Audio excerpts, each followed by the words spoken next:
ಗಜಮುಖ ನಿನ್ನ ಪಾದವ ನೆನವೇ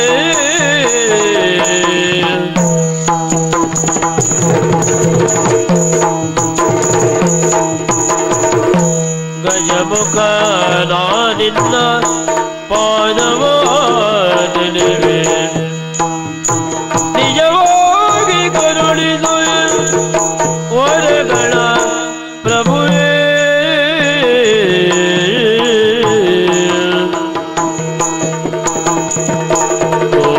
ಕೌಶಿಕವಾಹನ ಮೋದಕ ಹಸ್ತ ಪಾಯ ಕುಶಧರ ಪರಮ ಪವಿತ್ರ ಕೌಶಿಕವಾಹನ ಮೋದಕ ಹಸ್ತ ಪಾಶಾಂಕುಶಧರ ಪರಮ ಪವಿತ್ರ ದೇವದೇವರ ದೇವ ದೇವನಲ್ಲವೋ ಓ ದೇವದೇವರ ದೇವನೇ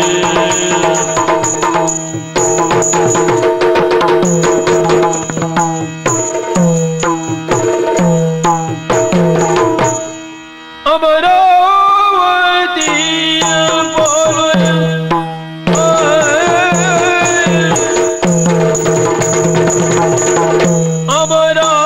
ಅಮರಾವತಿಯ ಪೋಲ್ವ ಕಲ್ಪನಾ ಪುರವೇನೋ ಕಮನೀಯ ಸಾಮ್ರಾಜ್ಯವಂದ ಕಮನೀಯ ಸಾಮ್ರಾಜ್ಯವಂದ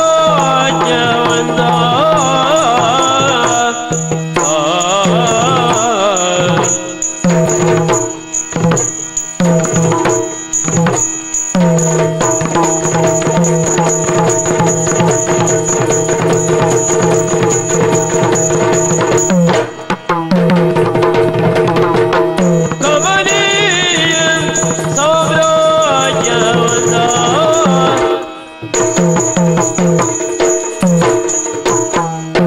ಕಮಲ ತೇಜನು ಪಡೆದ ವಿಮಲ ಗುಣ ಸಂಪನ್ನ ಕಮಲ ತೇಜನು ಪಡೆದ ವಿಮಲ ಗುಣ ಸಂಪನ್ನ ಅಮಿತ ಕೀರ್ತಿಯ ಗಳಿಸಿ ಮೆರೆದ ಅಮಿತ ಕೀರ್ತಿಯ ಗಳಿಸಿ ಮೆರೆದ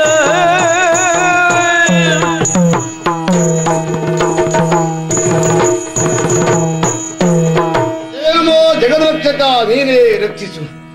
ಈ ಕಲ್ಪನಾಪುರದಲ್ಲಿ ಪ್ರತಿಯೊಬ್ಬ ಪ್ರಜೆಯು ಅಮರಾವತಿಯೇ ಇದು ಅಂತ ತಿಳ್ಕೊಂಡಿದ್ದಾರೆ ಅವರ ಕಲ್ಪನೆಯಲ್ಲಿ. ಹಾಗಂತ ದೀರ್ಘಕಾಲದ ನನ್ನ ರಾಜಕೀಯ ಜೀವನದಲ್ಲಿ ಸಮಾಧಾನವನ್ನೇ ಕಂಡುಕೊಂಡವ ನಾನು. ಈ ಕಮಲತೇಜನ ಬಾಳಿನಲ್ಲಿ ಕೇವಲ ರಾಜಕೀಯವಾಗಿ ಮಾತ್ರವಲ್ಲ, ಸಾಂಸಾರಿಕವಾಗಿ ನನಗೆ ಸಮಾಧಾನ ಉಂಟು. ಪುತ್ರಿ ಓರ್ವಳು ಗಂಡು ಸಂತಾನದ ಪಾಲಿಗೆ ಇಲ್ಲದೇ ಇದ್ರು ಹುಟ್ಟಿದ ಮಗಳನ್ನೇ ಗಂಡು ಅವಳೇ ಹೆಣ್ಣು ಅವಳೇ ಎಂದು ಭಾವಿಸಿ ಶಾಸ್ತ್ರೋಕ್ತವಾಗಿ ಎಲ್ಲಾ ವಿದ್ಯಾಭ್ಯಾಸವನ್ನು ಕೂಡ ಅವಳಿಗೆ ಕಲಿಸಿದ್ದೇನೆ. ಪ್ರಾಯ ಸಮರ್ಥಳು ಆಗಿದ್ದಾಳೆ. ಕೆಲವು ದಿನಗಳಿಂದ ಒಂದು ಸಮಸ್ಯೆ ನಮ್ಮಲ್ಲಿ ಕಾಡುತ್ತಾ ಇತ್ತು. ವಯೋವೃದ್ಧನಾದ ಸೇನಾಪತಿ ನಿವೃತ್ತಿಯ ಬದುಕು ನಿನಗೆ ಬೇಕು ಎಂಬುದಾಗಿ ಕೇಳಿಕೊಂಡಾಗ ಮುಂದಿನ ಎನ್ನುವಂತಹ ಸಮಸ್ಯೆ ತಲೆದೋರಿದಾಗ ವೃದ್ಧ ಮಂತ್ರಿಯ ಸೂಚನೆಯಂತೆ ನಮ್ಮಲ್ಲಿರುವಂತಹ ಸೈನಿಕರ ಅನೇಕ ಮಂದಿ ವೀರ ಯೋಧರಿಗೆ ಅವಕಾಶ ಕೊಡಬೇಕು ಎಂಬುದಾಗಿ ರಾಜಾಂಗಣದಲ್ಲಿ ಒಂದು ಸ್ಪರ್ಧೆಯನ್ನು ನಾನು ಏರ್ಪಾಡು ಮಾಡಿದ್ದೆ. ಆ ಸ್ಪರ್ಧೆಯಲ್ಲಿ ಎಲ್ಲರನ್ನು ಒಬ್ಬ ಆತ ಗೆದ್ದ ಅಮೋಘ ನಾಮಕ. ಇನ್ನೇನು ಅಟ್ಟಹಾಸದಿಂದ ಅವ ಮೆರೆಯುತ್ತಿರುವಂತಹ ಸಂದರ್ಭ ಸಭೆಯಿಂದ ಕೋಲ್ಮಿಂಚಿನೋಪಾದಿಯಲ್ಲಿ ಬಿಟ್ಟ ಬಾಣದೋಪಾದಿಯಲ್ಲಿ ಬಂದು ನಿಂತು ಆ ಅಮೋಘನ ಗರ್ವವನ್ನೇ ಮುರಿದು ಗೆದ್ದು ನಿಂತ, ಅಲ್ಲ ಜನರ ಮನವನ್ನೇ ಗೆದ್ದ. ಹಾಗಂತ ಅವ ಯಾರು ಎಂದು ಅವನನ್ನು ಪ್ರಶ್ನಿಸಿದಾಗ ಈ ನಮ್ಮ ನಾಡಿನ ಒಬ್ಬ ಸೈನಿಕ ತಾನು ಎಂದು ಅವನ ಗುರುತವನ್ನು ಹೇಳಿಕೊಂಡ. ಆದಿತ್ಯ ನಾಮಕ. ನಿಜಕ್ಕೂ ಅವನ ವೀರತನವನ್ನು ಕಂಡಾಗ ನಾವೆಲ್ಲರೂ ಮೆಚ್ಚಿದ್ದೆವು. ಮೊದಲೇ ನಾನು ಘೋಷಣೆ ಮಾಡಿದ ಹಾಗೆ ಈ ಸೇನಾಪತಿಯ ಪಟ್ಟವನ್ನು ಅವನಿಗೆ ಕೊಟ್ಟು ಆಗಿತ್ತು. ಹಾಗಂತ ಪ್ರಾಯಕವನಂತಹ ಮಗಳನ್ನು ಮದುವೆ ಮಾಡಬೇಕು. ಯಾರಿಗೆ ಕೊಡಬೇಕು? ಮನೆಯಳಿಯ ವೈಭವ ನಮ್ಮ ಮನೆಯಲ್ಲೇ ಇದ್ದಾನೆ. ಆದ್ರೂ ನನ್ನ ಮಗಳು ಯಾಕೋ ಅವನನ್ನು ಮದುವೆ ಆಗಲಿಕ್ಕೆ ಒಪ್ತಾ ಇಲ್ಲ. ಬಲವಂತ ನಾನು ಮಾಡಲಿಲ್ಲ. ಆಮೇಲೆ ನನ್ನ ಮನವನ್ನು ಗೆದ್ದವ ಆದಿತ್ಯ. ಅವನಿಗೆ ನನ್ನ ಮಗಳು ಕೊಟ್ಟು ಮದುವೆ ಮಾಡಬೇಕೆನ್ನುವಂತಹ ತೀರ್ಮಾನಕ್ಕೆ ಬಂದ ಮಗಳನ್ನು ಕೇಳಿದೆ. ಅವಳು ಒಪ್ಪಿದ್ದಾಳೆ. ಆದಿತ್ಯ ಮೊದಲು ಒಪ್ಪದೇ ಇದ್ರೂ ಕೂಡ ರಾಜಕುಮಾರಿ ಅನ್ನೋ ಕಾರಣಕ್ಕಾಗಿ ಮತ್ತೆ ಅವನಿಗೆ ಮನವರಿಕೆ ಮಾಡುವ ಹಾಗೆ ತಿಳಿಯ ಹೇಳಿ ಅವನನ್ನು ಒಪ್ಪಿಸಿದ್ದೇನೆ. ಈ ದಿನವೇ ಶುಭ ಮುಹೂರ್ತ, ವ್ಯವಸ್ಥೆ ಎಲ್ಲವೂ ಆಗ್ತಾ ಉಂಟು. ಬರಬೇಕಾದ್ರೂ ಬರ್ತಾ ಇದ್ದಾರೆ ಈ ಕಡೆ.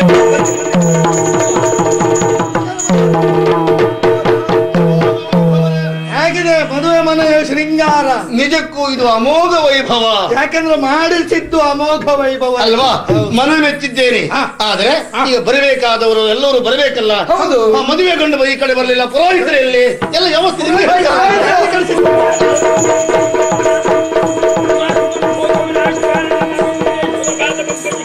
ಎಲ್ಲ ಎಲ್ಲ ಸ್ವಾಮಿ ನಮೋ ನಮಃ. ಆಗ್ಲಿ. ಹಾ ಹಾ ಸ್ವಾಮಿ ನಮಸ್ಕಾರ. ಆಯ್ತು. ಒಳ್ಳೆ ಎಲ್ಲಿದ್ರ? ಇಲ್ಲಿದ್ದೇವೆ. ಇಬ್ರು ಒಂದೇ ಕಡೆಗಿದ್ರನ ನಮಸ್ಕಾರ ಅಂತ ಹೇಳಿದ್ರ? ಆಗ್ಲಿ, ಆಶೀರ್ವಾದ ಉಂಟು. ಸಲಾಂ ಭಟ್ರೆ. ಅದು ಯಾರಪ್ಪ? ಎಂತದ್ದ? ಸಲಾಂ.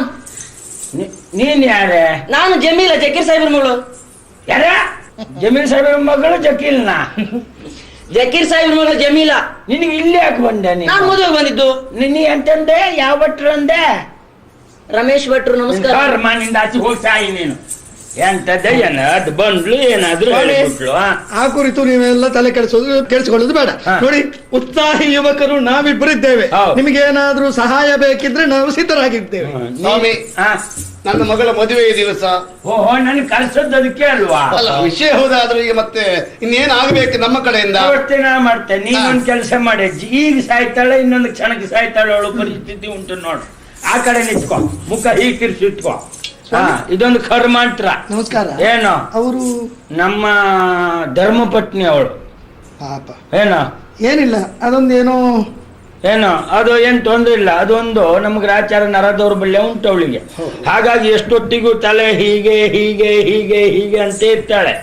ನಾನ್ ಜಾಗ್ರತೆ ಮಾಡುದು ಯಾಕೆ ಗೊತ್ತಾ? ಯಾಕೆ? ಇವಳು ಸಹಜವಾಗಿ ನರ ದೌರ್ಬಲ್ಯದಿಂದ ಹೀಗೆ ಹೇಳುವುದಾದ್ರೂ ನೋಡುವವರಿಗೆ ನಷ್ಟ ಕೊಡ್ತದೆ. ಏನ್ ಕೊಡ್ತದೆ? ಈಗ ನಿಮ್ಮಂತ ಕೆಲವರು ನೋಡ್ರಿ ಪ್ರಶ್ನೆ ಇಲ್ಲ, ಹೆಂಗಸರ ಕಡೆ ನೋಡಿ ಇವಳು ಹಾಗಂದ್ರೆ ಸಮಸ್ಯೆ ಇಲ್ಲ. ಕೆಲವರೆಲ್ಲ ಮುದುಕರಿದ್ದಾರೆ, ಅವ್ರ ಕಡೆ ನೋಡ್ಕೊಂಡು ಇವಳು ಹೀಗೆ ಹೀಗೆ ಹೀಗೆ ಅಂದ್ರೆ ಅವರಿಗೂ ಕಾಣುದಷ್ಟಕ್ಕಷ್ಟೇ. ಅವರು ಹೋಗುವ ಹೋಗುವ ಹೋಗುವ ಅಂತ ಹೇಳ್ಕೊಂಡು ಎದ್ದು ಬಂದ್ರೆ ಎಂತ ಸಾಗಿ ಮದುವೆ ಮನೆಯಲ್ಲಿ ಆ ಸಮಸ್ಯೆ ಆಗೋದು ಬೇಡ. ಒಂದು ಬದಿಗೆ ಅದಕ್ಕೆ ನೀವ್ ಇನ್ನೊಂದು ಕೆಲಸ ಮಾಡ್ಬೇಕು. ನಿಮ್ ಮಗನಲ್ಲಿ ಹೇಳಿ, ದಿವಸ ಕಷ್ಟಲ ತಿಂದ್ರೆ ಬಹಳ ಅಪಾಯ ಉಂಟು ಅಂತ. ಅವನ ಸುದ್ದಿ ಒಂದು ಹೇಳ್ಬಿಟ್ಟೆ, ಅವನು ಸಿಟ್ಟು ಬಂದ್ರೆ ಹಾಗೆ ಅನ್ನೋದು. ಅದಕ್ಕೆ ನಾ ಮನೇಲಿ ನಾಯಿ ಸಾಕ್ಲೇ ಇಲ್ಲ. ಹೌದಣ್ಣ? ಎಲ್ಲ ತಂದಿದ್ದೀಯ ತರಬೇಕದ್ದೆಲ್ಲ. ಮಹಾರಾಜ ಹುಡುಗಿ ಶೃಂಗಾರ ಮಾಡ್ಕೊಂಡು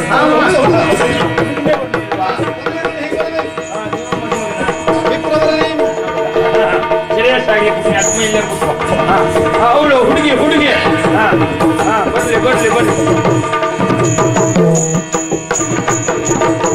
ಎದ್ದೇಳಮ್ಮ. ಈಗ 2 ಜನ ಬೇಕು. ನಾವಿದ್ದೇವಲ್ಲ ಬ್ರಾಹ್ಮಣರೇ. ನೀವೇ ಯೋಗ್ಯ. ಇಲ್ಲಿ ಬನ್ನಿ. ಇದು ಅಂತರ್ಪಟ್ಟಿಗೆ ಅಂತ ತರಲೇ ಇಲ್ವೇನ? ಇದೆಯಾ?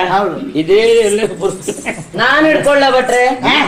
ನಿನ್ನ ಕಾರ್ ಮಾಡಿ ಇಲ್ಲಿ ಬೇಡ. ನೀ ಅಂತರ್ಪಟ್ಟೆ ಹಿಡ್ಕೊಳ್ಳೋದು ಬೇಡವೆ? ಇದು ಯಾಕೆ? ಇದು ಹುಡುಗನ ಮುಖ ಹುಡುಗಿ ನೋಡಬಾರ್ದು. ತಡಿಯಾ, ನೀ ಈಚೆ ಬಾರ, ಹುಡುಗಿ ಸ್ವಲ್ಪ ಈಚೆ ಬರಲಿ. ಹುಡುಗನ ಮುಖ ಹುಡುಗಿ ನೋಡ್ಬಾರ್ದು, ಹುಡುಗಿ ಮುಖ ಹುಡುಗ ನೋಡ್ಬಾರ್ದು. ಮತ್ತೆ ಮದುವೆ ಆಗುದು ಯಾಕೆ ಸ್ವಾಮಿ? ಸುಮ್ಮನೆ ಅಂದ್ರೆ ಎಲ್ಲಿವರೆಗೆ ಅಂತ ಕೇಳೋ. ಹೇಳಿ. ಅಂತರ್ಪಟ್ಟ ತೆಗೆದು ಹಾರ ಹಾಕುವವರೆಗೆ ಮಾತ್ರ. ಮತ್ತೆ ಪುರುಷೋತ್ತಿದ್ದಾಗೆಲ್ಲ ನೋಡ್ತೇ ಇರ್ಲಿ, ತೊಂದ್ರೆ ಇಲ್ಲ. ತದೇ ಒಳಗೆ ಏನ ಕೊಡ್ಲಿಲ್ವಾ? ಹಿಡ್ಕೋ. ಸದೇವಲಗ್ನಂ ಸುತುರಂತು ದೇವ, ತಾರಾಬಲಂ ಚಂದ್ರಬಲಂತು ದೇವ, ವಿದ್ಯಾಬಲಂ ದೈವಬಲಂತು ದೇವ, ಲಕ್ಷ್ಮೀ ವಜೆಯಿಂದ ಯುಗಂ ಸ್ಮರಾಮಿ, ಸುಮೂರ್ತೆ ಸಾವಧಾನ, ಸುಲಗ್ನೆ ಸಾವಧಾನ, ಮುಖ ನೋಡ್ ಮಾಲೆ ಹಾಕು.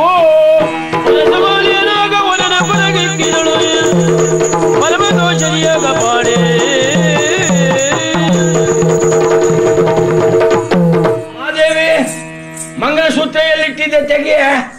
ಮಂಗಲಸೂತ್ರ ನಿನ್ನ ಕರ್ಮ ತೀರ್ ಹೋಗ್ಲಿಕ್ಕೆ ಅದನ್ನು ತೆಗೆಬೇಕಿದ್ರೆ ನಾನು ಹೋಗ್ಬೇಕು. ಆಮೇಲೆ ನಿನ್ಗೆ ಮುಖ ತೊಳ್ಕೊಳ್ಳಿಕ್ ತೊಂದ್ರೆ ಇಲ್ಲ. ಅಪ್ಪಯ್ಯ, ಏನ ನೀವು ಹೋಗುದು ಯಾವಾಗ ಅಪ್ಪಯ್ಯ? ಬೀಜದ ಮಾತು ಸ್ವಾಮಿ ಇದು. ನನ್ಗೂ ಗೊತ್ತಿಲ್ವೇನ ಮಾತಾಡ್ಲಿಕ್ಕೆ. ನೀ ಅಂತ ಹೇಳುದ? ಹೇಳ್ದಷ್ಟೇ. ಎಂತ ಬೀಜ ಆದ್ರೂ ನನ್ ಮುಂದ ಎಂತಂದ್ರೆ ನೀನು ಹೋಗುದು ಯಾವಾಗ ಅಪ್ಪಯ್ಯ? ಮುಸುಡಿಗೆ ಬಾರಿಸಿ ಬಿಡ್ತೇನೆ.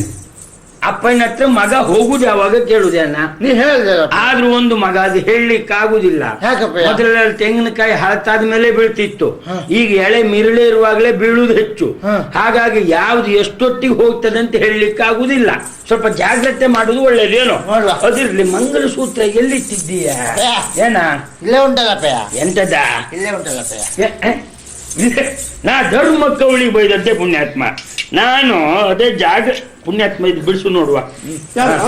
ಅವನೇ ಕೈ ಸರಿ ಇಲ್ಲ, ಎಂತ ಬಿಡಿಸ್ತಾರೆ ಸ್ವಾಮಿ. ಅವನ ಕೈ ಅಂದ್ರೆ ಉಪ್ಪಿನಕಾಯಿ ಸೌಟಿದ್ದಾಗ ಉಂಟು, ಆದ್ರೂ ಬಿಡಿಸ್ತಾ, ತೊಂದ್ರೆ ಇಲ್ಲ ನೋಡಿ. ಅಪ್ಪಯ್ಯ, ನೀ ಯಾವಾಗ ನೋಡಿದ್ರೆ ಕೈ ಉಪ್ಪಿನಕಾಯಿ ಸೌಟು ಅಂತ ಹೇಳೋದು ಯಾಕಪ್ಪಯ್ಯ? ಏನ್ ಮಗನೇ, ಇದಕ್ಕೆಲ್ಲ ಕಾರಣ ನೀನೇ ಅಲ್ವಾ ಅಪ್ಪಯ್ಯ? ದೇವ್ರ, ನಿಂದು ಹೀಗಾದ್ದಕ್ಕೆಲ್ಲ ನಾನೇ ಕಾರಣ ಅಂತ ನೀನೇ ಅಲ್ವಾ?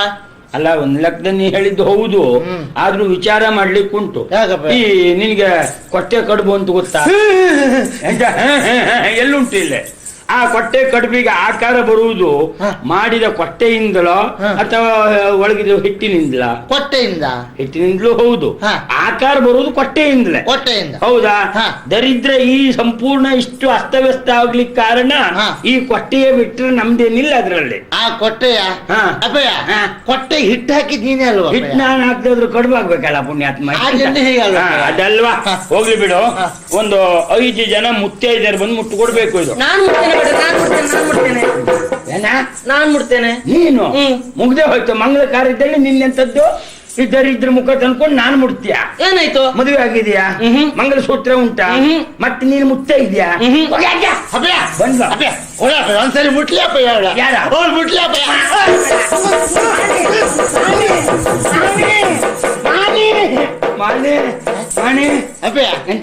ಎಂತ ಆಗ್ಲಿಲ್ಲಲ್ಲ?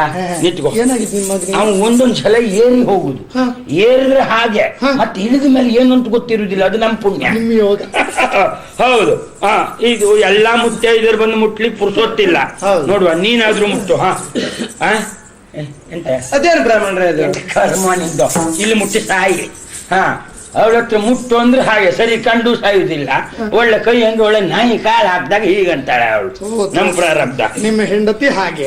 ಮತ್ತೆ ನಾನು ಗಮನಿಸ್ತಾ ಇದ್ದೇನೆ, ಈ ಹುಡುಗಿಯರೆಲ್ಲ ಬಂದು ನಿಮಗೆ ರಗಳೆ ಮಾಡ್ತಾ ಇದ್ದಾರೆ. ಅದು ಯಾಕೆ ಸ್ವಾಮಿ? ಈ ಕೆಲವು ಹೆಣ್ಮಕ್ಳಲ್ವಾ? ಹೌದು. ಅವ್ರಿಗೆ ಮದುವೆ ಆಗದವ್ರು ಹೆಣ್ಮಕ್ಳೆಲ್ಲ ಹಾಗೆ ಇಂಥ ವಿಶೇಷ ಕಾರ್ಯಕ್ರಮ ಇದ್ದಲ್ಲಿ ಯಾರನ್ನ ಕರೆದ್ರು ಅವರೇ ಮುಂದೆ ಬರುದು. ಯಾಕೋ ಏನು? ನಮ್ಗೆ ಕಾರ್ಯಕ್ರಮಕ್ಕೆ ಸಹಕಾರ ಕೊಡ್ಬೇಕು ಅಂತೇನಲ್ಲ. ಅದಲ್ಲ ಅಂತ ಮದುವೆ ಆಗದವರಂತ ಯುವಕರು ನೋಡು, ಕೆಲವು ಅಂತವ್ರು ಕೂತಿದ್ದಾರೆ. ಹೌದಾ? ಹೌದು. ಚಿಗ್ರಿ ಮೀಸೆ ಹೊಂಟಕಾರರು. ಹೌದು. ಅವರಿಗೂ ಪಾಪ ಬೇರೆ ಕೆಲಸ ಇಲ್ಲ, ಇಂಥದ್ದು ಎಲ್ಲಿ ಸಿಗ್ತದೆ ಅಂತ ನೋಡ್ತಿರ್ತು. ಹಾಗಾಗಿ ಇಂಥವ್ರೆಲ್ಲ ಅಂತವ್ರಿಗೆ ಕಾಣಿಸಬೇಕು ಅಂತ ಹುಟ್ಟದ್ದು ಸೀರೆ ಆದ್ರೊಡ್ಡಿಲ್ಲ, ದರಿದ್ರ ಇದೊಂದು ಶುರುವಾಗಿದೆ. ಇಂಥದ್ದು ಉಟ್ಕೊಂಡು ದಸ್ಕು ಮಾಡ್ತಾ ಬರುದು ಬಿಟ್ರೆ ಮತ್ತೇನಿಲ್ಲ. ಒಂದ್ ಕೆಲಸ ಮಾಡುವ, ಇದೆಲ್ಲ ಆಗೋಗ್ಲಿಕ್ಕಿಲ್ಲ. ಎಲ್ಲ ಮುತ್ತೈದರು ಬಂದು ಮುಟ್ಟು ಬೇಡ, ಶಾಸ್ತ್ರಕ್ಕೊಬ್ಳು ಮುಟ್ಸ್ಕೊಂಡಿದ್ದೇನೆ. ಉಳಿದು 4 ಮುತ್ತೈದೇರು ಅಲ್ಲೆಲ್ಲ ನಿಮ್ ಮಂಗಲಸೂತ್ರ ಮೇಲೆ ಕೈ ಇಟ್ಕೊಂಡು ಅಲ್ಲಿಂದ ಆಶೀರ್ವಾದ ಮಾಡಿ.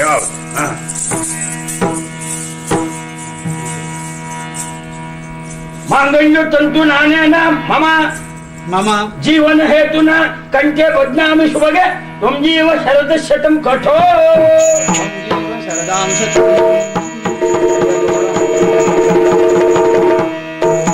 ಆಯ್ತಾ? ಈಚೆ ಬಾ. ನಿನ್ನ ಬಲಗೈಲಿ ಅದನ್ನ ತಡಿಯ ನಿನ್ಗೆ ಅರ್ಜನೆ ಹೇಳೋದು. ಗೊತ್ತಿಲ್ಲದು ನಂಗೆ ಒಂದು ಸಪ್ತಪದಿ ತುಳ್ಬಿಡುವ. ಧರ್ಮೇಚ ಅರ್ಥೇಚ ಕಾಮೇಚ ನಾಸ್ತಿ ಚರಿತವ್ಯಂ ಬಾಕುಪ. ಮಂಗಳಾರತಿ ಹೆಣ್ಮಕ್ಳು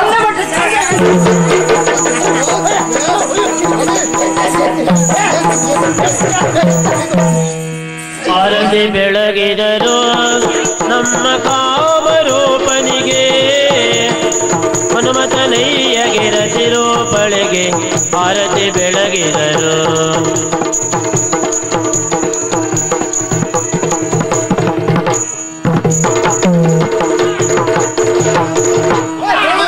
ಹಾಳಾಗಿ ಹೋಗ್ತದೆ. ಯಾರು ಬರ್ಲಿಲ್ಲ ಕಾಣ್ತದ? ಬರ್ಲಿಕ್ಕಿಲ್ಲಪ್ಪ. ಎಂತ ಆದದ್ದಂತ ನಿಮ್ಗೆಲ್ಲ? ನಿನ್ಗೇನು ಆಯ್ತಲ್ಲ? ನನಗೆಂತ ಆದದ್ದ? ಹೌದು. ತಾರಕದಲ್ಲೂ ಮಂತ್ರ ಹೇಳ್ತಿದ್ದೆ ನಾನು. ಅಷ್ಟು ಮೇಲೆ ಹೇಳಿಕ್ಕಾಗದು ಯಾರಿಗೂ ಕೇಳಲೇ ಇಲ್ಲ. ಬಿದ್ದದ್ದು ಯಾಕೆ ಭಟ್ರೆ? ಬಿದ್ದದ್ದು ನನ್ನ ಕರ್ಮ. ಎಂತದ್ದು ಒಂದು ಓಡು ಬಂದು ಹೊಡೆದಾಗೈತಪ್ಪ ನನಗೆ. ಹೋಗ್ಲಿ ಬಿಡಿ, ಆಯ್ತು. ಅವ್ರೆಲ್ಲ ಮಕ್ಕಳು ಹೇಳಿ ಮೊದಲು ಪುರೋಹಿತರ ಕಾಲ್ಗೊಂದು ನಮಸ್ಕಾರ ಮಾಡಿ. ಅಷ್ಟಪುತ್ರ ಪುತ್ರಿ ಪ್ರಾಪ್ತಿರಷ್ಟು. ಬ್ರಾಹ್ಮಣರು ಹೇಳುವಲ್ಲೇ ಕಡಿಮೆ ಹೇಳ್ಬಿಟ್ರು ಅಂತ ಆಗುದು ಬೇಡ ಅಂತ ನಾನೊಂದು 8 ಹೇಳಿದ್ದೆ. ಇನ್ನು ನಿಮ್ಮಿಷ್ಟ, 2 ಸಾಕ 3 ಬೇಕಾ ನಿಮ್ಗೆ ಬಿಟ್ಟದ್ದು. ನೀ ಸುಮ್ನಿರ ಅಲ್ಲಿ ದೀರ್ಘ ಸುಮಂಗಲಿ ಭವ. ಎದ್ದೇಳಿ, ಸಭೆಯಲ್ಲಿರುವಂತ ಹಿರಿಯರಿಗೆಲ್ಲ ನಿಂತಲ್ಲೇ ಒಂದು ಕೊಟ್ಟು ಮುಗಿಸ್ಬಿಡಿ. ಮತ್ತೆ ಎಲ್ಲಾ ಕಡೆಗೆ ಹೋದ್ರು ಸೊಂಟು ಮತ್ತೆ ನಿಮ್ದು ಗಂಡಾಂತರ ಏನಾದ್ರು ಹೇಳಿಕೊಳ್ಳಿಕ್ಕುಂಟಲ್ಲ? ಇಲ್ಲ, ನೀವು ಒಂದು ಸರ್ವೋಪ್ಯ ನಮಸ್ಕಾರ ಮಾಡು. ಯಾಕೆಂದ್ರೆ ನಮ್ದು ಬೇಗ ಸಮಸ್ಯೆ ಉಂಟು. ಮತ್ತೆ ಇದು ಇಲ್ಲಿ ಕಾರ್ಯಕ್ರಮ ಎಲ್ಲ ಮುಗೀತು, ಇವ್ರನ್ನೊಂದು ಕೋಣೆಗೆ ಹಾಕಿ ಬಿಡಿ. ಅಲ್ಲಿ ಸ್ವಲ್ಪ ವಿಶ್ರಾಂತಿಗೆ ಇನ್ನು ಉಳಿದ ಕಾರ್ಯಕ್ರಮ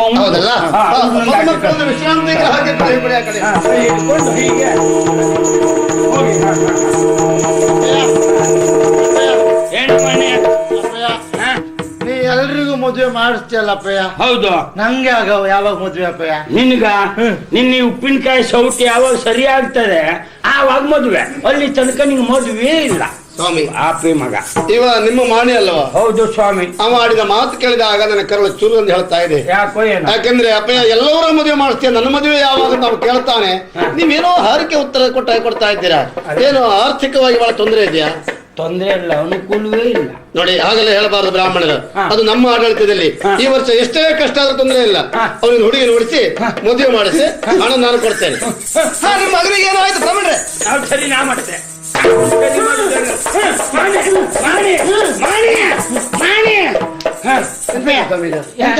ಏನೂ ಇಲ್ಲ ಮಗ, ನಮಗ್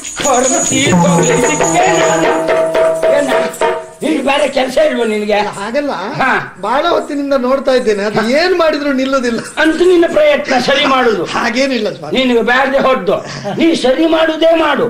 ಇಲ್ಲಿ ಬಂದ್ಕೊಂಡು ಇದೆಲ್ಲ ಬೇಡ. ನನ್ನ ಅದಕ್ಕೆ ನಾ ಎಲ್ಲೂ ಮನೆ ಇಲ್ಬಾರ. ಅದು ಯಾರನ್ನೂ ನೋಡ್ಕೊಂಡು ಅದು ಹೋಗುವ ಬೇಡ. ಹೀಗೆ ಇರ್ಲಿ, ರಗಳೆ ಇಲ್ಲ. ಯಾಕೆ ಈಗ ಅವಳು ಹೋಗುವ ಹೇಳುದು, ಇವ ಎಲ್ಲಿಗೆ ಕೇಳುದು. ಆದ್ರೂ ನಿಲ್ಲುದಿಲ್ಲ ನೋಡಿ, ತಡೆರಿ, ಇದು ರಗಳೆ ಬೇಡ. ಹೀಗಾದ್ರೂ ಮಾಡುವ, ಯಾರು ಏನ್ ಬೇಕು ಇಲ್ಲ. ಇವ್ರ ತಲೆ ಮೇಲೆ ಬಂಡೆಗಲ್ಲ ಹಾಕಿದ್ರು ನಿಲ್ಲುವುದಿಲ್ಲ. ಈ ರಗಳೆ ಎಲ್ಲ ಬೇಡ. ಅವ್ರು ಕೈ ಹಿಡ್ಕೊಂಡು ಬೇಗ ಮನೆ ಕರ್ಕೊಂಡು ನಡೆ. ಅಡುಗೆ ವ್ಯವಸ್ಥೆ ಎಲ್ಲ ನೋಡ್ತೇನೆ, ನೀವೆಲ್ಲ ಅಲ್ಲಿಗೆ ಬಂದ್ಬಿಡಿ.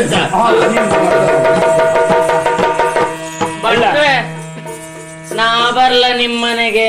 ಯಾರಿಗೆ? ನಮ್ಮನೆಗೆ ನೀನ? ನಾನ್ ಬರ್ತೇನೆ. ನಾನ್ ಬರ್ತೇನೆ. ಅಮ್ಮನ ಬಿಟ್ಟು ಬಂದೇನ? ನಮ್ಮನೆ ಬರ್ಲಿ ನನ್ನ ಗ್ರಾಚಾರಕ್ಕೆ ಕಲಿ ಹಿಡಿದದ್ದೊಂದು ಹುಟ್ಕೊಂಡಿದ್ದೆ. ಮರ್ಯಾದೆ ಇಲ್ಲ. ಈ ಕೆಲವು ಇಂಥ ಹೆಣ್ಣು ಮಕ್ಕಳಿಂದ ನೋಡ್ರಿ ಸ್ವಾಮಿ, ಯಾರಿಗೂ ಮರ್ಯಾದೆ ಇಲ್ಲ ಅಂತಾಗಿದೆ. ಅಲ್ಲ, ನಾನು ಅದೆಲ್ಲ ವಿಚಾರ ಮಾಡುದು.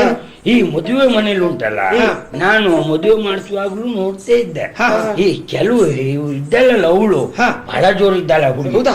ಯಾಕೆಂದ್ರೆ ಎಷ್ಟೊತ್ತಿಗೂ ಈ ಹೆಂಗಸರಿದ್ದಲ್ಲಿ ಇರುವುದೇ ಇಲ್ಲ. ಎಲ್ಲ ಗಂಡು ಮಕ್ಕಳಿದ್ದಾಳೆ, ಅಲ್ಲೇ ಹೋಗಿ ನಿಂತ್ಕೊಳ್ತಾಳೆ. ನನಗದ್ದೇ ತಲೆ ಬಿಸಿ ಆಯ್ತು. ಆದ್ರೆ ಅಂತವರಿಗೂ ಸ್ಪಂದಿಸುವವರಿದ್ದಾರೆ. ಹೌದಲ್ಲ, ಅಂತ ಮರ್ಯಾದೆ ಸಟ್ಟವರಿಗೂ ಇದ್ದಾರಲ್ಲ. ಎಂತದ್ದು ಅದಲ್ಲ, ಅವಳು ನಿಮ್ಮ ಹತ್ರನೇ ಸುಳಿದಾಡು, ನಿಮ್ಮ ಮನೆಗೆ ಬರ್ತೇನೆ ಅಂತ ಹೇಳುದು ಯಾಕೆ? ಆತ್ಮ, ನೀ ಒಂದು ಮಾತಾಡ್ಬೇಡು ಧಮ್ಮಯ್ಯ, ನೀ ಮಾತಾಡ್ಬೇಡ. ನನ್ನ ಹತ್ರ ಸುಳಿದಾಡುದಾ? ಎಲ್ಲಿ ನಿಂತಿದ್ಲು ಅಂತ ನಾ ನೋಡ್ಲಿಲ್ವಾ? ನಾ ಮಂತ್ರ ಹೇಳ್ತಾ ಇದ್ರು ನೋಡ್ತಾ ಇದ್ದೆ. ನನಗೆ ಆಶ್ಚರ್ಯ ಆಗ್ತದೆ. ನೀನ್ ಮಾತಾಡುದಿಲ್ಲ. ನಿಮಗೂ ಒಂದು ಚಪಲ ನೋಡಿ, ಎಳೆ ಹುಡುಗಿಯರನ್ನು ನೋಡುವ ಚಪಲ ನಿಮಗೆ. ನಾನು ಅದೇ ಮಾಡ್ತಿದ್ದೆ ಅಂತ ಹೇಳುದ? ಅದನ್ನೇ ಮಾಡಿದ್ದು. ಇಲ್ಲಿದ್ರೆ ಅವಳೇ ಯಾಕೆ ಹಾಗೆ ಸುಳ್ಳು ಮಾತಾಡ್ಬೇಡ ನೀನು. ಹೋದ್ರೆ ನಾನು ಕಾರ್ಯಕ್ರಮ ಮಾಡ್ತಾ ಇದ್ರು ನಾವಿದ್ದಲ್ಲಿ ಏನು ಕೆಟ್ಟದ್ದಾಗಬಾರ್ದು ಅಂತ ಲೆಕ್ಕ ಹಾಕುವ. ನಾಳೆ ನಮಗೂ ಹೆಸರು ಬರ್ತದೆ. ಅವಳು ಹಾಗೆ ಮಾಡ್ಲು ಅಂತ ನೋಡಿ ನನಗೆ ಹೆಣ್ಮಕ್ಳು ನೋಡುವ ಚಪ್ಪಲ ಅಂತ ಹೇಳಿದ್ಯಾ?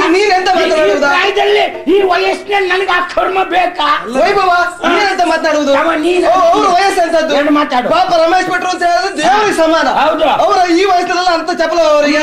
ಮರಮುಪ್ಪ ಅದು ಹುಳಿ ಮುಪ್ಪ ಅದು ಸರಿ ಹೇಳ್ತೇನೆ. ಎಂತ ಹೇಳಿದ್ಯಾ? ಬಾಯಿ ತಪ್ಪ ಹೇಳಿದ್ಯಾ? ಮರ ಮುಪ್ಪಾದ್ರೂ ಹುಳಿ ಮುಪ್ಪು ಅಂದ್ಯಾ? ಅಲ್ಲ, ಈ ಇಲ್ಬಾರ. ನಿಮ್ಮ ಅಪ್ಪ ಹಾಗೆಯಾ? ಇಲ್ಲಪ್ಪ, ಅಲ್ಲಿ ಕೂತ್ಕೊಂಡವ್ರು ಇದೇ ಕೆಲಸ ಮಾಡುದ? ಇಲ್ಲ ಸ್ವಾಮಿ. ಮೆಂತಾದ್ರೂ ಮಾತಾಡ್ಬೇಡ. ಅಲ್ಲ, ಬಾಯಿ ತಪ್ಪ. ನಿಮ್ಮ ಇಬ್ಬರಿಗೂ ಒಳ್ಳೆ ಸಾವಿಲ್ಲ. ನೀವು ಗಾಡಿ ಅಡಿಲಿ ಬಿದ್ದೇ ಸಾಯುದು ಹೀಗೆ ಮಾತಾಡ್ತಾರೆ. ಮತ್ತೆ ನಿಮ್ಮ ಮನೆಯವ್ರಿಗೆ ಇಷ್ಟು ಮಾಂಸ ಸಿಗ್ಲಿಕ್ಕಿಲ್ಲ, ಇದನ್ನ ನೆನ್ಪಿಟ್ಕೊಳ್ಳಿ. ನೀವು ಹಿರಿಯರು ಅಂತ ಸ್ವಲ್ಪ ವಿನೋದ ಮಾಡಿದ್ದು ಬಿಟ್ರೆ ನೋಡಿ, ಹಾಗೆಲ್ಲ ನೀವು ಅಳಬಾರ್ದು, ಕಣ್ಣೀರ್ ಹಾಕಬಾರ್ದು. ನಿಮ್ಮ ಕಣ್ಣೀರ್ ನಮಗೆ ಶಾಪ ಆದೀತು. ನನ್ನ ಕರ್ಮ ಇಲ್ಲಿವರೆಗೆ ಆ ನರ ದೌರ್ಬಲ್ಯದಲ್ಲೇ ಕಾಲ ಕಳೆದವ. ಹೌದು ಸ್ವಾಮಿ, ಅಂತ ಮಾತಾಡ್ತೀರಿ ಅಂದ್ರೆ ಆಯ್ತು ಹೋಗಿ.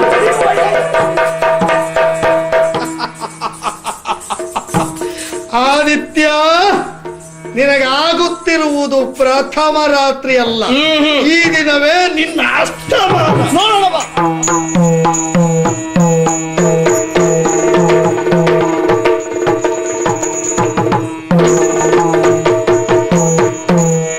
ಸತಿಪತಿಯರು ಬಯರಿಗೂ ಬಾಳಲಿ ಅತಿ ಮಧುರವೆನಿಪ ರಸಮಯ ಪ್ರಥಮ ರಾತ್ರಿಯಳು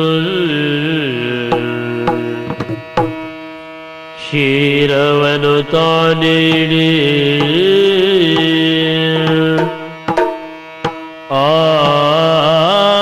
ಆಕೆಯಳ ತನುಗಂಧ ನಾಸಿಕ ಸೋಕಲು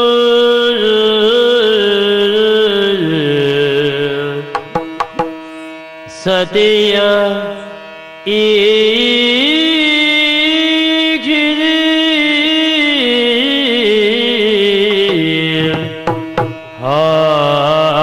ಹಾಡಿ ಹೊಗಳಿದರು ಮಧುರೋಕ್ತಿಯಲ್ಲಿ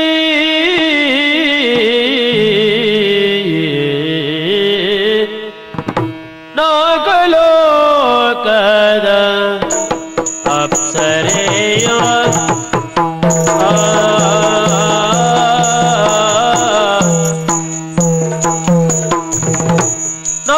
ನಾಗಲೋಕದ ಅಪ್ಸರೆಯ ಎನ್ನಾಕೆ ಪುತ್ತಳೆ ಬೊಂಬೆಯೋ ಎಲ್ಲಾಗೆ ಪುತ್ತಳೆ ಬೊಂಬೆಯೋ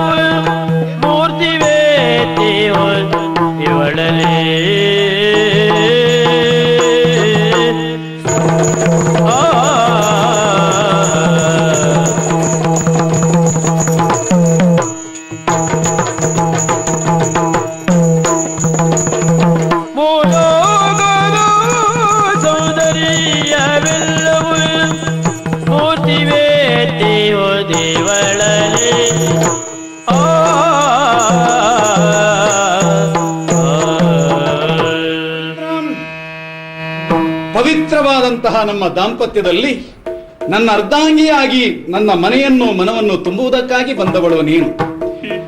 ಸೌಂದರ್ಯದ ಸುಧೆಯಂತಿರುವ, ಸೌಂದರ್ಯದ ಆಗರದಂತಿರುವಂತಹ ನಿನ್ನ ರೂಪಾತಿಶಯವನ್ನು ನೋಡುತ್ತಾ ಇದ್ದ ಹಾಗೆ ನಾನು ಅರೆಕ್ಷಣಕ್ಕೆ ಮೈಮರೆತು ಬಿಡುತ್ತೇನೆ. ದೇವಲೋಕದಿಂದ ಅಪ್ಸರಾಂಗನೆಯೇ ಈ ಪವಿತ್ರ ಎಂಬ ಈ ಹೆಣ್ಣಿನ ರೂಪದಲ್ಲಿ ಧರೆಗಿಳಿದು ಬಂದು ನನ್ನ ವಧುವಾಗಿ ಬಂದಿದ್ದಾಳೆ ಅಂತ ಸಂತೋಷದಿಂದ ನಾನು ಆಡಿಕೊಳ್ಳುತ್ತಾ ಇದ್ದೇನೆ. ಅಲ್ಲ, ಪಾತಾಳದ ಯಾವಳೋ ಒಬ್ಬಾಕೆ ನಾಗಿಣಿಯೇ ಕಾಳಾಹಿವೇಣಿಯಾಗಿ ನನ್ನ ಪವಿತ್ರ ರೂಪದಿಂದ ಬಂದಿದ್ದಾಳೆ. ಪವಿತ್ರವಾದ ದಾಂಪತ್ಯವನ್ನು ಸ್ವೀಕರಿಸುವುದಕ್ಕೆ ಬಂದಿದ್ದಾಳೆ, ಸದ್ಗೃಹಿಣಿಯಾಗಿ ಬಾಳುವುದಕ್ಕೆ ಬಂದಿದ್ದಾಳೆ ಅಂತ ಭಾವಿಸಿದರೆ ತಪ್ಪಲ್ಲ. ನನ್ನ ದೇಹ ಎನ್ನುವ ಧನುವಿನ ನಾರಿ ನೀನು, ಅಲ್ಲ ಸಂಸಾರ ಸುಖ ಸಾಕಾರಿ ನೀನು, ಜನನಯನ ಕಾರಾಗಾರಿ ನೀನು, ಮುನಿಧೈರ್ಯ ಸರ್ವಸ್ವಾಪಹಾರಿ ನೀನು, ಕಾಂಕ್ಷಿಯ ಚಿತ್ತ ಚೌರ್ಯ ವಿಹಾರಿ ನೀನು. ನಿನ್ನನ್ನು ಒಡಗೂಡಿ ನಿನ್ನದ್ದೇ ಆದಂತಹ ಮಧುರವಾದಂತಹ ಮಾತನ್ನು ಕೇಳಿ ನನ್ನ ದಾಂಪತ್ಯವನ್ನು ಸಾರ್ಥಕಪಡಿಸುವುದಕ್ಕೆಂದು ಹತ್ತಿರ. ಸ್ವಾಮಿ, ನನ್ನ ಜೀವನ ಧನ್ಯವಾಯಿತು. ಆವತ್ತು ವೈಭವ ನನ್ನ ಮಾನ ಕೆಡಿಸುವುದಕ್ಕೆ ಮುಂದಾಗಿದ್ದ, ನನ್ನ ಮಾನ ಸಂರಕ್ಷಣೆ ನಾನು ಮಾಡಿದವರು. ಆವತ್ತೇ ಮನಸ್ಸೋತವಳು ನಾನು. ನನ್ನ ಕನಸು ನನಸಾಯಿತು. ಆದ್ರೆ ಏನು ಮಾಡೋಣ, ಏನು ಹತ್ತಿರ ಬರುವುದಕ್ಕೆ ನಾಚಿಕೆ ಅಡ್ಡ. ನಾಚಿಕೆ ಸರಿಯುವುದೇ ತಕ್ಕೆ ದೂರ ನೀರೇ, ಸರಿಯುವುದೇ ತಕ್ಕೆ ದೂರ ನೀರೇ, ಲಜ್ಜೆ ತೊರೆ ಈಗ ವ್ರತ ಪೂಜೆಯೇ ಬಳಿ ಬಾ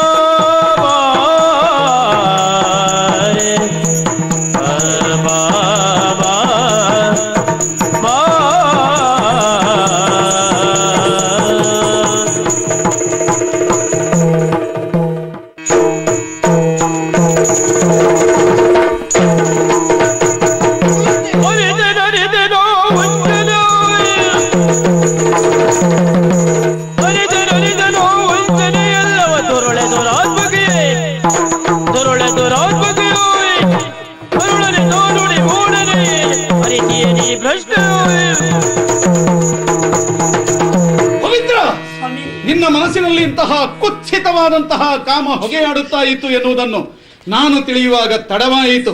ನೀನೊಬ್ಬಾಕೆ ಕುಲಟೆ, ನೀನೊಬ್ಬಾಕೆ ಬಜಾರಿ ಎನ್ನುವುದನ್ನು ತಿಳಿಯುವಾಗ ತಡವಾಗಿ ಹೋಯಿತು. ಚಾರಿತ್ರ್ಯ ಕೆಟ್ಟವಳಿ, ನನ್ನ ಬದುಕನ್ನು ಕೆಡಿಸುವುದಕ್ಕಾಗಿ ನನ್ನ ಮನೆಯನ್ನು ಹೊಕ್ಕವ ಕೆಟ್ಟ ದರಿದ್ರ ಮಾರಿ ನೀನು. ವಲ್ಲಭ, ನಿಮ್ಗೆ ಏನಾಯ್ತು ಸ್ವಾಮಿ? ಏನೆಲ್ಲ ಆಡ್ತಾ ಇದ್ದೀರಿ? ನನಗೆ ಒಂದು ಮಾಡಲಾರದಷ್ಟು ಅನ್ಯಾಯವನ್ನು ತಪ್ಪನ್ನು ಮಾಡಿ ವ್ಯಭಿಚಾರಿಣಿಯಾದಂತಹ ನೀನಿನ್ನು ವ್ಯಭಿಚಾರದ ಆ ನಿನ್ನ ಅವ್ಯವಹಾರಕ್ಕೆ ಒಳ್ಳೆ ಒಂದು ಸೋಗು ಹಾಕುವುದಕ್ಕೆ ಮುಂದೆ ಬಂದಿದ್ದೀಯಾ? ಸ್ವಾಮಿ, ಏನೆಲ್ಲ ಹೇಳಿಬೇಡಿ, ನಾನು ಅಂಥವಳಲ್ಲ. ಯಾಕೆ ಹೀಗೆಲ್ಲ ವರ್ತನೆ ಮಾಡ್ತಾ ಇದ್ರಿ? ಏನಾಯ್ತು ನಿಮಗೆ? ಯಾಕೆ ಅಂತ ಮತ್ತೆ ಕೇಳ್ತೀಯಾ? ಹೌದು.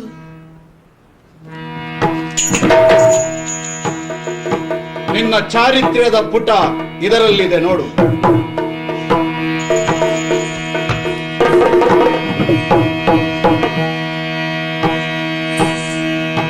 ಆದಿತ್ಯನೇ ನಿನ್ನ ಶ್ರೇಯೋಭಿಲಾಷಿನ ಸಾದರದಿ ಬರೆದಿರುವೆ ಪತ್ರ. ಆ ದುರಾತ್ಮಕ್ಕೆ ನೀ ವರಿಸುತ್ತೀ ದಿನ ಮೋಸ ಹೋದೆ, ಆಕೆ ನೀಚೆ ಸತ್ಯ. ಎನ್ನ ಪ್ರೇಯಸಿಯಾಗಿ ಸಂಪದವ ಸೆಳೆದಿಯಳು, ನಿನ್ನ ಸತಿಯಾಗಿ ಬಂದಿಯಳು. ಉನ್ನತಾಂಗದಿ ಕೃಷ್ಣ ಬಿಂದು ಎಡದಲ್ಲಿಯುವುದು, ಇನ್ನು ಸಾಕ್ಷಿಯೇ ಬೇಕೆ ಬುಡುಗು.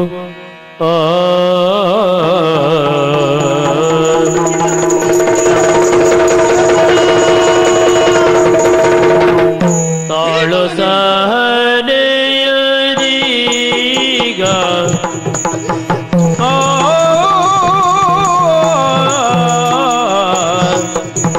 ತಾಳು ಸಹನೆಯದೀಗ ನಲ್ಲನೆ ಬೇಡದಿರು ಇಲ್ಲೇನೋ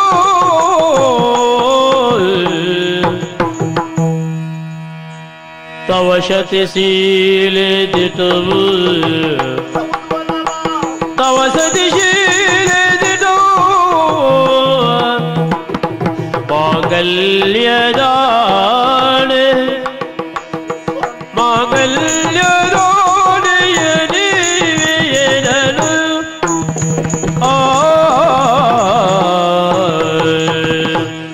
ಶಿವ ಶಿವ, ಇದೆಂತ ವಾಕ್ಯವನ್ನು ಓದುತ್ತಿದ್ದೇನೆ ಸ್ವಾಮಿ.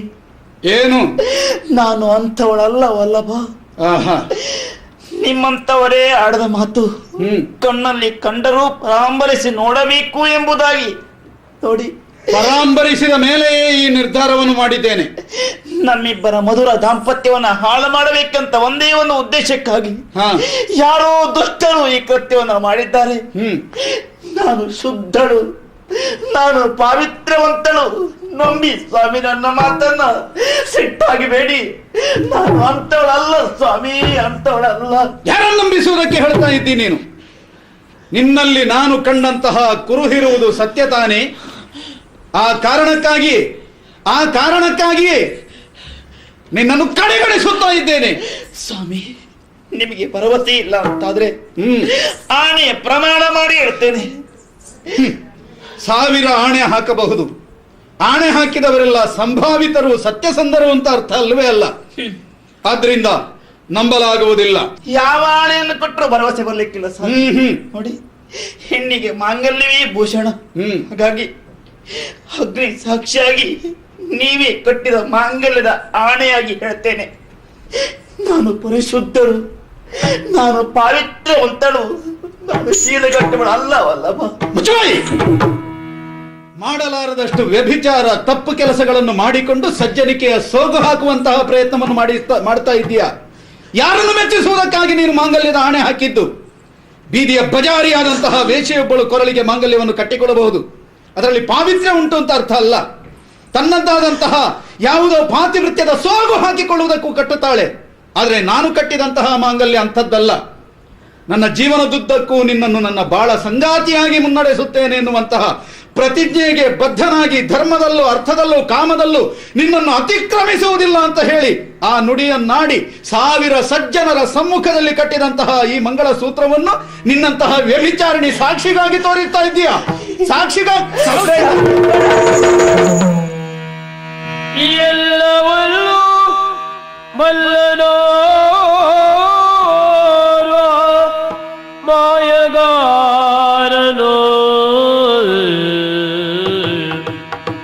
ಎಲ್ಲರನ್ನು ಕುಣಿಸಿ ನಗುವ ಸೂತ್ರಧಾರನು ಎಲ್ಲವಲ್ಲೂ ಬಲ್ಲನೋರು ಮಾಯಗಾರನು ಎಲ್ಲರನ್ನೂ ಕುಣಿಸಿ ನಗುವ ಸೂತ್ರಧಾರನು ಅವನೇ ಸೂತ್ರಧಾರನು ಅವನೇ ಸೂತ್ರಧಾರನು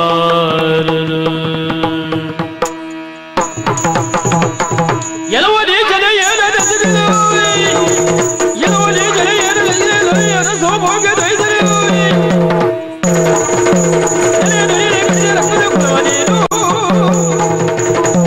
ಆದಿತ್ಯ, ನನ್ನ ಮಾಂಗಲ್ಯವನ್ನೇ ಹರಿಯುವುದಕ್ಕೆ ಮುಂದಾದೆಯಲ್ಲ ನೀನು. ಆ ಪವಿತ್ರ ಸಂಬಂಧವನ್ನು ಅರ್ಥೈಸಿಕೊಳ್ಳೋದೆಯಲ್ಲ, ನೀನೊಬ್ಬ ಗಂಡೇನೋ ನೀನು. ಛೀ, ನಿನ್ನ ಗಂಡು ಅಂತ ಒಪ್ಪುವುದಕ್ಕೆ ನಾಚಿಕೆ ಆಗುತ್ತಿದೆ. ಚಾರಿತ್ರ್ಯ ಹೀನ ವ್ಯಕ್ತಿ ನೀನೀಗ. ನಿನ್ನ ಗಂಡಸುತನಕ್ಕೆ ನನ್ನ ಧಿಕ್ಕಾರ. ಗಂಡಸುತನಕ್ಕೆ ಧಿಕ್ಕಾರ? ನನ್ನ ಗಂಡಸುತನಕ್ಕೆ ಧಿಕ್ಕಾರ? ಹೌದು, ನನ್ನ ಗಂಡಸುತನಕ್ಕೆ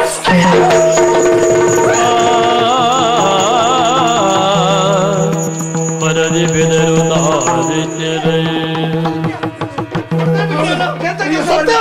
ನಾನು ಸಾಯ್ಬೇಕು ಅಂತ ಹೊಡೆದದ್ದು ಅಲ್ಲ ಅಲ್ಲ ಅಲ್ಲ. ಗೊತ್ತಾಯ್ತು.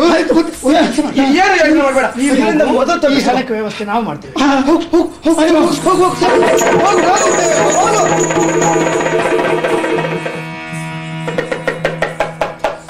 ಪವಿತ್ರಳ ಪ್ರಾಣ ಒಂದು ಗೋವಿಂದ ಗೋವಿಂದ.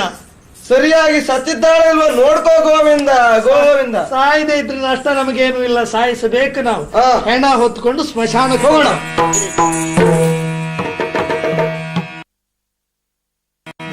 ಭೈರಪ್ಪ,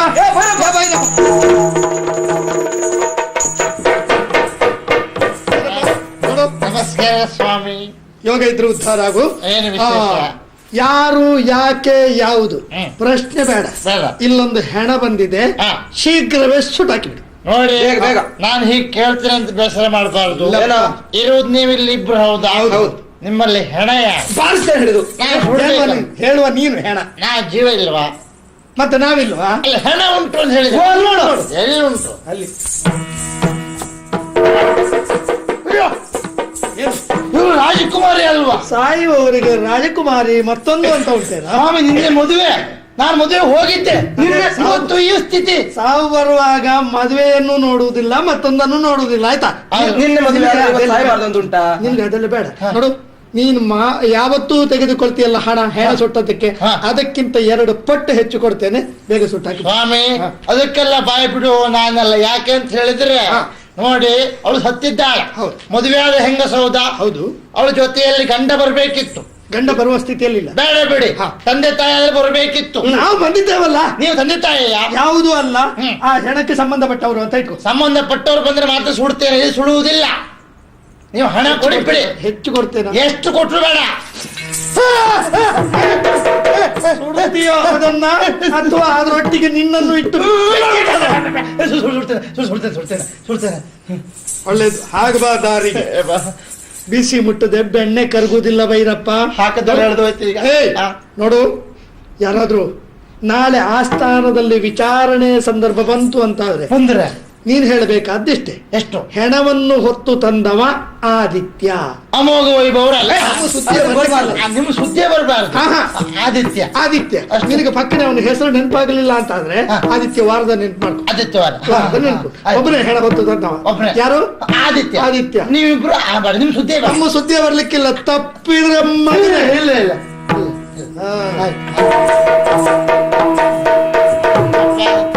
ಸ್ವಾಮಿ, ಏನ್ ಪ್ರಪಂಚ ನೋಡಿ ಇದು. ಹೆಣ ಸುಡದೆ ಇದ್ರೆ ಜೋರ್ ಮಾಡ್ತಾರೆ, ಹಣವು ಮಾಡು ಅಂತ ಹೇಳಿದೆ, ಇನ್ನೊಂದೇ ಕೊಳ್ತೇನೆ ಅಂತ ಹೇಳಿದ್ರು. ಏನಾಗ್ಲಿ ಸುಟ್ಟ ಹಾಕಿದ್ರೆ ಆಯ್ತು, ನಮ್ಗೇನು. ಆದ್ರೆ ಒಂದು ಹಾಕಿದ್ದೆಲ್ಲ ಹೇಳಿದ್ರು ಆಯ್ತಲ್ಲ, ಹೆಣ ಸುಡ್ಬೇಕು, ಒಂಚೂರು ತಕೊಂಡೇ ಬರ್ತೇನೆ ಅವ್ರು.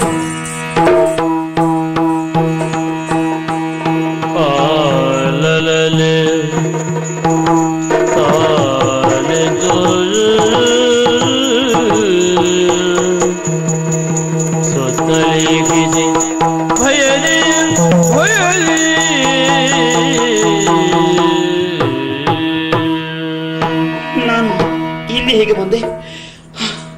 ಪ್ರಥಮ ರಾತ್ರಿ ಎಂದು ಹೊಲ್ಲವ ಹೊಡೆದವರು ಆಮೇನೇನಾಯ್ತು ಒಂದು ಗೊತ್ತಿಲ್ಲ. ಆದ್ರೆ ಇದು ಸ್ಮಶಾನ, ಚಿತೆ ಮೇಲಿದ್ದೇನೆ. ಸರಿ, ನಾನು ಸತ್ತೋಳು ಎಂಬುದಾಗಿ ಭಾವಿಸಿಕೊಂಡಿರಬೇಕು. ಏನೇ ಇರಲಿ, ನಾ ಬದುಕಬೇಕು. ಹಾಗಿದ್ರೆ ಇಲ್ಲಿರಬಾರ್ದು, ಎಲ್ಲಿಯಾದ್ರೂ ಹೋಗಿಬಿಡ್ತೇನೆ.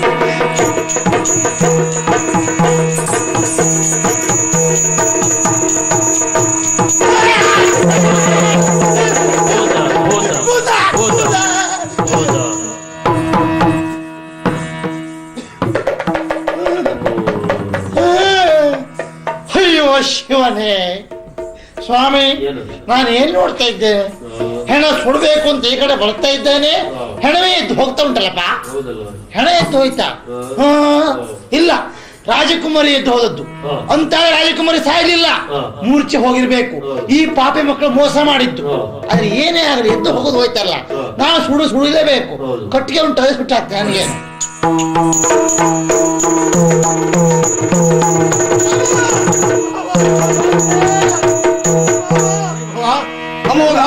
ಏನಾಯ್ತು? ನೋಡಿದೆವು, ಆಗಬಾರದಾಗಿ ಹೋಯ್ತು ನಮ್ಮೂರು. ಏನಾಯ್ತಾ? ಏನ ಬೇಡಲಿ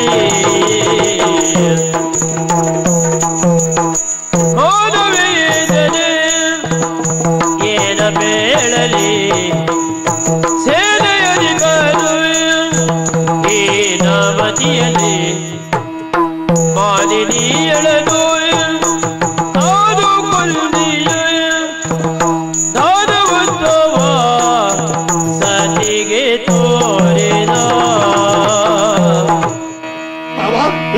ನಮ್ಮೂರಿನಲ್ಲಿ ಇಂಥದ್ದೊಂದು ಪ್ರಕರಣ ನಡೀತದೆನ್ನೋ ಕಲ್ಪನೆ ಕೂಡ ನಮಗಿರ್ಲಿಲ್ಲ ಮಾವ. ಏನ್ ನಡೆದೋಯ್ತು?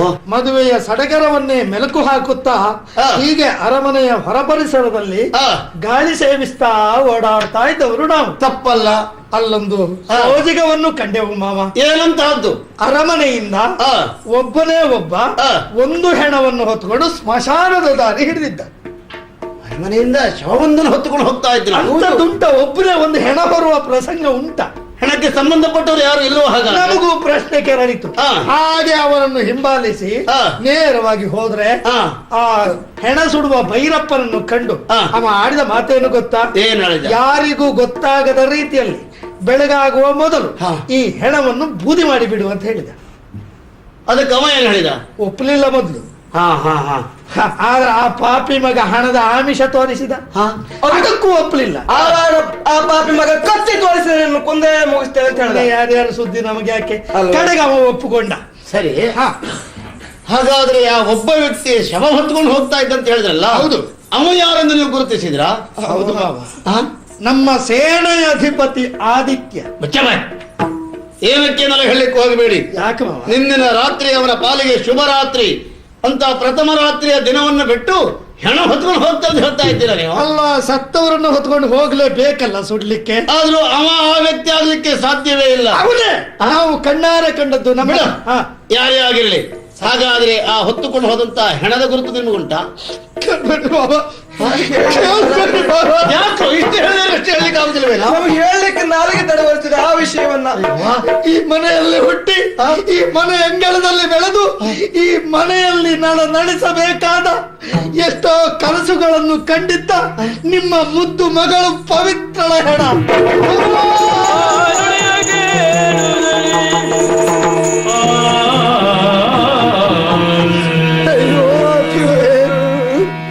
ಮಗಳೇ ಪವಿತ್ರ, ನಿನ್ನ ಬಾಳಿನ ಭವಿತವ್ಯದ ಕುರಿತಾಗಿ ಏನೆಲ್ಲ ಹೊಂಗರದು ಕಾಡ್ತಾ ಇದ್ದೆ ಮಗಳೇ.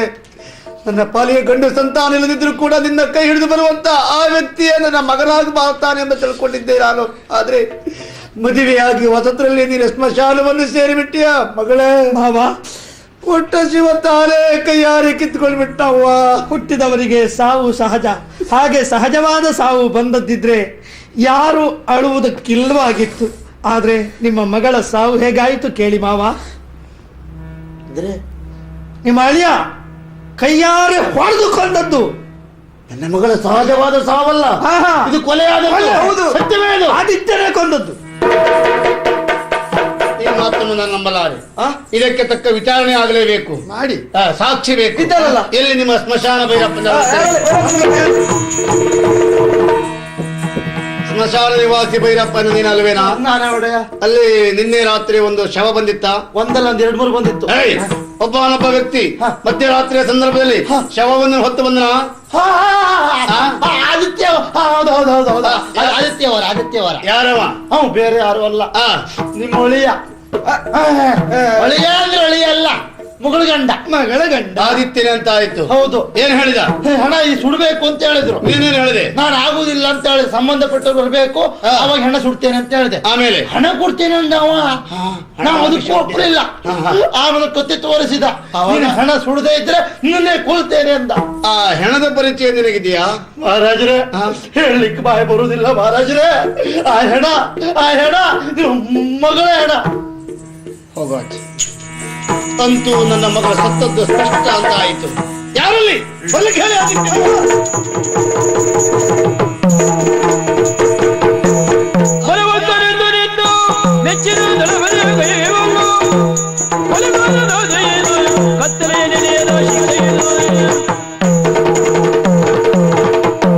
ಆದಿತ್ಯ, ಒಂದೊಂದು ದಿನ ಸಭೆಯ ಮಧ್ಯದಲ್ಲಿ ಎಲ್ಲವರ ಮನವನ್ನೇ ಗೆದ್ದವನು ಎನ್ನುವ ಕಾರಣಕ್ಕಾಗಿ ನಿನಗೊಂದು ಸೇನಾಪತಿಯ ಪಟ್ಟವನ್ನು ನಾನು ಕರುಣಿಸಿದೆ. ಮಾತ್ರವಲ್ಲ, ನನ್ನ ಮನ ಗೆದ್ದ ಕಾರಣಕ್ಕಾಗಿ ನನ್ನ ಮನೆಯ ಮಗಳನ್ನೇ ನಿನಗೆ ಕೊಡಬೇಕೆಂಬುದಾಗಿ ಮುಂದೆ ಬಂದವ ನಾನು. ಆ ದಿವಸ ನಿನ್ನಲ್ಲಿ ಹೇಳಿದ್ದೇನು, ಈ ಆದಿತ್ಯನಿಂದಲೇ ಕಮಲತೇಜನ ಮಗಳ ಬಾಳಿನ ಬಾಳದವರೇ ಅರಳಬೇಕು ಅಂದ್ರೆ ಈ ಆದಿತ್ಯನಿಂದ ಎಂದು ನಾನು ಕೇಳಿಕೊಂಡಾಗ ನೀನು ಒಪ್ಪಿದವ. ಅಷ್ಟೇ ಅಲ್ವಾ, ನನ್ನ ಮಗಳಿಗೆ ಬಾಳು ಕೊಟ್ಟು ಮುಂದೆ ಏನೆಲ್ಲ ನಿನ್ನಿಂದ ನಾನು ಕನಸು ಕಾಣುತ್ತಾ ಇದ್ದೆ ನಾನು. ಹೇಳು, ನನ್ನ ಮಗಳು ಹೇಗಿದ್ದಾಳೆ, ಎಲ್ಲಿದ್ದಾಳೆ, ಯಾವ ಸ್ಥಿತಿಯಲ್ಲಿದ್ದಾಳೆ ಹೇಳು. ಅವಳು ಈಗಿಲ್ಲ. ಎಲ್ಲಿ ಹೋಗಿದ್ದಾಳೆ? ಪವಿತ್ರ ಸತ್ತೋಗಿದ್ದಾಳೆ. ಮರ್ಯಾದೆ ಸತ್ತವನೇ, ಮಾನ ಬಿಟ್ಟವನೇ, ಹೆಂಗೊಲೆಯನ್ನೇ ಮಾಡಿ ಎದೆ ಮುಂದೆ ಮಾಡಿ ನಿಂತುಕೊಂಡು ಅವಳು ಸತ್ತಿದ್ದಾಳೆ ಹೇಳ್ತಾ ಇದ್ದೀಯಾ ಧೈರ್ಯವಾಗಿ. ಅಂದೊಂದು ದಿನ ನೀನೇ ಹೇಳಿದ ಮಾತು, ಪ್ರತಿಜ್ಞಾವಚನ ಸ್ವೀಕಾರ ಮಾಡುವ ಸಂದರ್ಭದಲ್ಲಿ ನಾರಿಯರಿಗಾಗಿ ನಾರಿಯರ ಮಾನ ಪ್ರಾಣ ಉಳಿಸುವಲ್ಲಿ ತನ್ನ ದೇಹ ತ್ಯಾಗಕ್ಕೂ ಸಿದ್ಧ ಪ್ರಭು ಅಂತ ಹೇಳಿದ ನೀನೆಂದು ಹೆಂಗೊಲೆಯನ್ನು ಮಾಡಿದ್ದೀಯಾ. ಅಂತ ಕ್ಷುಲ್ಲಕ ಕಾರ್ಯವನ್ನು ಮಾಡಿದಂತಹ ನೀನೆಂದು ಪವಿತ್ರವಾದಂತಹ ಕಲ್ಪನಾಪುರದ ಜನತೆಗೆ ಮುಖ ತೋರಿಕೊಂಡಿರಬೇಡ. ನಿನಗೆ ಜೀವಾವಧಿ ಶಿಕ್ಷೆ ಹಾಕಿ ಅವನ ಸೆರೆಮನೆಗೆ ಅವನನ್ನು.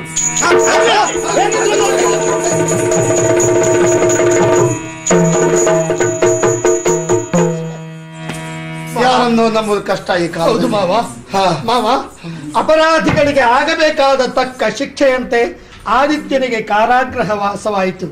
ನಾವೀಗ ವಿಚಾರ ಮಾಡಬೇಕಾದ್ದು ಸತ್ತವರ ಕುರಿತಲ್ಲ, ನಮ್ಮ ದೇಶದ ಕುರಿತಾಗಿ. ಕಲ್ಪನಾಪುರ ಅಂತ ಹೇಳಿದ್ರೆ ಪ್ರತ್ಯಕ್ಷ ಅಮರಾವತಿಯನ್ನೇ ಹೋಲುವ ಸಂಪತ್ತುಳ್ಳದ್ದು. ಇಂತಹ ನಮ್ಮ ಊರಿಗೆ ಸೇನಾಧಿಪತಿಯು ಸುದೃಢವಾಗಿ ಇಲ್ಲ ಅಂತಾದ್ರೆ ಶತ್ರುಗಳು ವಕ್ರದೃಷ್ಟಿಯನ್ನು ಇತ್ತ ಬೀರಿದ್ರೆ ತಪ್ಪೇನೂ ಅಲ್ಲ. ಆದ್ದರಿಂದ ಆ ಸೈನ್ಯದ ವ್ಯವಸ್ಥೆ ಒಂದು ಆಗಬೇಕು ಮಾವ. ಹೌದು ವೈಭವ ಮಾವ, ಇದು ಕೇವಲ ಕುಟುಂಬಕ್ಕೆ ಮಾತ್ರ ಸೀಮಿತವಾಗಿ ನಾವಿದ್ದವರಲ್ಲ ಅಲ್ವೇ, ಇಡೀ ರಾಜ್ಯ ರಕ್ಷಣೆ ನಮ್ಮಿಂದ ಆಗಬೇಕು. ಮಾನಸಿಕವಾಗಿ ಬಹಳ ನೊಂದಿದ್ದೇನೆ ನಾನೀಗ. ಹಾಗಂತ ನಿನ್ನ ಸಲಹೆ ಬಹಳ ಸೂಕ್ತವಾದದ್ದೇ ಆದ್ರೂ ಇನ್ನೊಬ್ಬ ವ್ಯಕ್ತಿ ನಾವು ಹುಡುಕಬೇಕಾದದ್ದೇನು ಇಲ್ಲ. ಇಲ್ಲಿಯವರೆಗೆ ಉಪಸೇನಾನಿ ಆಗಿರುವಂತ ಈ ಅಮೋಘನೇ ನಿಜವಾಗಿ ಸೇನಾಪತಿಯಾಗಿ ಮುಂದುವರಿದು ಒಳ್ಳೆಯದಾತ. ಅವನಿಗೆ ದಕ್ಕಬೇಕಾದ್ದು ಅಂದು ನೀವಿರಿಸಿದಂತಹ ವೀರಯೋಧ ಸ್ಪರ್ಧೆಯಲ್ಲಿ ಸೈನಿಕರ ಸಾಹಸ ಪ್ರದರ್ಶನದಲ್ಲಿ ಎಲ್ಲರನ್ನೂ ಗೆದ್ದು ನಿಂತವ ಅವನೇ.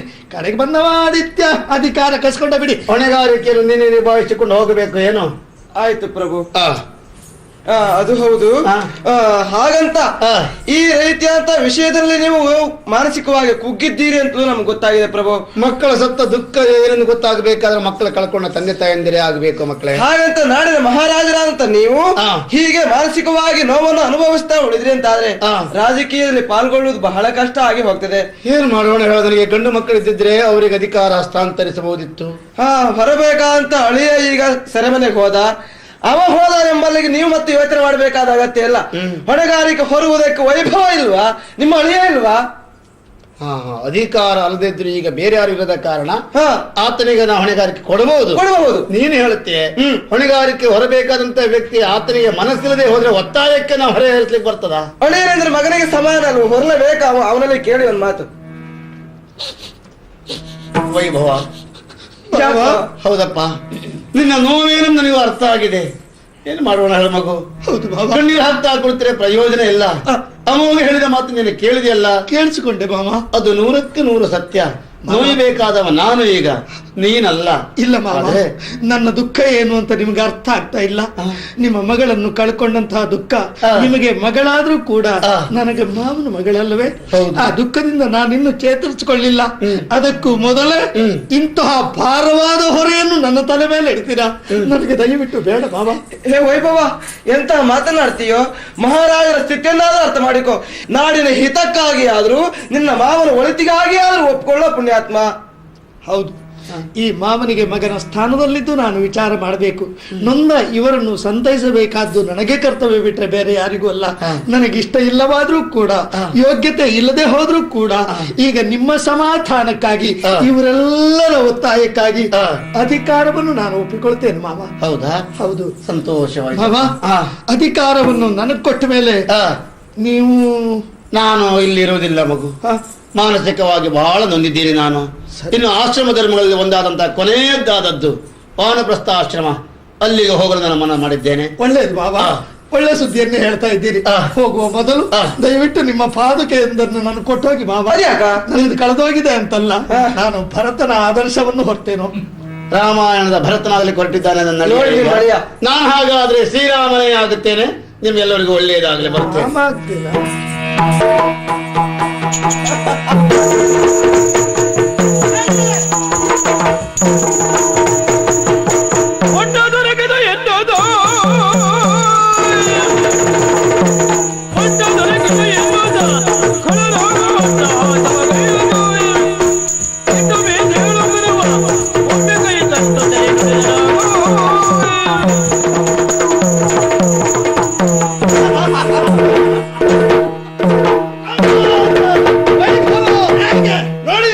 ತಂತ್ರಗಾರಿಕೆಯಿಂದ ಏನನ್ನು ಸಾಧಿಸುವುದಕ್ಕಾಗ್ತದೆ ಎನ್ನುವುದಕ್ಕೆ ಅಮೋಘ ವೈಭವರೇ ಜ್ವಲಂತ ಸಾಕ್ಷಿಯನ್ನು ಅನೇಕ ದಿವಸಗಳಿಂದ ನಾನು ಕಾಯುತ್ತಿರುವಂತ ಸೇನಾಪತಿಯ ಪಟ್ಟ ನನಗೆ ದಕ್ಕಿತು. ಇಲ್ಲಿ ಅಧಿಕಾರ ಗದ್ದುಗೆ ನನಗೆ ಸಿಕ್ಕಿತು.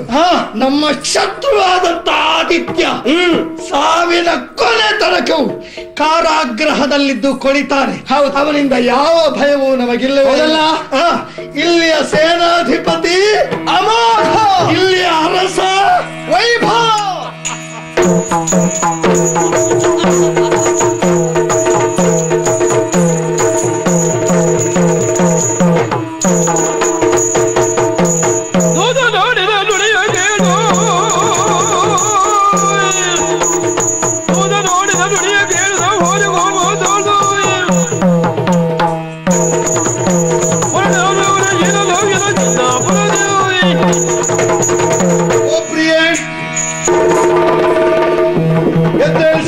ವಂದಿಸಿಕೊಂಡೆ.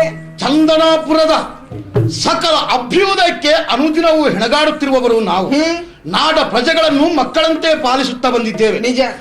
ಊರು ನಮ್ಮದ್ದು ಸಣ್ಣದಾದ್ರೂ ಇಷ್ಟರ ತನಕ ಆ ದೇವರ ಒಲಿಮೆಯಿಂದ ಯಾರ ವಿರೋಧವೂ ನಮಗಿಲ್ಲ. ಸತ್ಯ ಧರ್ಮಕ್ಕನುಸರಿಸಿ ಈ ನಾಡನ್ನು ಆಳ್ತಾ ಇದ್ದೇನೆ. ಇಂದು ದೂತರಾಡಿದ ಮಾತೇನು? ಮೃಗಗಳ ಹಾವಳಿ ಹೆಚ್ಚಿದೆ, ಪ್ರಭುಪೇಟೆಗಾಗಿ ತಾವು ಬರಬೇಕು ಎಂಬುದಾಗಿ ನಮ್ಮಲ್ಲಿ ಕೇಳಿಕೊಂಡ್ರು. ಅವರನ್ನು ಮನ್ನಿಸಿ ಮಾನಿಸಿ ಕಳುಹಿಸಿ ಆಯ್ತು. ನಮ್ಮ ಪ್ರಜೆಗಳನ್ನು ರಕ್ಷಿಸಬೇಕಾದ್ದು ನಮ್ಮ ಕರ್ತವ್ಯ ತಾನೇ. ಆದುದರಿಂದ ಕಾಡ ಮೃಗಗಳ ಬೇಟೆಗಾಗಿ ಹೊರಟು ನಿಂತಿದ್ದೇನೆ. ಹೋಗಿ ಬರಲೇ ಸ್ವಾಮಿ. ನೀವೇನೋ ಹೊರಟು ನಿಂತದ್ದು ಹೌದು, ಸರಿ. ನಿಮ್ಮನ್ನು ತಡೀತೇನೆ ಅನ್ನೋದಾಗಿ ಭಾವಿಸಬೇಡಿ. ಯಾಕೋ ಏನು ನನಗೂ ಈ ಅರಮನೆಯಲ್ಲಿ ಇದ್ದು ಇದ್ದು ಇದ್ದು ಬೇಸರ. ನೀವು ಹೇಗೆ ಬೇಟೆ ಆಡ್ತೀರಿ, ಈ ಚಂದವನ್ನು ನಾನು ನೋಡುವುದಕ್ಕೆ ನಿಮ್ ಜೊತೆ ಬರ್ಬೋದಲ್ಲ. ಕಾಡಂದ್ರೆ ನಾಡಲ್ಲ, ಅಲ್ಲಿ ಬಹಳ ಕಷ್ಟವಿದೆ. ದುಷ್ಟ ಮೃಗಗಳು, ಕೆಟ್ಟ ಪ್ರಾಣಿಗಳು, ಆಮೇಲೆ ಅದೋ ಅಲ್ಲಿರುವಂತಹ ಹಾವುಗಳು, ಎಲ್ಲಿ ನೋಡಿದರಲ್ಲಿ ಗಿರಿ ಗೌರಗಳು. ಹೆಣ್ಣಾದ ನಿನಗೆ ಅಲ್ಲಿ ಓಡಾಡುವುದಕ್ಕೆ ಸಾಧ್ಯ ಉಂಟೇನೆ? ಇದಕ್ಕೆಲ್ಲ ರಕ್ಷಣೆ ನೀವು ಒದಗಿಸ್ತೀರಿ ಎನ್ನುವ ಭರವಸೆಯಿಂದ ನಿಮ್ ಜೊತೆಗೆ ಬರ್ತೇನೆ. ಹೌದಲ್ಲ? ಹಾಗಾದ್ರೆ ಗಂಡನ ಬೇಟೆ ಕಾಣಬೇಕು ನಿನಗೆ. ಹೌದು. ಇನ್ಯಾಕೆ ತಡ? ಬೇಕಾದಂತ ವ್ಯವಸ್ಥೆಯಲ್ಲಿ ಸಾಗುಳು.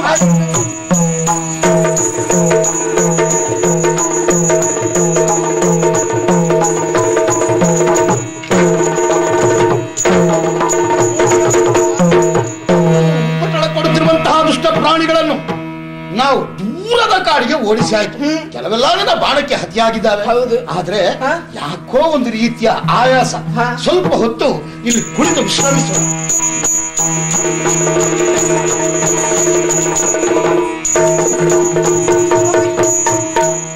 ಏರಿದೇನು ಗೆಳತಿ,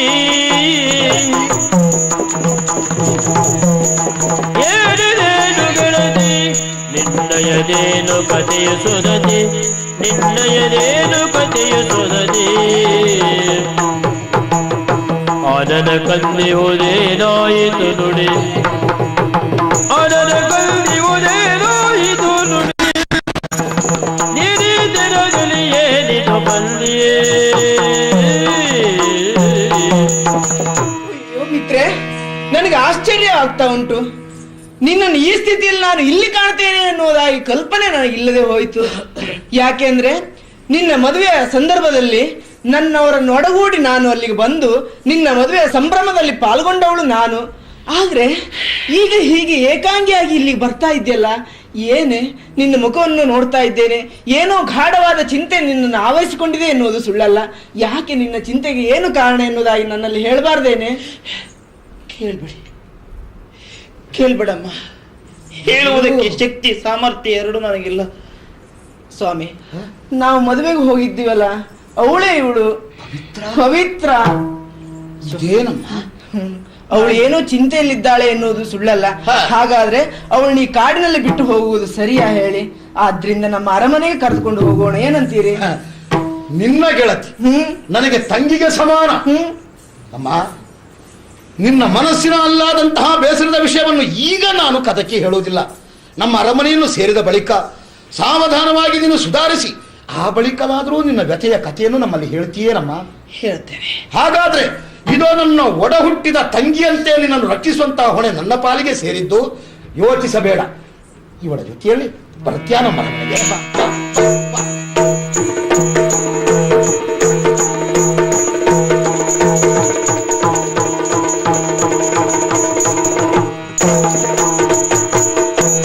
ಮದುವೆ ಮದುವೆ ಮದುವೆ ಎನಗೆ ಎನ್ನುತ್ತಲಾದಿನ, ಮದುವೆ ಮದುವೆ ಮದುವೆ ಮದುವೆ ಮದುವೆ ಎನಗೆ ಎನ್ನುತ್ತಲಾದಿನ. ಮುದವ ತೊಳೆಯುತ್ತ ಜಮೀನ ಬಂದಳಾದಿನ. ಸಲಾಂ ಸಲಾಂ. ಓಕೆ, ಯಾರು ನೀವು? ನಾನು ಜಮೀಲ, ಜಕೀರ್ ಸಾಹೇಬ್ರ ಮಗಳು. ಯಾವ ಸತ್ತವಳಾದ್ರೂ ನನಗೆ ಸಮಸ್ಯೆ ಏನಿಲ್ಲ, ಹೊರಟೋಗತ್ತೆ. ನನ್ನ ಪರಿಚಯ ಇಲ್ವಾ? ಇಲ್ವಾ? ಆ ದಿನ ಮದುವೆ ಆಗ್ತೇನೆ ಅಂತ ಹೇಳಿ ಮಾತು ಕೊಟ್ಟಿದ್ದು ನೀನೇ ಅಲ್ವಾ? ನೀನೇನು ಕನಸು ಕಾಣ್ತಾ ಇದ್ದೀಯ? ಯಾಕೆ? ನಾನು ನಿನ್ನ ನೋಡ್ಲೇ ಇಲ್ಲ. ನೀನೇ ಹೇಳಿದ್ದಲ್ವಾ, ಪವಿತ್ರಳ ಗುಟ್ಟನ್ನು ತಿಳ್ಕೊಂಡು ಬಾ, ಆಮೇಲೆ ನಿನ್ನ ಶಾದಿ ಆಗ್ತದೆ ಅಂತ. ಈ ಮುಸುಡನ್ನ ನೋಡ್ಲಿಲ್ಲ ಅಂತ ಹೇಳ್ತಾನೆ, ಮತ್ತೆ ಏನೇನೋ ಕಟ್ಟುಕತೆ ಹೇಳ್ತಾನೆ. ನೀವು ರಾಜ ಆಗಿದ್ದೀರಿ ಅಂತ ಈಗ ಮದುವೆ ಆಗುದಿಲ್ಲ ಅಂತ ಹೇಳ್ತೀರಾ? ನನ್ನ ಯೋಗ್ಯತೆ ಏನು? ನಿನ್ನ ಹಣ ಬರ ಏನು? ಹೋಗತ್ತೆ. ಶಾದಿ ಆಗುದಿಲ್ವಾ? ಹೋಗೆ ಆಗುದಿಲ್ವಾ? ಇಲ್ದಿರ ಆಳುಗಳನ್ನ ಆಜ್ಞೆ ಮಾಡ್ತೇನೆ. ಆಗದಿದ್ರೆ ಬೇಡ, ನನಗೆ ಗೊತ್ತುಂಟು ಏನ್ ಮಾಡ್ಬೇಕು ಅಂತ. ಅದನ್ನ ನೀವು ಹೇಳಿತ್ತಲ್ಲ, ಪವಿತ್ರಳ ಗುಟ್ಟನ್ನು ತಿಳ್ಕೊಂಡು ಬಾ, ಆಮೇಲೆ ಶಾದಿ ಆಗ್ತೇನೆ ಅಂತ. ಆ ಮಚ್ಚೆ ವಿಷಯ ಎಲ್ಲರ ಹತ್ರ ಹೇಳ್ತೇನೆ ನಾನು. ನನ್ನ ಚಿನ್ನ, ನನ್ನ ಬಂಗಾರ, ಜಮೀಲ, ನೀನ್ ನನ್ನನ್ನು ಎಷ್ಟು ಗಾಢವಾಗಿ ಪ್ರೀತಿಸ್ತಿ ನೋಡೋಣ ಎಂದು ಸ್ವಲ್ಪ ವಿನೋದ ಮಾಡಿದೆ ಅಷ್ಟೇ. ಅದೇ ನನಗೆ ಹೆದರಿಕೆ ಆಗಿದ್ದು. ಈಗ ಈ ವೈಭವನ ಬಾಳಿನಲ್ಲಿ ನಿನ್ನನ್ನು ಮರೆಯುವುದಕ್ಕುಂಟೆ, ಮತ್ತೆ ನಿನ್ನನ್ನು ತೊರೆಯುವುದಕ್ಕುಂಟೆ. ನನ್ನ ಎಡಭಾಗದಲ್ಲಿ ಪೀಠದಲ್ಲಿ ಕುಳಿತುಕೊಳ್ಬೇಕಾದ್ರೆ ಈ ಜೋಡಿ ಮುಂದೆ ಜೋಡಿ ಯಾವುದೇ. ನನಗೆ ಒಂದು ಕನಸು ಕಾಣ್ತಾ ಇದ್ದೇನೆ. ಯಾವುದು? ಮದುವೆ ಆದ ಬಳಿಕ ನಿನ್ನ ಜೋಡಿ ಅಂದ್ರೆ ಸಾಧಾರಣ ಹೇಗಿರ್ಬೇಕು? ಗಂಡ ಹೆಂಡತಿ ಹಾಗೆ. ಗಂಡ ಹೆಂಡತಿ ಹೌದು, ಅದಕ್ಕೊಂದು ಆದರ್ಶ ಅಂತ ಇಲ್ವಾ? ಆದರ್ಶ ಅಂದ್ರೆ ಏನು? ನಾನು ತೀರ್ಮಾನಿಸಿದ್ದೇನೆ. ಓ ಅಲ್ಲಿ ನೋಡು, ಒಂದು ದಾಂಪತ್ಯದ ಭಾವಚಿತ್ರ ಇದೆ ನೋಡು.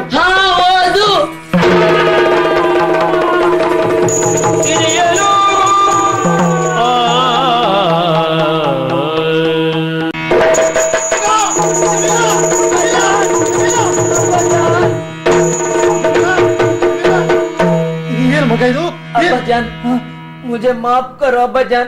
ಯಾಕೆ ಬೇಟಿ? ನಾನ್ ತಪ್ಪು ಮಾಡ್ತು. ಏನ್ ತಪ್ಪು ಮಾಡಿತು? ಆ ವೈಭವ ಪಾಪಿ ಮಗಂದು ನನ್ನನ್ನು ಮದುವೆ ಆಗ್ತದಂತ ಹೇಳ್ತು. ಅದ್ರ ಮಾತನ್ನ ನಾನು ನಂಬ್ತು. ಅಬ್ಬಾಜಾನ್, ಏನ್ ಬೇಟಿ? ತಪ್ಪು ಮಾಡಿದ್ದು ಮತ್ತೇನಲ್ಲ. ಏನ್ ಮಗ? ಆದ್ಮಿ ಹೇಳಿದ್ದು, ನಿನ್ನನ್ನು ಮದುವೆ ಆಗ್ಬೇಕಾದ್ರೆ ಪವಿತ್ರಳ ಗುಟ್ಟನ್ನು ತಿಳ್ಕೊಂಡು ಬಾ ಅಂತ ಹೇಳ್ತು. ಹಾಗಾಗಿ ಅವಳ ಜೊತೆಗೆ ಜಲ ಕ್ರೀಡೆಗೆ ಹೋದವಾಗ ಅವಳ ಎಡಸ್ಥಾನದಲ್ಲಿ ಮಚ್ಚೆ ಇರೋದನ್ನು ನೋಡ್ಕೊಂಡು ಬಂದು ನಾನು ಬಂದು ಹೇಳ್ತು. ಅದನ್ನ ಆದಿತ್ಯನಿಗೆ ಅವರು ಪತ್ರ ಮುಖೇನ ತಿಳಿಸ್ತು. ಅಬ್ಬಾಜಾನ್, ನನ್ನನ್ನು ಶಾದಿ ಆಗು ಅಂತ ಹೇಳಿದ್ರೆ ಆ ಪಾಪಿ ಮಗಂದು ನನ್ನ ನೀರ್ದು ಕೊಂದು.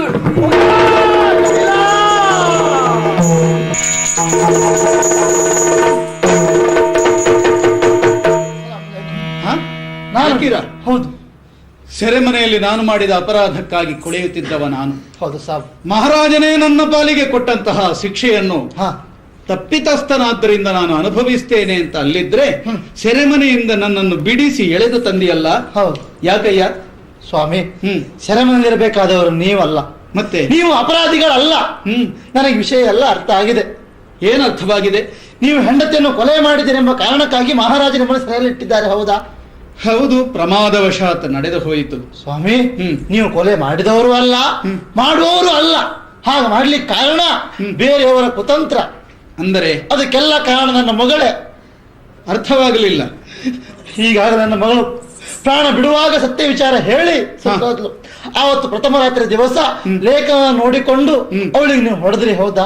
ಲೇಖನವೇ ಸಂಶಯಕ್ಕೆ ಕಾರಣವಾಗಿತ್ತು. ಆದ್ರೆ ಆ ಲೇಖನದಲ್ಲಿ ಇದ್ದ ವಿಷಯ ಸತ್ಯ ಅಲ್ಲ ಸ್ವಾಮಿ. ಆಕೆಯ ಎಡಬದಿಯ ಎದೆಯಲ್ಲಿ ಇದ್ದಂತಹ ಕುರುಹನ್ನು ಕಂಡು ನಾನು ಆ ಶಿಕ್ಷೆಯನ್ನು ಕೊಡುವುದಕ್ಕೆ ಮುಂದಾದದ್ದು. ಹೌದು ಹೌದು. ಆದ್ರೆ ಆ ಗುಟ್ಟನ್ನು ತಿಳ್ಕೊಂಡು ಬಂದವಳು ಯಾರು? ನನ್ನ ಮಗಳು ಬಂದು ಅಮೋಘ ವೈಭವರಲ್ಲಿ ಹೇಳಿದ್ದು. ಆ ಅಮೋಘ ಮತ್ತು ವೈಭವ ಸೇರಿ ಪತ್ರವನ್ನು ಬರೆದು ನಿಮ್ಮ ಕೋಣೆಯಲ್ಲಿ ಇಟ್ಟಿದ್ದು. ಆ ಪತ್ರವನ್ನು ನೋಡಿ ಅವಳು ನೀವು ಹೊಡೆದದ್ದು ಬಿಟ್ರೆ ನಿಮ್ಮದ್ದೇನು ತಪ್ಪಿಲ್ಲ ಸ್ವಾಮಿ. ಅಮೋಘ ವೈಭವರ ತಂತ್ರದಿಂದ ಹೀಗಾಯಿತು. ಹೌದು, ಕುತಂತ್ರದಿಂದ ಹೀಗಾಯಿತು ಖಂಡಿತ. ಆದ್ರೆ ಸಾಧ್ವಿಯಾದಂತಹ ನನ್ನ ಪವಿತ್ರಾಳನ್ನು ನಾನು ಶಿಕ್ಷಿಸಿದ್ದು ಸುಳ್ಳಲ್ಲವಲ್ಲ. ಅಂದ್ರೆ ಸಿಟ್ಟಿನ ಬರದಲ್ಲಿ ಹೊಡೆದ ಹೊಡೆತಕ್ಕೆ ಆಕೆ ಆಕೆ ಸತ್ತೇ ಹೋದಳಪ್ಪ. ಸ್ವಾಮಿ, ಸತ್ಯ ಇಲ್ಲ ಇಲ್ಲ ಇಲ್ಲ ಇಲ್ಲ, ಸತ್ಯ ವಿಚಾರ ನನಗೆ ಗೊತ್ತುಂಟು. ಹಾಗೆ ನೀವು ಹೊಡೆದಾಗ ಅವರಿಬ್ರು ಬಂದ್ರು, ಹೌದಾ? ಹೌದು. ಆ ಹೆಣವನ್ನು ಎತ್ಕೊಂಡು ಹೋಗಿ ಸ್ಮಶಾನಕ್ಕೆ ಹೋದ್ರು. ಅಲ್ಲಿ ಹೋಗಿ ಭೈರಪ್ಪನಲ್ಲಿ ಸುಡು ಅಂತ ಹೇಳಿದಾಗ ಆ ಭೈರಪ್ಪ ಒಪ್ಪದಿಲ್ಲಂತೆ. ಆಮೇಲೆ ಜೋರು ಮಾಡಿದಾಗ ಒಪ್ಪಿದ. ಆಮೇಲೆ ಸುಡಬೇಕು ಅಂತ ಹತ್ರ ಹೋಗುವಾಗ ಆ ಪವಿತ್ರ ಎತ್ಕೊಂಡು ಹೋಗ್ತಾ ಇದ್ಲಂತೆ. ಅಂದ್ರೆ ಆ ಪವಿತ್ರ ಸಾಯಲಿಲ್ಲ ಸ್ವಾಮಿ, ಮೂರ್ಛೆ ಹೋದದ್ದು. ಆ ಪಾಪಿ ಹೊತ್ತದಂತ ಹೇಳಿದ್ದಷ್ಟೇ. ಜಾಕೀರ, ಯವನಾದರೂ ನೀನು ಪ್ರಾಮಾಣಿಕ ಎನ್ನುವುದಕ್ಕೆ ನನಗೆ ಹಲವಾರು ಸಾಕ್ಷಿಗಳು ಈ ಹಿಂದೆ ಸಿಕ್ಕಿದೆ. ಹೌದು ಸಾಬ್. ಆದ್ರಿಂದ ಸುಳ್ಳು ಹೇಳುವವ ನೀನಲ್ಲ. ನಿನ್ನ ಮಾತಿನಲ್ಲಿ ವಿಶ್ವಾಸ ಉಂಟು. ನಿನ್ನ ಮಾತಿನಂತೆ ನನ್ನ ಪವಿತ್ರ ಬದುಕಿದ್ದಾಳೆ. ಹೌದು. ಆದ್ರಿಂದ ನೀವು ಇಲ್ಲಿರ್ಬೇಕಾದವರಲ್ಲ, ಇಲ್ಲಿಂದ ಹೋಗ್ಬೇಕು, ಅವ್ರನ್ನ ಹುಡುಕಬೇಕು.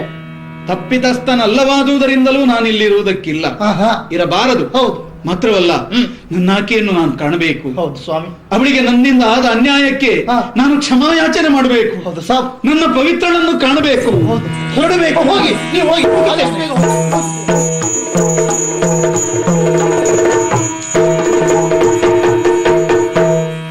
ಈ ಅರಮನೆಯ ಇದಕ್ಕಾಗಿ ಇಷ್ಟು ಮಾಡಲೇಬೇಕಲ್ಲ. ನನ್ನ ಮಗಳು ತಪ್ಪು ಮಾಡಿದ್ದಾಳೆ, ತಪ್ಪಿಗ ದೇವರು ಸರಿಯಾದ ಶಿಕ್ಷೆ ಕೊಟ್ಟಿದ್ದಾನೆ. ಆದ್ರೆ ಇವರ ಸೆರೆಯನ್ನು ಬಿಡಿಸಿ ಬಿಟ್ಟಿದ್ದೇನೆ. ನಾನೇ ಬಿಡಿಸಿ ಬಿಟ್ಟು ಅಂತ ಅವ್ರಿಗೆ ಗೊತ್ತಾದ್ರೆ ಅವರನ್ನು ಖಂಡಿತ ಬಿಡುವುದಿಲ್ಲ, ನನ್ನನ್ನು ಕೊಲ್ತಾರೆ. ಆದ್ರಿಂದ ಇವತ್ತಿನಿಂದ ಈ ರಾಜ್ಯವನ್ನು ಬಿಟ್ಟು ದೂರ ಹೋಗ್ತೇನೆ.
ಯಾವತ್ತೂ ನಿನ್ನನ್ನು ಕರೆಯುವುದು ಎಲ್ಲವರಿದ್ದಾಗ ನನ್ನನ್ನು ಕರೆಯುವುದಿಲ್ಲ, ಇಲ್ಲ ಪ್ರತ್ಯೇಕವಾಗಿ ಕರೆಯುವುದು. ಹೌದು, ಕರೆತಿ ಅಂತ ಆದ್ರೆ ಏನಾದ್ರೂ ವಿಶೇಷತೆ ಉಂಟು ಅಂತಲೇ ಅರ್ಥ.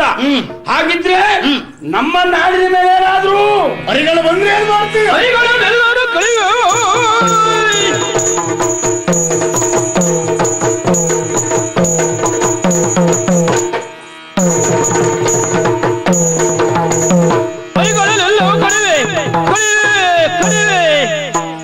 ಶರದಿಯ ಎಲ್ಲವ ಕುಡಿವೆ, ಶರದಿಯ ಎಲ್ಲವ ಕುಡಿವೆ, ಉಪ್ಪು ಕುಡಿವೆ. ಗಿರಿಯನ್ನು ಎತ್ತುತ್ತ ಬರುವೆ, ಗಿರಿಯನ್ನು ಎತ್ತುತ್ತ ಎಲ್ಲಿರಿ ಸರ್ ನೋಡ ಎಲ್ಲಾದ್ರೂ ಉಂಟು ನೋಡಿ. ಇದೇ ಸಮಸ್ಯೆ. ಹಿಂದೆ 3 ತಲೆ ಉಂಟು ಅಲ್ಲೇ. ಬರುವೆ ಎಲ್ಲಿರಿಸಲಿ ಮೌನದೊಳಿರು. ಆಕಸ್ಮಿಕವಾಗಿ ಕರೀತಿ ಅಂತಾದ್ರೂ ಹರಿರಾಯರ ಆಕ್ರಮಣವೇ ಒಮ್ಮೆ ಆದದ್ದೇ ಹೌದು ಅಂತಾದ್ರೆ ಈ ಕ್ಷಣವೇ ಅವ್ರ ತಲೆ ಲೆಕ್ಕ ಮಾಡಿ ಕಡಿತೇನೆ. ಲೆಕ್ಕ ಮಾಡುದು ಯಾಕ ಅಂದ್ರೆ ನಾನು ಎಷ್ಟು ಕಡಿತೀನಿ ಅಂತ ನಂಗೆ ಗೊತ್ತಾಗ್ಬೇಕಲ್ಲ. ನಿನಗೊಂದು ಭರವಸೆಗಾಗಿ ಆದ್ರಿಂದ ಲೆಕ್ಕ ಮಾಡಿ ಕಡಿತೇನೆ. ಹರಿಗಳು ಯಾರು ಬರ್ಲೂ ಇಲ್ಲ. ಅದು ಬೇಡ, ಶರದಿಯ ನೆಲ್ಲವ ಕುಡಿವೆ. ಅದು ಉಪ್ಪು ನೀರಲ್ವೇನಾ? ಆದ್ರಿಂದಲೇ ಸಮುದ್ರ ಪುಣ್ಯಾತ್ಮ. ಅಲ್ಲ ನೀನು ಕುಡಿದ್ರೆ ಹೊಳೆ ಕೊಳ ಅಂತ ಹೇಳುದಿಲ್ವಾ? ಅಲ್ಲ ನಿನ್ನಿಂದ ಸಾಧ್ಯ ಆದೀತದು. ನನಗೆ ಯಾವ ಲೆಕ್ಕ? ಯಾಕೆ ಹಿಂದೆ ಅಗಸ್ತ್ಯ ಮುನಿಯೇ ಕುಡಿದಿದ್ದಾನೆ ಅಂದ ಮೇಲೆ ಒಬ್ಬ ಮುನಿಯೇ ಕುಡಿದಿದ್ದಾನೆ, ನನಗೆ ಯಾವ ಲೆಕ್ಕ? ಹೆಡ್ಡ ಅವರು ಮುನಿಗಳು ಅಂತ ಒಂದು ತಪೋ ಬಲ ಇದ್ದದ್ರಿಂದ ಕುಡಿದಿದ್ದಾರೆ, ನಿನ್ನಿಂದ ಸಾಧ್ಯವ? ಮಾನವಾತೀತನಾದ ನನಗೆ ಯಾವ ಲೆಕ್ಕ? ಅಂದ್ರೆ ಕುಡಿಯುವುದು ನಂಗೆ ದೊಡ್ಡ ಕಥೆ ಅಲ್ಲ. ಆದ್ರೆ ಸಮಸ್ಯೆ ಏನು ಗೊತ್ತಾ? ಸಮಸ್ಯೆ ಕುಡಿಯುವಾಗ ಅದರಲ್ಲಿ ಜಲಚರ ಎಲ್ಲ ಇರುವುದಿಲ್ವೇನಾ? ಸಮುದ್ರ ಅಲ್ವೇನಾ? ಮೀನು ಗೀನು ಇಂಥದೆಲ್ಲ ಇದ್ರೆ ಕುಡಿಯುವಾಗ ಒಳಗೆ ಹೋಗುವಾಗ ಹೊಟ್ಟೆ ಒಳಗೆ ಹೋದ್ರದೆಲ್ಲ ಹೆಣ್ಣೆ ಆದ್ರೂ ಸಮಸ್ಯೆ ಇಲ್ಲ, ಬೇಡ ಎಲ್ಲ ಗಂಡೆ ಹೋದ್ರೂ ಸಮಸ್ಯೆ ಇಲ್ಲ. ಈ ಹೆಣ್ಣು ಗಂಡು ಒಟ್ಟಾಗಿ ಹೋದ್ರೂ ಸಮಸ್ಯೆ ನೋಡು. ಯಾಕೆ ಸಮಸ್ಯೆ? ಹೊಟ್ಟೆ ಒಳಗೆ ಪ್ರತಿ ಸೃಷ್ಟಿ ಆದ್ರೆ ಇಲ್ಲಿ ಸ್ಥಳದ ಅಭಾವ ತಲೆದೋರುವುದಿಲ್ಲ, ಆದ್ರಿಂದ ಅದನ್ನು ಕುಡಿಯುವುದಿಲ್ಲ. ಬೇಡ, ಅದನ್ನು ಬೇಡ ಬಿಡು. ಈಗ ಗಿರಿಯನ್ನೇ ಎತ್ತು ತತ್ತರುವೆ. ಅದೊಂದು ಕೆಲಸ ನೋಡೋಣ, ಎತ್ಕೊಂಡು ಬಾ ಯಾವ್ದಾದ್ರು ಒಂದು ಗಿರಿ. ಎಡಗೈಯಲ್ಲಿ ಎತ್ಕೊಂಡು ಬರ್ತೇನೆ. ಎಡಗೈಯಲ್ಲಿ ಯಾವ್ದಂತ ತರ್ತೀಯ? ಗಿರಿ ಹೇಳ್ಕೊಂಡು ಬಂದೋಡೋಣ. ಸಣ್ಣ ಎತ್ಕೊಂಡು ಬರ್ತೇನೆ. ಬಾರ ತಂದು ಎಲ್ಲಿ ಇರಿಸುವೆ? ಏನು ಸ್ಥಳದ ಅಭಾವ ಉಂಟ ನಮ್ಮಲ್ಲಿ? ಅಗತ್ಯಕ್ಕೆ ಬೇಕಾದಲ್ಲಿ ಜನ ಇಲ್ಲದೆ ಹೋದ್ರು ಕೂತ್ಕೊಳ್ಳಿಕ್ ಜಾಗ ಇಲ್ಲ ಪುಣ್ಯಾತ್ಮ. ನಮ್ಮಲ್ಲಿ ಆ ಸಮಸ್ಯೆ ಇಲ್ಲ, ನಿನಗೆ ಗೊತ್ತಿಲ್ಲ. ಆದ್ರಿಂದ ತಂದೆಲ್ಲಿ ಇರಿಸುವೆ ಎನ್ನುವ ಸಮಸ್ಯೆ ಉಂಟು. ಆದ್ರಿಂದ ಅದನ್ನು ಬಿಡೋಣ. ಬೇಡ, ಈಗ ಪ್ರಳಯ ಆಗ್ತದೆ. ಪ್ರಳಯವನ್ನೇ ನಿಲ್ಲಿಸಿ ಬಿಡ್ತೇನೆ. ನೀನು ಅದೊಂದು ಕೆಲಸ ಮಾಡುವುದು ಒಳ್ಳೆಯದು. ಏನು? ಯಾಕೆಂದ್ರೆ ಪ್ರಳಯ ಆಗಿ ಅನೇಕರೆಲ್ಲ ಸಾಯುವುದಕ್ಕಿಂತಲೂ ಆ ಪ್ರಳಯವನ್ನು ನಿಲ್ಲಿಸ್ತಿ ಅಂತಾದ್ರೆ ಲೋಕಕ್ಕೆ ಒಂದು ಹಿತವನ್ನು ಕೊಟ್ಟ ಹಾಗೆ ನೀನು. ಬೇಡ ಮಿತ್ರ, ಪ್ರಳಯ ನಿಲ್ಲಿಸುವುದು ಬೇಡ. ಯಾಕೆ ಬೇಡ? ನೀನೇ ವಿಚಾರ ಮಾಡು. ಈ ಪ್ರಳಯ ಆದ್ರೆ ಎಲ್ಲರೂ ಸಾಯ್ತಾರೆ, ಹೌದಾ? ಎಲ್ಲ ಹೋಗ್ತಾರೆ. ಈ ಬಡವರು ಹೋದ್ರೆ ವಿಶೇಷ ಎಲ್ಲ, ಪಾಪ ಗಂಡಾಂತರದಲ್ಲಿ ಇದ್ದವರು ಅವ್ರು ಹೋಗುದೇ ಒಳ್ಳೇದು, ಹೋಗ್ಲಿ ಬಿಡಿ. ಅವ್ರ ಜೀವನಕ್ಕೆ ಒಂದು ಸುಖ ಸಿಕ್ಕದಾಗಾಯ್ತು. ಆದ್ರೆ ಈ ಕೆಲವು ದೊಡ್ಡವರು ಇರ್ತಾರೆ, ಹೌದಾ? ಹೌದು. ಅವರು ಹೋಗ್ತಾರೆ ಅಲ್ವಾ? ಬಡವರ ಹೊಟ್ಟೆಯನ್ನು ಹೊಡೆದು ಎಷ್ಟೋ ದೊಡ್ಡವರು ಬಡವರು ಹೊಟ್ಟೆ ಮೇಲೆ ಹೊಡೆದು ಅವರೇ ದೊಡ್ಡವರಾಗಿದ್ದಾರೆ. ಅಂತವರೆಲ್ಲ ಈ ಪ್ರಳಯದಲ್ಲಿ ಹೋಗ್ತಾರೆ ಅಂತ ಆದ್ರೆ ನಾನು ಯಾಕೆ ನಿಲ್ಲಿಸಬೇಕು?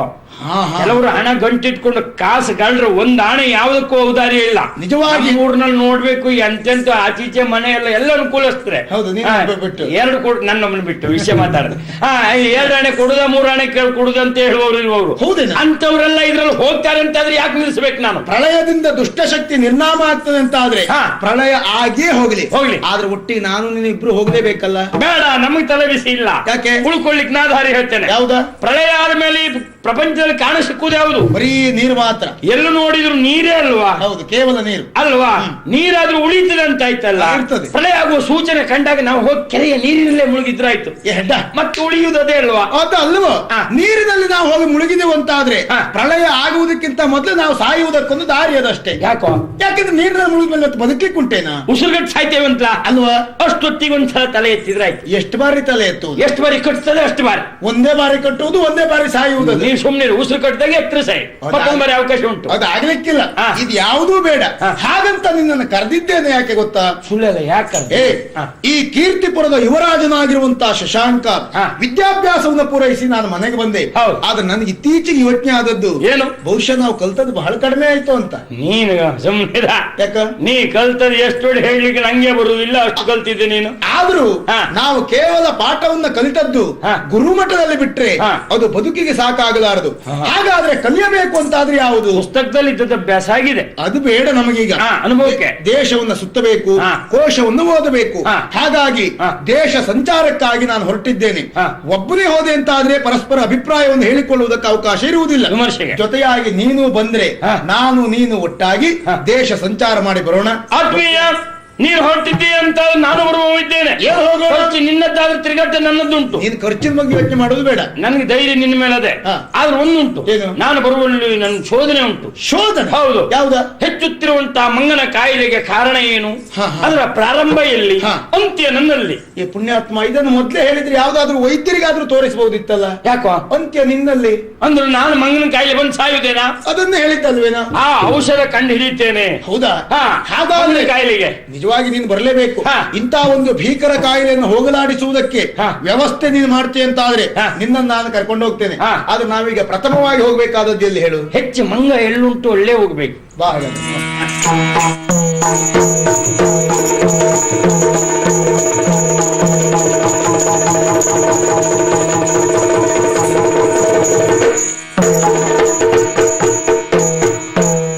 ಕಂಡನ ರೂಪಸಿಯನು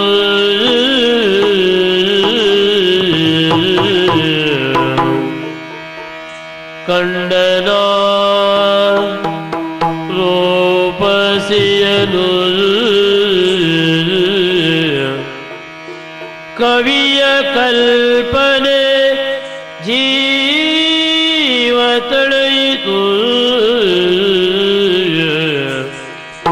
ಕವಿಯ ಕಲ್ಪನೆ ಜೀವ ತಳೆಯಿತು ಭೂಮಿಯ ಸಿರಿ ಲಾವಣ್ಯದರಸಿಯ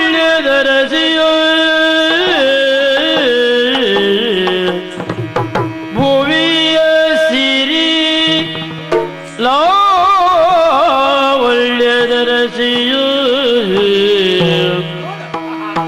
ಯುವತಿಗೆಯು ರಮ್ಮೆಯೋ ಯುವತಿಗೆಯು ರಮ್ಮೆಯೋ ರಮ್ಮೆಯೋ ಒಮ್ಮೆಯೋ ಬಾಯಿ ಮುಚ್ತೀಯ ಗಜನಿಂಬೆಯ ಸುಮ್ಮನಿರ್ತೀಯ ಯುವತಿಗೆಯು ರಬ್ಬೆಯು ಪ್ರತಿಬೊಬ್ಬೆಯು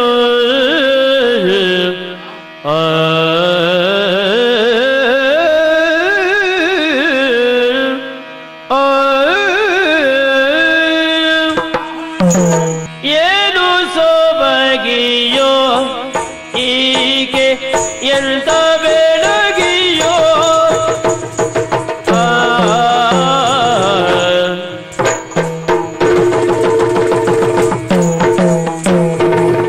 ಏನು ಸೊಬಗಿಯೋ ಹೀಗೆ ಎಂತ ಬೆಡಗಿಯೋ ಏನು ಸೊಬಗಿಯೋ ಹೀಗೆ ಎಂತ ಬೆಡಗಿಯೋ ಏನು ಸೊಬಗಿಯೋ ಏನು ಸೊಬಗಿಯೋ ಬಡಗಿಯೋ ಬಡಗಿ ಅಥವಾ ಭಂಡಾರಿಯ ಬಂಡರು ಮಾಡುವವರು ಸುದ್ದಿ ಯಾಕ ಬೆಡಗಿಯೋ ಎಂತ ಸೊಬಗಿ ಎಂತ ಬೆಡಗಿ ಎಂತ ಸೊಬಗಿ ಎಂತ ಬೆಡಗಿ ಎಂತ ಸೊಬಗಿ ಎಂತ ಬೆಡಗಿ ಎಂತವರದು ಸೆಳೆವಾ ಸೆಳೆವಾ ಸೆಳೆವಾ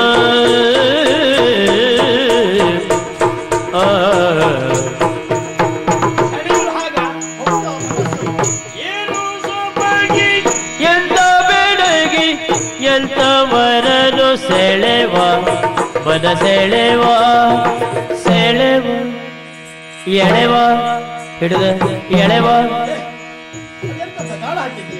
ಸರಿಯುವುದು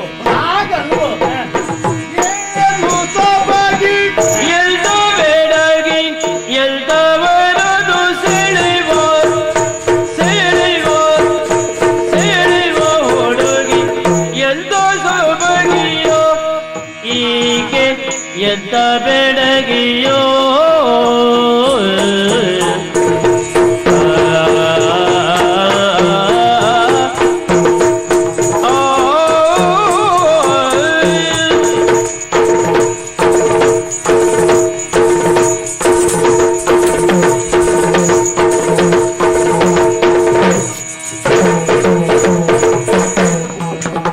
ಏನು ಸೊಬಗಿಯೋ ಹೀಗೆ ಎಂತ ಬೆಡಗಿಯೋ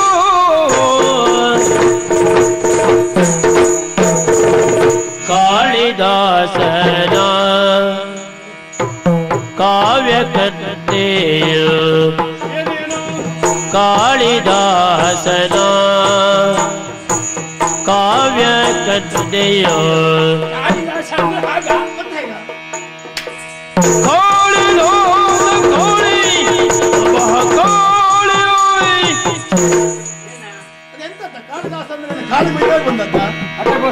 ಕಾಳಿದಾಸ ಅಂತ ಹೇಳಿದ್ರೆ ಒಬ್ಬ ಶ್ರೇಷ್ಠ ಕವಿ ನೀನೊಳ್ಳೆ ಭಸ್ಮಾಸುರನ್ನು ಪ್ರವೇಶ ಮಾಡಿದ ಹಾಗೆ ಮಾಡಿದೆಯಲ್ಲ. ಸರಿ ಮಾಡು ನಿಮ್ಮ ಕಾಳಿದಾಸನ ಕಾವ್ಯ ಕನ್ಯೆಯೋ ಹೀಗೆ ಕಾವ್ಯ ಕನ್ಯೆಯೋ ಕಾಳಿದಾಸನ ಕಾಳಿ ರೂಪಳು ದೇವ್ರಾಣೆ ಹೌದು ಶೀಲೆ ಸ್ವರ್ಗದ ದೇವ ಕನ್ಯೆಯೋ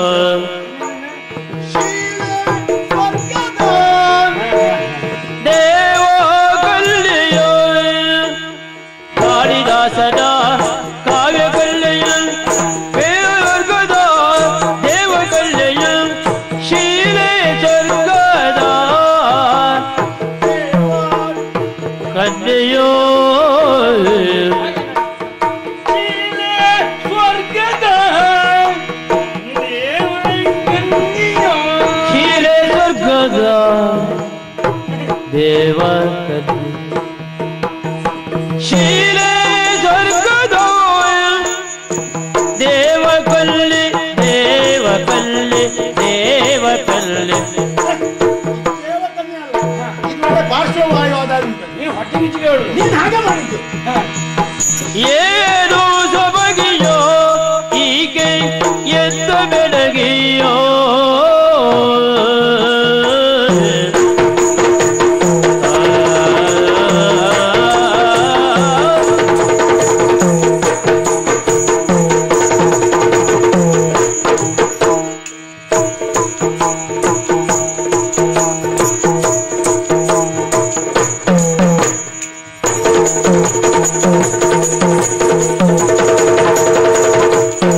ಬೇಳಲೇನು ಹೋದಿನಿಂದ ಭೂಮಿಗಿಳಿದು ಬಂದಳೇನು ಭೂಮಿಗಿಳಿದು ಬಂದಳೇನು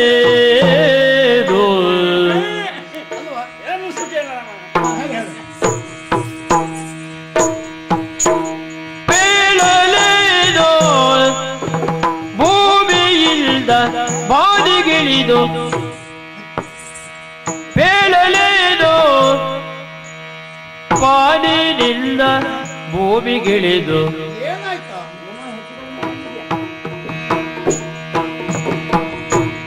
ಇಲ್ಲಿ ಸರಿ ಉಂಟು ಮತ್ತಲ್ಲಿ ತಪ್ಪಿದ್ಯಾಕೆ ಏನಪ್ಪ ನೋಡ್ಕೊಂಡು ಅಲ್ಲ ಸ್ವಲ್ಪ ಹೇಳೋರಿಗೆ ಬೇಳಲೇನು ಪಾನಿನಿಂದ ಭೂಮಿಗಿಳಿದು ಬಿದ್ದಳೇನು ಅಲ್ಲ ಬಿದ್ದೇನಾ ಬೇಕಂತಲೇ ಬಿದ್ದದ್ದು ಮತ್ತೆ ಬಾಲುವಿಂದ ಭೂಮಿಗೆ ಇಳಿಲಿಕ್ಕೆ ಏಣಿ ಇಟ್ಟಿದ್ದಾರ ಬೀಳುದೇ ಸರಿ ಹಾಗಾದ್ರೆ ನೀವು ಮಾಡಿದ್ದೇ ಸರಿ ಬೇಳಲೇನು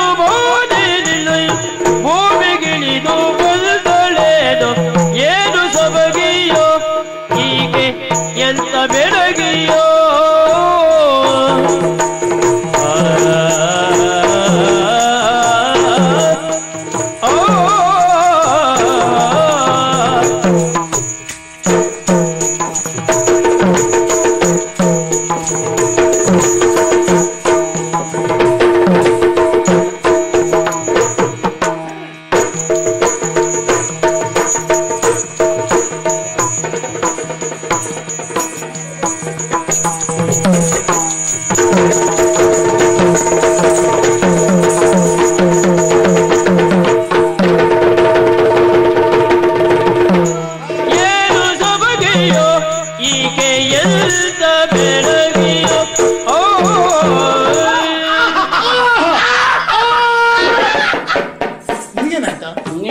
ಸ್ವರ ಮೇಲೆ ಹೋಗುದಿಲ್ಲಲ್ಲ ಕಡಿಮೆ ಆಗಬಾರ್ದು ಅಂತ ಏರಿಸಿದೆ. ನಾನು ಏರಿಸಿದ್ದಲ್ಲ, ತಮ್ಮಿಂದ ತಾನಾಗಿ ಏರಿದ್ದದು. ಹೌದು, ಕಾರಣ ಏನ್ ಹೇಳು? ಅದಷ್ಟು ಏರ್ತಿರ್ತದೆ ನೋಡಿ. ಕಾರಣ ಯಾಕೆ?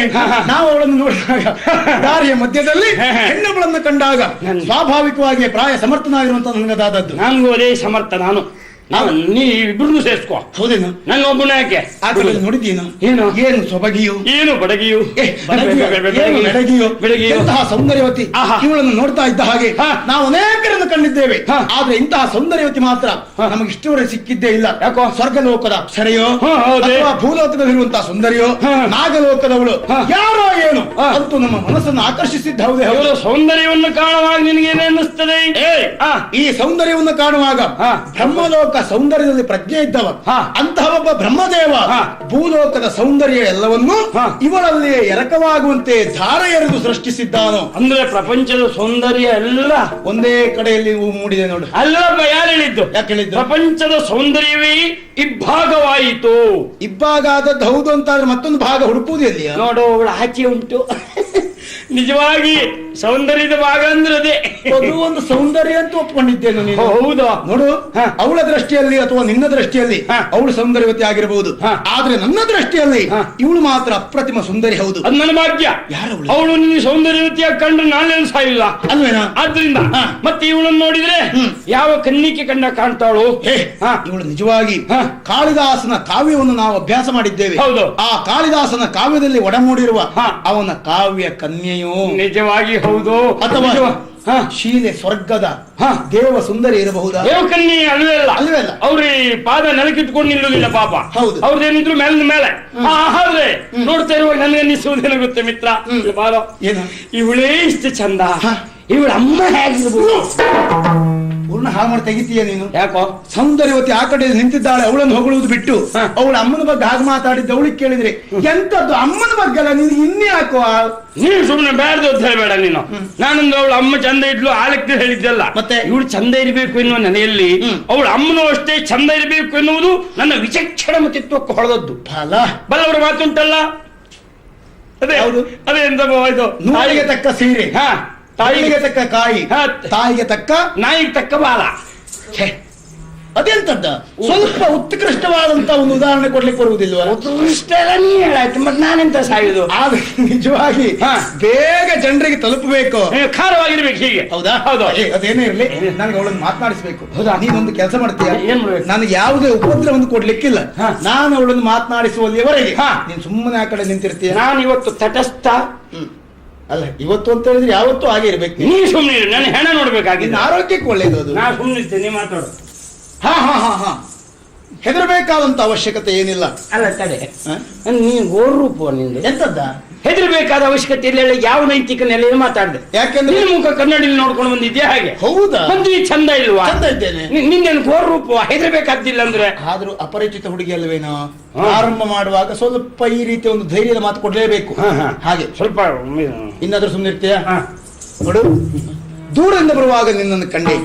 ನಿನ್ನ ಸೌಂದರ್ಯ, ನಿನ್ನ ರೂಪ ನನ್ನನ್ನು ಆಕರ್ಷಿಸಿದ್ದ ಹೌದು. ನೀನ್ ಯಾರು ಎನ್ನುವುದನ್ನು ಕೇಳಬೇಕೆನ್ನುವಂತ. ನಿನ್ಗೆ ಸಾಲ ಕೊಟ್ಟಿದ್ಯಾ ಅವಳಿಗೆ? ಯಾಕ?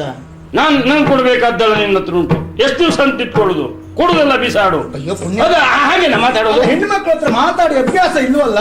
ಅಂದ್ರೆ ನಿನ್ಗೆ ಹೆಣ್ಣು ಮಕ್ಕಳ ಹತ್ರ ಒಂದು ಮಾತಾಡಿ ಕ್ರಮ ಇಲ್ವೋ ಪುಣ್ಯಾತ್ಮ? ಹೇಗದು? ಅದು ಒಂದು ನೋಡಿದಾಗಿ ಒಂದು ಇವ್ರು ಲೆಕ್ಕ ಹಾಕ್ಬೇಕು. ಇಷ್ಟು ಗೊತ್ತು ತೋರಿಸಿದ್ರೆ ಏನಾಗ್ತದೆ ಗೊತ್ತಾ? ಏನಾಗ್ತದೆ? ಹುಡುಗ ನೋಡ್ಲಿಕ್ಕೆ ಬಹಳ ಚಂದ ಇದ್ದ, ಆದ್ರೂ ದುರಹಂಕಾರವೇ ಬಿಡುದಿಲ್ಲ ಅಂತ ಹೇಳ್ತಾರೆ. ಅಲ್ಲ, ಅದು ನನ್ನಾಗಿ ನಿನ್ನ ಹಾಗೆ ಯಾರು ಮಾಡ್ತೋದ್ರೆ ಹೇಳ್ತಾರೆ ಗೊತ್ತಾ?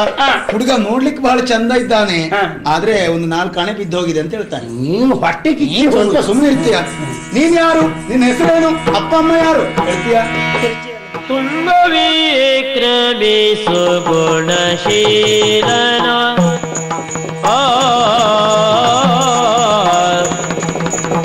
ತುಂಬ ವಿಕ್ರಮಿ ಸುಗುಣಶೀಲನ ತಂಗಿ ಪದ್ಮಿನಿ ನಾನಿ ಗಂಗೆಯ ದೀಪನ ಪೂಜೆಗೈರಿಯೇ ಒಂದನೆಯುನ ಪರನು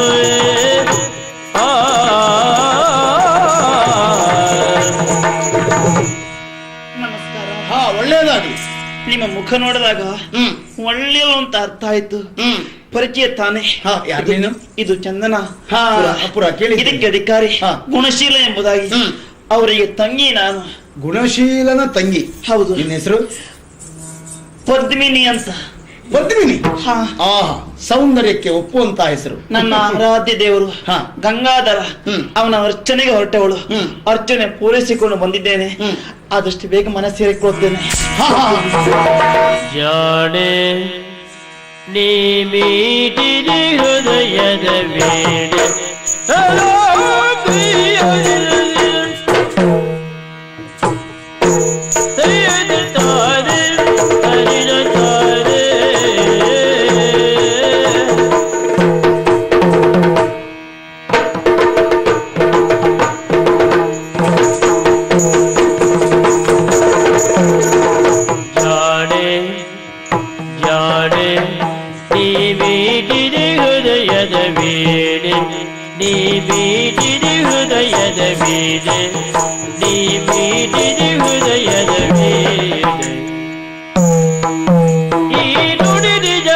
ಶಿವನಾಡೆ ನುಡಿ ನಿಜ ಪರ ಶಿವನಾಡೆ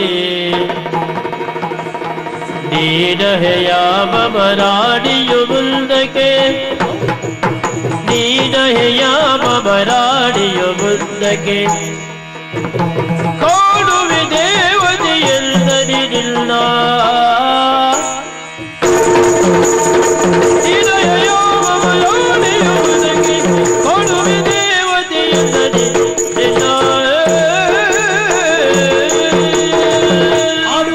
ಮಾಡಿದ ವ್ಯವಹಾರ ನೀನೊಬ್ಬಳು ಜಾಣೆ ಎನ್ನುವುದಕ್ಕೆ ಅನುಮಾನವೇ ಇಲ್ಲ. ನಿನ್ಗೇನಾಯ್ತಾ? ನಾನು ಅವಳನ್ನು ಮಾತಾಡ್ತಾ ಇದ್ದದ್ದು, ಮತ್ತೇನು ಕುಣಿದದ್ದು ಯಾಕೆ? ಅಲ್ಲ, ನಂಗೆ ಬಹಳ ಸಂತೋಷ ಆಯ್ತು. ಯಾಕ? ನಿನ್ ಶಬ್ದ ಕೇಳಿ ಬಹಳ ಸಂತೋಷ ಆಯ್ತು. ಅಂದ್ರೆ ಒಂದೇ ಸಲ ಜಾಣೆ ಎಂದಿಲ್ಲ. ಅವಳನ್ನ ಕುರಿತು ನಾನು ಆಡಿದ ಮಾತು ನಿಜವಾಗಿ ಹೆಣ್ಮಕ್ಳನ್ನ ಹೇಗೆ ಉಬ್ಬಿಸ್ಬೇಕು ಅಂತ ನಿಂಗೆ ಗೊತ್ತುಂಟು ಅಂತ ನಂಗೆ ಕೇಳಿ ಸಂತೋಷ ಆಯ್ತು. ಅಂದ್ರೆ ಅದಕ್ಕೆ ನೆಲ ಬಿಟ್ಟು ಹಾರಿದ್ದು. ನನ್ನ ಮಾತು ನಿನಗೆ ನಿಂದ ಒಳ್ಳೆ ಗೊತ್ತಿನಲ್ಲೇ ಮುಗಿಸ್ತೇ ಮಾಡಿದ ಇಲ್ಲ ಆ ಮಟ್ಟಿಗೆ ನನಗೆ. ಸುಮ್ಮನೆ ಕುಳಿತುಕೋ. ನೋಡು, ನಿನ್ನನ್ನು ಕಂಡಾಗ ನೀನೇ ನನ್ನ ಅರಸಿಯಾಗಿ ಬರಬೇಕು ಎನ್ನುವುದು ನನ್ನ ಇಚ್ಛೆ. ನಾನು ನಿನ್ನನ್ನು ಮದುವೆಯಾಗುವುದಕ್ಕಾಗಿ ಇಷ್ಟಪಟ್ಟಿದ್ದೇನೆ. ನೀನು ನನ್ನನ್ನು ಮದುವೆಯಾಗುವುದಕ್ಕೆ ನಿನ್ನ ಅಭಿಪ್ರಾಯ ಹೇಳ್ತೀಯ ಏನು ಅಂತ? ಹುಡುಗಿಯರದು ಪದದೊಳಿತ್ತು ತೊರೆದು ನಿಲ್ಲಿಸಿ, ಹುಡುಗಿಯರದು ಪದದೊಳಿತ್ತು ತಡೆದು ನಿಲ್ಲಿಸಿ, ಇತ್ತು ತಡೆದು ನಿಲ್ಲಿಸಿ. ನುಡಿಯುವುದು ಉಚಿತವಲ್ಲ, ಪತ್ರ ಬರೆಯುವುದು ಉಚಿತವಲ್ಲ, ನುಡಿಯುವುದು ಉಚಿತವಲ್ಲ, ಬಲ್ಲೆ ಗೆಲುವೆ ಜತನೋ ಉಚಿತವಲ್ಲ. ಮದುವೆ ಅಂತೆ ಪ್ರಾಯ ಬರುವುದೇ ತಡ. ದಾರಿ ಮೇಲೆ ಕೇರಿ ಕೇರಿ ಊರೂರು ಸುತ್ತುವುದು. ದಾರಿಯಲ್ಲಿ ಎಲ್ಲಿಯಾದ್ರೂ ಚಂದದ ಹೆಣ್ಮಕ್ಳನ್ನ ಕಂಡ್ರೆ ಸಾಕು, ನೀನ್ ಹಾಗಿದ್ಯಾ ಹೀಗಿದ್ಯಾ, ನನ್ನಲ್ಲಿ ಮದ್ವೆ ಆಗ್ತೀಯಾ ನಿನ್ನ ಹತ್ರ ಕೇಳಿದ್ದಲ್ಲ, ನಾವು ಹೀಗೆ ಹೇಳ್ತೇವೆ ಅಂತ ಹೇಳಿದ್ದವಳು ಅಂತ ಕೇಳುವುದು. ನೀವು ಆಡಿದಂತ ಮಾತಿಗೆ ಬಂದ ಸಿಟ್ಟಿಗೆ ಎಂತದ್ದ ಬುದ್ಧಿ ಉಂಟಾ ನಿನ್ಗೆ? ಅವಳು ಹೆಣ್ಣು ಎನ್ನುವ ಪ್ರಜ್ಞೆ ಉಂಟಾ? ಪರನಾರಿ ಸ್ಪಷ್ಟ ಮಾಡಬಾರ್ದು. ಆ ಕಡೆ ನಿಂತ್ಕೋ, ದೂರ ನಿಂತ್ಕೋ. ಹಾಗಂತ ನಾನು ಹೇಳಿದ್ನ? ಸಾಕ ನಿನ್ನ ಮುಖಕ್ಕೆ ಬಾಳ ಮಾತಾಡ್ತಾನೆ. ನನ್ನ ಯೋಗ್ಯತೆ ಅಂತ ಏನಾದ್ರೂ ಗೊತ್ತಾಯ್ತಾ? ಎಲ್ಲಿ ಬೇಕಿದ್ರೆ ನಿಂತ್ಕೊಳ್ತೇನೆ, ನಾನು ಬೇಕಿದ್ರೆ ಹೀಗೆ ನಿಂತ್ಕೊಳ್ತೇನೆ. ಕೇಳಿ ನೀ ಯಾರು? ಪಾಲ್ಗಾರ ಮತ್ತೆ ಬಹಳ ಜನ ಇದ್ದಾರೆ ಅವಳಿಗೆ. ಹೌದು ಪುಣ್ಯಾತ್ಮ. ಸುಮ್ಮನೆ ನಿಂತ್ಕೋ. ನೋಡಿ, ನೀವು ಆಡಿದಂತ ಮಾತಿಗೆ ಬಂದ ಸಿಟ್ಟಿಗೆ ದೌಡ ಮೇಲೆ ಬಾರಿಸ್ತಾ ಇದ್ದೆ. ಮತ್ತೆ ಸುಮ್ಮನೆ ನಿಂತದ್ದು? ಇವ್ರ ಮುಖ ನೋಡಿ ಸುಮ್ಮನೆ ನೋಡಿದೆ. ಅವನ ಮುಖ ನೋಡಿ? ಅಯ್ಯೋ ನಿನ್ನ ಗ್ರಾಚಾರವೇ. ಅವನ ಮುಖ ನೋಡಿ ನೀನ್ ಸುಮ್ಮನೆ ನಿಲ್ಲುವುದಲ್ಲ, ಅವನ ವಿಷಯ ನಿನಗೆ ಸರಿಯಾಗಿ ಗೊತ್ತಾದದ್ದು ಯಾವುದು ಅಂತಾದ್ರೆ ಅವ ಇರುವ ದಿಕ್ಕಿಗೆ ನೀನ್ ತಲೆ ಹಾಕಿ ಮಲಗಲಿಕ್ಕೂ ಇಲ್ಲ.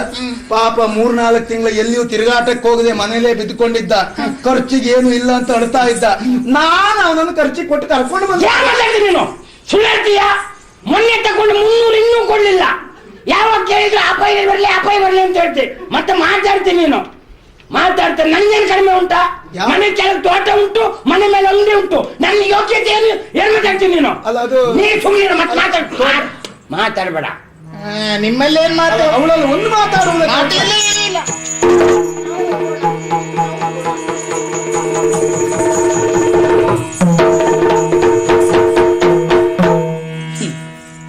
ಎಲ್ಲ ಹಾಳಾಗಿ ಹೋಯ್ತು. ಏನ ಏನು ಒಳ್ಳೆ ಆಕಾಶ ತಲೆ ಮೇಲೆ ಬಿದ್ದವರಾಗಿ ನಿಂತ್ಕೊಳ್ತಾ ಇದ್ದೆಲ್ಲ. ಆಕಾಶ ತಲೆ ಮೇಲೆ ಬಿದ್ದರು ಕೊಡೆ ಹಿಡಿದು ನಿಲ್ಸುದಿಲ್ವ ನಾನು? ಏನು ಆಕಾಶಕ್ಕೆ ನಿನ್ ಕೊಡೆ ಸಾಕಾಗ್ತದ? ನನಗೆ ಬೀಳುವ ಆಕಾಶಕ್ಕೆ ಸಾಕು. ಸ್ವಲ್ಪ ಸುಮ್ಮನಿರ್ತೀಯ ಹೆಡ್ಡ. ಹೌದು, ಮತ್ತೆ ಆಕಾಶ ಎಲ್ಲ ತಲೆ ಮೇಲೆ ಬೀಳ್ತದೆ ಅಲ್ವಾ? ಹಾಗೊಮ್ಮೆ ಬಿದ್ದದ್ದು ಹೌದು ಅಂತ ಆದ್ರೆ ನಿನ್ನ ಕೊಡೆ ಸಾಕಾಗ್ತದ? ಬೀಳ್ತದ? ಬೀಳುವುದಿಲ್ಲ. ಅಂದ್ರೆ ನಾ ಕೊಡೆ ಹಿಡಿದು ಹೇಳಿದಷ್ಟಕ್ಕೆ. ಏನಿದ್ರು ಅವಳಿಗೆ ಮಾತಾಡ್ಬೇಕೆನ್ನುವಂತ ಇಷ್ಟ ಇದ್ರು ಮಾತಾಡದೆ ಹೋದ್ಲು. ಕಾರಣ ಏನು ನನಗೆ ಗೊತ್ತಾಯ್ತು. ಏನ? ಅವಳು ಒಟ್ಟಿಗೆ ಒಬ್ಳಿದ್ಲಲ್ಲ, ಅವಳು ಹಾಳಾಗಿ ಹೋಗ್ಲಿಕ್ಕೆ, ಅವಳಿಗೆ ಕಾಯಿಲೆ ಬಂದು ಸಾಯ್ಲಿಕ್ಕೆ. ಅವಳು ಸಾಯ್ಬೇಕು. ಅವಳು ನಿನ್ನ ಕುದಿ ಹೊತ್ತು ನಾನು. ನಿನಗೇನಾಯ್ತಾ? ನಿನ್ ತಂಗಿ ಅವಳು ಅಲ್ವಾ? ಪಾಪ ಯಾಕೆ ಬೈಯೋದಕ್ಕೆ ಅವಳಿಗೆ? ಅಲ್ಲ, ಅವಳು ನಮ್ಮ ಜಾತಿ ಹೆಣ್ಣು ಕರಳಪ್ಪ ಈಗ. ಓಹೋ, ಈಗ ಇಲ್ಲಿಗೆ ಬಂದ್ಮೇಲೆ ನಿನಗೆ ಅದೆಲ್ಲ ಪ್ರಾರಂಭ ಆಗಿದ್ಯಾ? ಆದ್ರೆ ಒಂದು ಮಾತು ಹೇಳೋದ್ರಲ್ಲಿ ಹೋಗುವಾಗ ಅಣ್ಣ ಒಬ್ಬ ಇದ್ದಾನೆ ಅಂತ ಹೇಳಿದ್ದಾಳೆ. ಅವಳು ನನಗೆ ಬೇಕೇ ಬೇಕು. ಆದ್ರಿಂದ ಮದುವೆ ಆಗ್ಬೇಕು ಅಂತ ಆದ್ರೆ ಅಣ್ಣ ನನ್ ಕೇಳುವ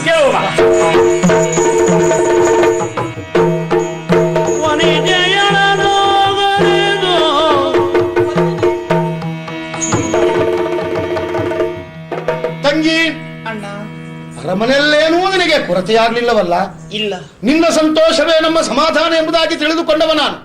ಆದುದರಿಂದಲೇ ನಿನಗೆ ಸಕಲ ವಿಚಾರದಲ್ಲಿಯೂ ಯಾವ ಲೋಪದೋಷಗಳು ಬರದ ಹಾಗೆ ನೋಡಿಕೊಳ್ಳುವರೇ ವ್ಯವಸ್ಥೆಯನ್ನು ಮಾಡಿದ್ದೇನೆ. ಈಗ ಅವಸರವಾಗಿ ನಿನ್ನನ್ನು ಕರೆಸುವುದಕ್ಕೆ ಒಂದು ಕಾರಣವಿದೆ. ಅದಕ್ಕೆ ಮೊದಲು ತಂಗಿ ಕೇಳಮ್ಮ ಮಾತೊಂದ,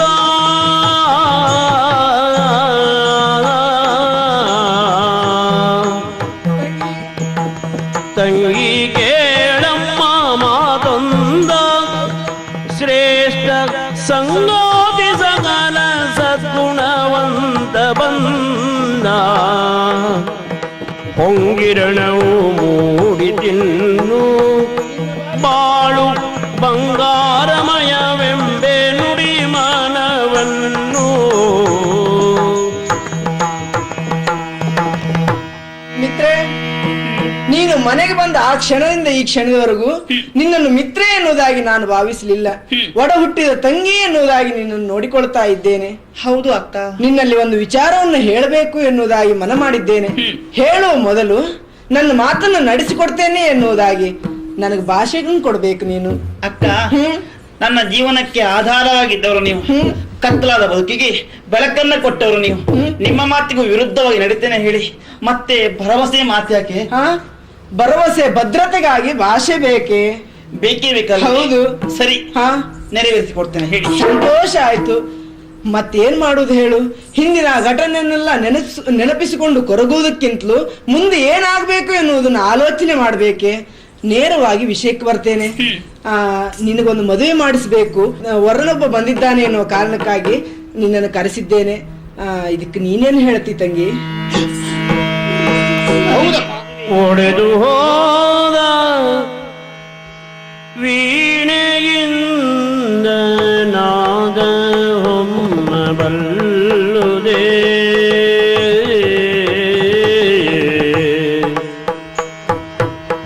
ಒಡೆದು ಹೋದ ವೀಣೆಯಿಂದ ನಾದ ಹೊಮ್ಮಬಲ್ಲುದೇ, ಸಿಡಿದ ಎನ್ನ ಹೃದಯದಿಂದ ಒಲುಮೆ ಚಿಮ್ಮಬಲ್ಲುದೆ, ಸಿಡಿದ ಎನ್ನ ಹೃದಯದಿಂದ ಒಲುಮೆ ಚಿಮ್ಮಬಲ್ಲುದೆ,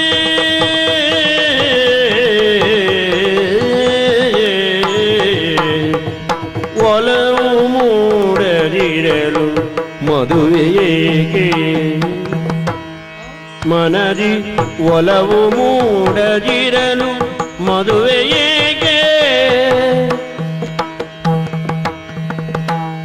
ಲಲನೆಗೊಂದೇ ಮದುವೆ ಇದುವೇ ಸಂಸ್ಕೃತಿ, ಲಲನೆಗೊಂದೇ ಮದುವೆ ಇದುವೇ ನಮ್ಮ ಸಂಸ್ಕೃತಿ. ಅಣ್ಣ, ಮಾತನ್ನ ಕೇಳಿ ಆಶ್ಚರ್ಯವಾಯ್ತು. ಯಾಕಮ್ಮ? ನನಗೆ ಮತ್ತೆ ಮದುವೆ ಮಾಡಬೇಕು. ಹೌದು. ಯಾಕೆ ಮಾತನಾಡ್ತಾ ಇದ್ದೀರಿ? ಅಂದ್ರೆ ನನ್ನ ಜೀವನದಲ್ಲಿ ಏನು ಆಗಿದೆ, ಏನು ಹೋಗಿದೆ ಚೆನ್ನಾಗಿ ಅರ್ಥ ಮಾಡಿಕೊಂಡವರು. ಖಂಡಿತ ತಿಳಿದಿದ್ದೇವೆ. ನನ್ನ ಮನಸ್ಸನ್ನ ನೀವೇ ತಿಳಿದುಕೊಂಡವರು. ನನಗೆ ಮತ್ತೆ ಮರುಮದುವೆ ಬೇಡ, ಬೇಡ. ಯಾಕೆ ಬೇಡ? ನಾನು ಸ್ವಚ್ಛಂದವಾಗಿ ಹೀಗೇ ಬದುಕಬೇಕು, ಹೀಗೆ ಇರಬೇಕು ಅಂತ ಆಸೆ ಹೊತ್ತವಳು. ಮತ್ತೆ ಒಡೆದು ಹೋದ ವೀಣೆಯಿಂದ ನಾದ ಹೊರಮುವುದಕ್ಕೆ ಸಾಧ್ಯವಾದಿತ್ತೆ ಹೇಳಿ? ಸಾಧ್ಯ ಇಲ್ಲ. ನನ್ನ ಹೃದಯ ನುಚ್ಚು ನೂರಾಗಿ ಹೋಗಿದೆ. ಮತ್ತೆ ಈ ಮನದಲ್ಲಿ, ಹೃದಯದಲ್ಲಿ ಒಲವು ಮೂಡುವುದಕ್ಕೆ ಸಾಧ್ಯವೇ ಇಲ್ಲ. ಮತ್ತೊಂದು ನಾರಿಯ ಧರ್ಮ ಅಂತಿದೆ. ಏನಮ್ಮ? ಹಾಗೆ ಬದುಕಬೇಕು ತಾನೆ. ಈ ಸಮಾಜದಲ್ಲಿ ಯಾರ್ಯಾರು ಹೇಗೆ ಬಾಳಬೇಕು, ಬದುಕಬೇಕೆಂಬುದಾಗಿ ಒಂದು ಕ್ರಮ ಅಂತಿದೆ. ಹೆಣ್ಣು ಮಕ್ಕಳಿಗೆ ಒಂದೇ ಮದುವೆ ತಾನೆ, ಅದೇ ನಮ್ಮ ಸಂಸ್ಕೃತಿ. ಸಂಸ್ಕೃತಿಯ ಎಲ್ಲೆಯನ್ನ ಮೀರಿ ಹೋಗುವುದಕ್ಕೆ ನನ್ನ ಮನ ಒಪ್ಪುತ್ತಿಲ್ಲ. ಹಾಗಾಗಿ ದಯಮಾಡಿ ನನಗೆ ಮದುವೆ ವಿಚಾರ ಮಾತಾಡಿಬಿಡಿ ತಂಗಿ. ನೇಸರನು ಮುಳುಗಿದೆ,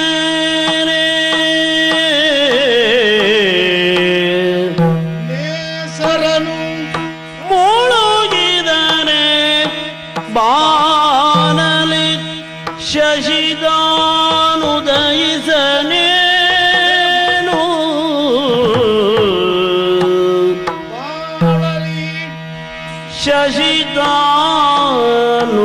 ಶಶಿದಾನುದಯಿಸನೇನು, ದೋಷರಹಿತೆ ದೋಷರಹಿತೆಯ ನಿನ್ನ ಬಾಳ ಬಾಂಧಳದಿ ಶಶಿ ಉದಯಿ ಬಗಾಲ ಬಂದಿವುದ,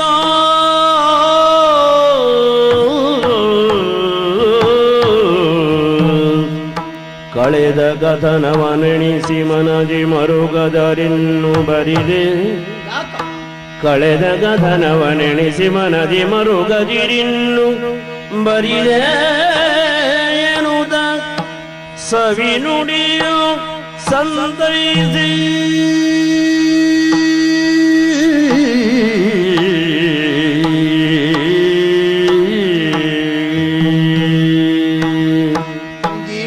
ಅಣ್ಣ. ಪ್ರಥಮ ರಾತ್ರಿಯಂದೇ ನಿನ್ನ ಮದುವೆಯ ವಿಷಯ ಏನೆಂಬುದನ್ನು ನಾನು ತಿಳಿದವ. ಆದಿತ್ಯನಿಂದ ನೀನು ದೂರನಾದೆ. ನಿನ್ನ ಬದುಕಿನಲ್ಲಿ ಆ ಆದಿತ್ಯನು ಪಶ್ಚಿಮಾಂಬುದಿಯನ್ನು ಸೇರಿದ, ಅಂದ್ರೆ ಕತ್ತಲಾಯಿತು ಎನ್ನುವುದಕ್ಕಾಗಿ ನೀನು ಕೊರಗುತ್ತಿರುವುದು. ಈಗ ಬಂದವ ಯಾರು ಗೊತ್ತಾ? ಕೀರ್ತಿಪುರದ ಯುವರಾಜ ಶಶಾಂಕ. ನಿನ್ನನ್ನು ಕಂಡು ಮಾತನಾಡಿಸಿದ್ದಾನಂತೆ, ಮದುವೆಯಾಗಬೇಕೆಂಬುದಾಗಿ ಅವನ ಮನಸ್ಸಿನ ಆಸೆ. ಅದಕ್ಕಾಗಿಯೇ ಬಂದಿರುವವರನ್ನು ಇಲ್ಲೇ ಉಳಿಸಿಕೊಂಡಿದ್ದೇನೆ, ವ್ಯವಸ್ಥೆ ಮಾಡ್ತೇನಂತೆ ಹೇಳಿದ್ದೇನೆ. ಆದಿತ್ಯ ಮುಳುಗಿದರೆ ಏನಾಯ್ತು? ಶಶಿಯು ಉದಯಿಸಿದ್ದಾನೆ ನಿನ್ನ ಬಾಳಾಂಗಣದಲ್ಲಿ. ಅಂತಿರುವಾಗ ಚಂದ್ರಮನು ಮೂಡಿದಂದಾಕ್ಷಣವೇ ಎಲ್ಲೆಡೆಯಲ್ಲಿಯೋ ತಂಪು, ಜನಗಳಿಗೆಲ್ಲ ಸಮಾಧಾನ ಸಂತೋಷ. ಅಂತ ಆ ಶಶಾಂಕರನ್ನು ನೀನು ವರಿಸಬೇಕು. ನಿನ್ನ ಬದುಕಿನಲ್ಲಿ ಹೊಸತನವನ್ನು ನೀನು ಕಾಣಬೇಕು. ನಿನ್ನ ಜೀವನಕ್ಕೊಂದು ಹೊಸ ರೂಪರೇಷೆಯನ್ನು ಕೊಟ್ಟಿರುವುದೇ ನಮ್ಮ ಆಶೆಲ್ಲ ಎಣಿಸಿಕೊಂಡು ಪ್ರಗತಿ. ಜೀವನದಲ್ಲಿ ಚಿಂತೆ ಎನ್ನುವುದೇ ಮುಪ್ಪು. ಅಂತಿರುವಾಗ ಮದುವೆಗೆ ಒಪ್ಪಿಕೋ ಮಗಳೇ. ಅಣ್ಣ, ಏನು ಮನಸ್ಸಿದ್ರೆ ಉರಿ ಬಿಸಿಲೇ ಬೆಳದಿಂಗಳಾಗ್ತದೆ. ಸರಿ, ಮನಸ್ಸಿಲ್ಲ ಅಂತಾದ್ರೆ ಬೆಳದಿಂಗಳೇ ಸುಡುವ ಕೆಂಡವಾಗಿ ಹೋಗ್ತದೆ. ನನ್ನ ಪಾಲಿಗೆ ಮದುವೆ ಅಂತ ಹೇಳುವುದು ಸುಡುವ ಕೆಂಡ.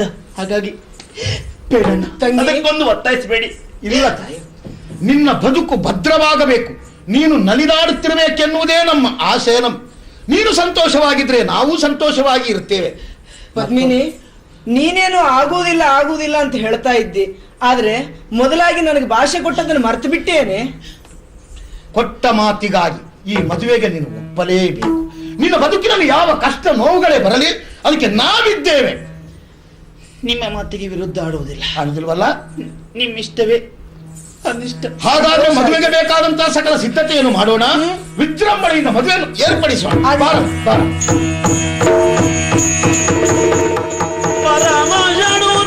ಭೋಜನ ಸಮ ತಿಂದು ಮುಂಜಿಸಿ ನಿದ್ದೆ ಬಾರದೆ ಬಳಲಿ ಪಿತ್ತದಲ್ಲಿ. ಪಿತ್ತ ಮಾಡಿದವರಿಗೆ, ನನಗಲ್ಲ, ನಿದ್ದೆ ಬಿಟ್ಟವರಿಗೆ. ಆದ್ರೆ ನನ್ನ ಅವಸ್ಥೆ ನೋಡಿ. ಯಾಕೆ ಅಂತ ಹೇಳಿದ್ರೆ, ನನ್ನ ಗೆಳೆಯನ ಹೊತ್ತಿನಲ್ಲಿ ನಾನು ಬಂದದ್ದು ಹೌದು, ಒಟ್ಟಿಗಿದ್ದವಳನ್ನು ಕಂಡದ್ದು ಹೌದು.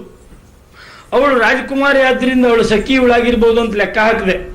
ಉಳ್ಕೊಳ್ಳಿಕ್ಕೆ ಅರಮನೆಗೆ ಆಶ್ರಯ ಕೊಟ್ಟದ್ದು ಹೌದು ಅವರು. ನಾನು ರಾತ್ರಿ ಕಾಲದಲ್ಲಿ ಮೆಲ್ಲಗೆ ಎದ್ದು ಅರಮನೆ ಒಳಗೆ ಹೋದೆ. ಸಖಿಯವರಂದದವಳು ಆದದ್ರಿಂದ ಅಲ್ಲೇ ಎಲ್ಲಾದ್ರೂ ಮಲ್ಕೊಂಡಿರ್ಬಹುದು ಅಂತ ಒಂದೊಂದೇ ಮುಸುಕು ತೆಗಿತಾ ಹೋದದ್ದು ಕತ್ತಲಲ್ಲಿ. ಎಂತ ಸಿಕ್ಕಿದ್ರೆ ನಾ ಹೇಳುದಿಲ್ವಾ? ನಿಮ್ಗೆ ಎಷ್ಟು ಅವಸರ ಯಾಕೆ? ಹಾಗೆ ಮುಸುಕು ತಗೊಂಡು ಹೋಗ್ತೇನೆ.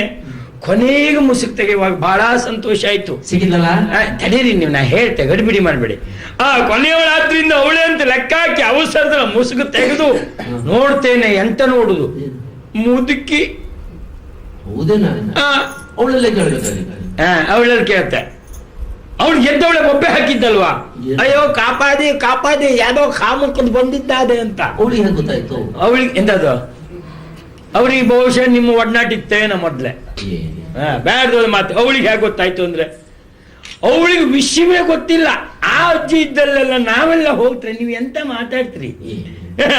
ನಿಮಗೆ ಗೊತ್ತಾಗ್ಲಿಲ್ಲ ಬಿಡಿ. ನಾನು ಹಾಗೆ ಎಂತ ಮಾಡ್ಬೇಕು ಅಂತ ಗೊತ್ತಾಗ್ಲಿಲ್ಲ. ಅವಳು ಒಬ್ಬೆ ಹಾಕಿ ಎದ್ದು ಓಡ್ಲಿಕ್ಕೆ ಶುರು ಮಾಡಿದ್ಲ. ಹಿಂದೆ ಜನ ಓಡಿಸ್ಕೊಂಡು ಬಂದ್ರು. ನಾನ್ ತಡೆ ಮಾಡ್ಲಿಲ್ಲ, ಅಲ್ಲೇ ಮುಸ್ಕಾಕ್ ಮಲಗಿದೆ. ಅಜ್ಜಿ ಎದ್ದು ಮೊದ್ಲೇ ಓಡ್ಲಲ್ಲ, ಅಲ್ಲಿ ಆಮೇಲೆ ಮುಸ್ಕಾಕಿದೆ. ಹಾಗೆ ಅವ್ರು ಬಂದವರು ಹಾಗೆ ಹಿಂದೆ ಓಡಿದ್ರು. ನಾನು ಎದ್ಕೊಂಡು ಓಡ್ಕೊಂಡು ಈ ಕಡೆ ಬಂದೆ. ಎಂತ ಪರಿಸ್ಥಿತಿ ಆಯ್ತು ನೋಡಿ. ನಿದ್ದೆ ಬಿಟ್ಟು ಇಡೀ ರಾತ್ರಿ ತಿರುಗದ್ದು ಹೋಗುದು. ನನ್ನ ಹಣೆ ಬರಕ್ಕೆ ಎಲ್ಲಿ ಏನು ಅಂತ ಸಿಗ್ಲಿಲ್ಲ. ನನ್ನ ಗ್ರಾಚಾರಕ್ಕೆ ನನ್ನ ಪತ್ರ ಎಲ್ಲ ಬರ್ದಿದ್ನಲ್ಲ, ಅವಳಿಗೆ ಉತ್ತರ ಸಿಕ್ಕಿದೆ ನನಗೆ. ಹೌದು, ಅವಳು ನನಗೂ ಉತ್ತರ ಕೊಟ್ಲು. ನಿನಗೂ ಕೊಟ್ಲೇನಾ? ನೋಡಿ, ಹೌದಾ? ಬೃಹಸ್ಪತಿ ನಿಮಗೂ ಮೊದಲೇ ಕೊಟ್ಟಿಲ್ಲ, ಮತ್ತೆ ನಿಮಗೂ ಕೊಟ್ಲೇನಂದ್ರೆ, ನಾನು ಅದೆಲ್ಲ ಹೇಳಿಕ್ಕೋದು. ಉತ್ತರದ ಒಂದು ಸಮಸ್ಯೆ ಅಂದ್ರೆ ಹೆಸರು ಏನು ಅಂತ ನಾನು ಕೇಳಿಸ್ತಾ ಇರ್ಲಿಲ್ಲ, ಅವಳು ಬರೆಯಲೂ ಇಲ್ಲ. ಆದ್ರಿಂದ ಯಾರು ಅಂತ ಗೊತ್ತಾಗ್ಲಿಲ್ಲ. ಏನೇ ಆಗ್ಲಿ, ಇದ್ದಷ್ಟು ಸಮಯ ಇಲ್ಲಿ ಪ್ರಯತ್ನ ಬಿಡುವುದಿಲ್ಲ. ಅವ ಇಲ್ಲಿಂದ ಹೋಗುದ್ರೊಳಗೆ ನಾನೊಂದು ತಿರುಗಾಟ ಮಾಡ್ತೇನೆ.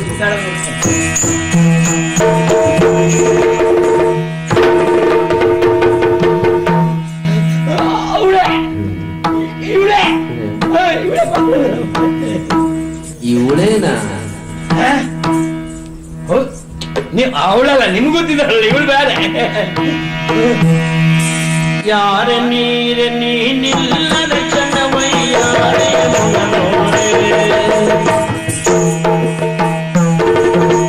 ಯಾರೆ ಯಾರು ಯಾರು ಯಾರೆ ಯಾರ ನೀರ ನೀನಿಲ್ಲು ನೀನಿಲ್ಲು ನೀನಿಲ್ಲು ನಿಲ್ಲು ವಯ್ಯಾರೆ ವಯ್ಯಾರೆ ವಯ್ಯಾರೆ ಮೊಗದೋರೆ ವಾರೆ ಮೋರೆ ತೋರೆ ನೋಡುವ.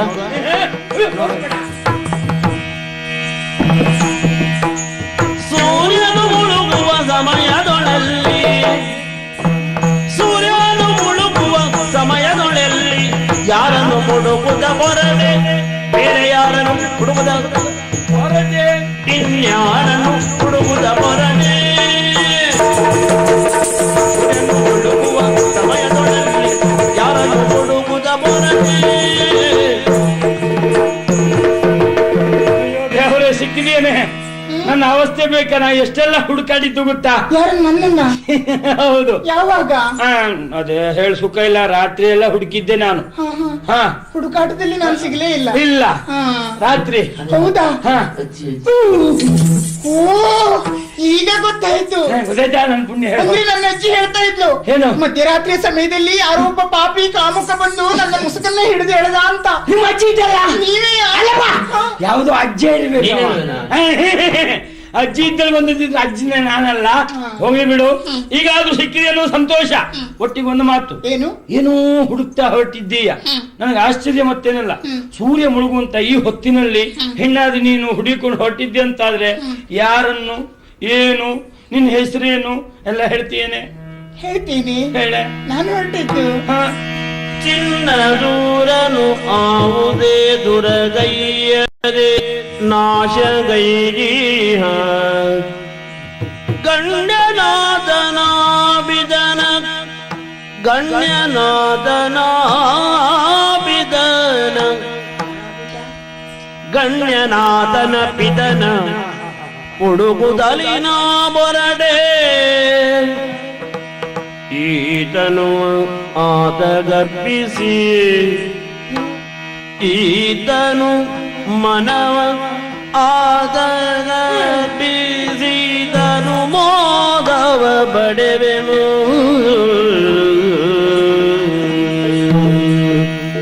ನಾನು ಹೊರಟಿದ್ದ. ಹೌದು, ನೀನೇ ಹೊರಟಿದ್ದು.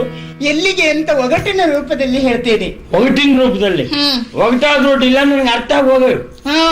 ಅಲ್ಲ, ಒಗಟೆಲ್ಲ ಅರ್ಥ ಮಾಡ್ಕೊಳ್ಬೇಕು. ನಾವ ನೋಡುವ. ಅಂದ್ರೆ ಚಿನ್ನದೂರನು ಯಾವುದೇ ದೂರವನ್ನು ಗೈಯದೆ ಸರ್ವವನ್ನೂ ನಾಶ ಮಾಡಿದ ಗಣ್ಯನಾಥನ ಪಿತನ ಹುಡುಕುತ್ತಲಿ ನಾ ಪೊರಟೆ. ಆತನ ಪಿತ ಯಾರೇ? ಆತನಿಗೆ ಈ ನನ್ನ ತನುವನ್ನು ಅರ್ಪಿಸಿ. ಆ ವಿಷಯ ಬೇಡ, ಅಲ್ಲಿಗೆ ಸಾಕು. ಗೊತ್ತಾಯ್ತಾ ಯಾರು ಅಂತ? ನಂಗೆ ಅರ್ಥ ಆಯ್ತು, ನೀನೇ ಹೇಳು. ಅಯ್ಯೋ, ಅರ್ಥ ಆದ್ರೆ ನೀವೇ ಹೇಳ್ಬೇಕು. ನಾ ಹೇಳ್ಬೇಕಾ? ಓಹೋ, ಈಗ ನಾವು ಗೊತ್ತಾದ್ರೂ ನಾನೇ ಹೇಳುದಾ? ಅಲ್ಲ, ನಿಮ್ಗೆ ಗೊತ್ತಾಗಿದೆ ಅಂತ ನನಗೆ ಗೊತ್ತಾಗ್ಬೇಕಲ್ಲ. ನಂಗೆ ಗೊತ್ತಾಗಿದೆ ಹೇಳು, ನಿಮ್ಗೆ ಗೊತ್ತಾದ್ರೆ ಸಾಕಾಗುವ? ಬಾಯಲ್ಲಿ ಹೇಳಿದ್ರೆ ಸಾರದು, ವಿಷಯವನ್ನೇ ಹೇಳ್ಬೇಕು. ಬಿಡಿಸಿ ಹೇಳ್ಬೇಕಾ?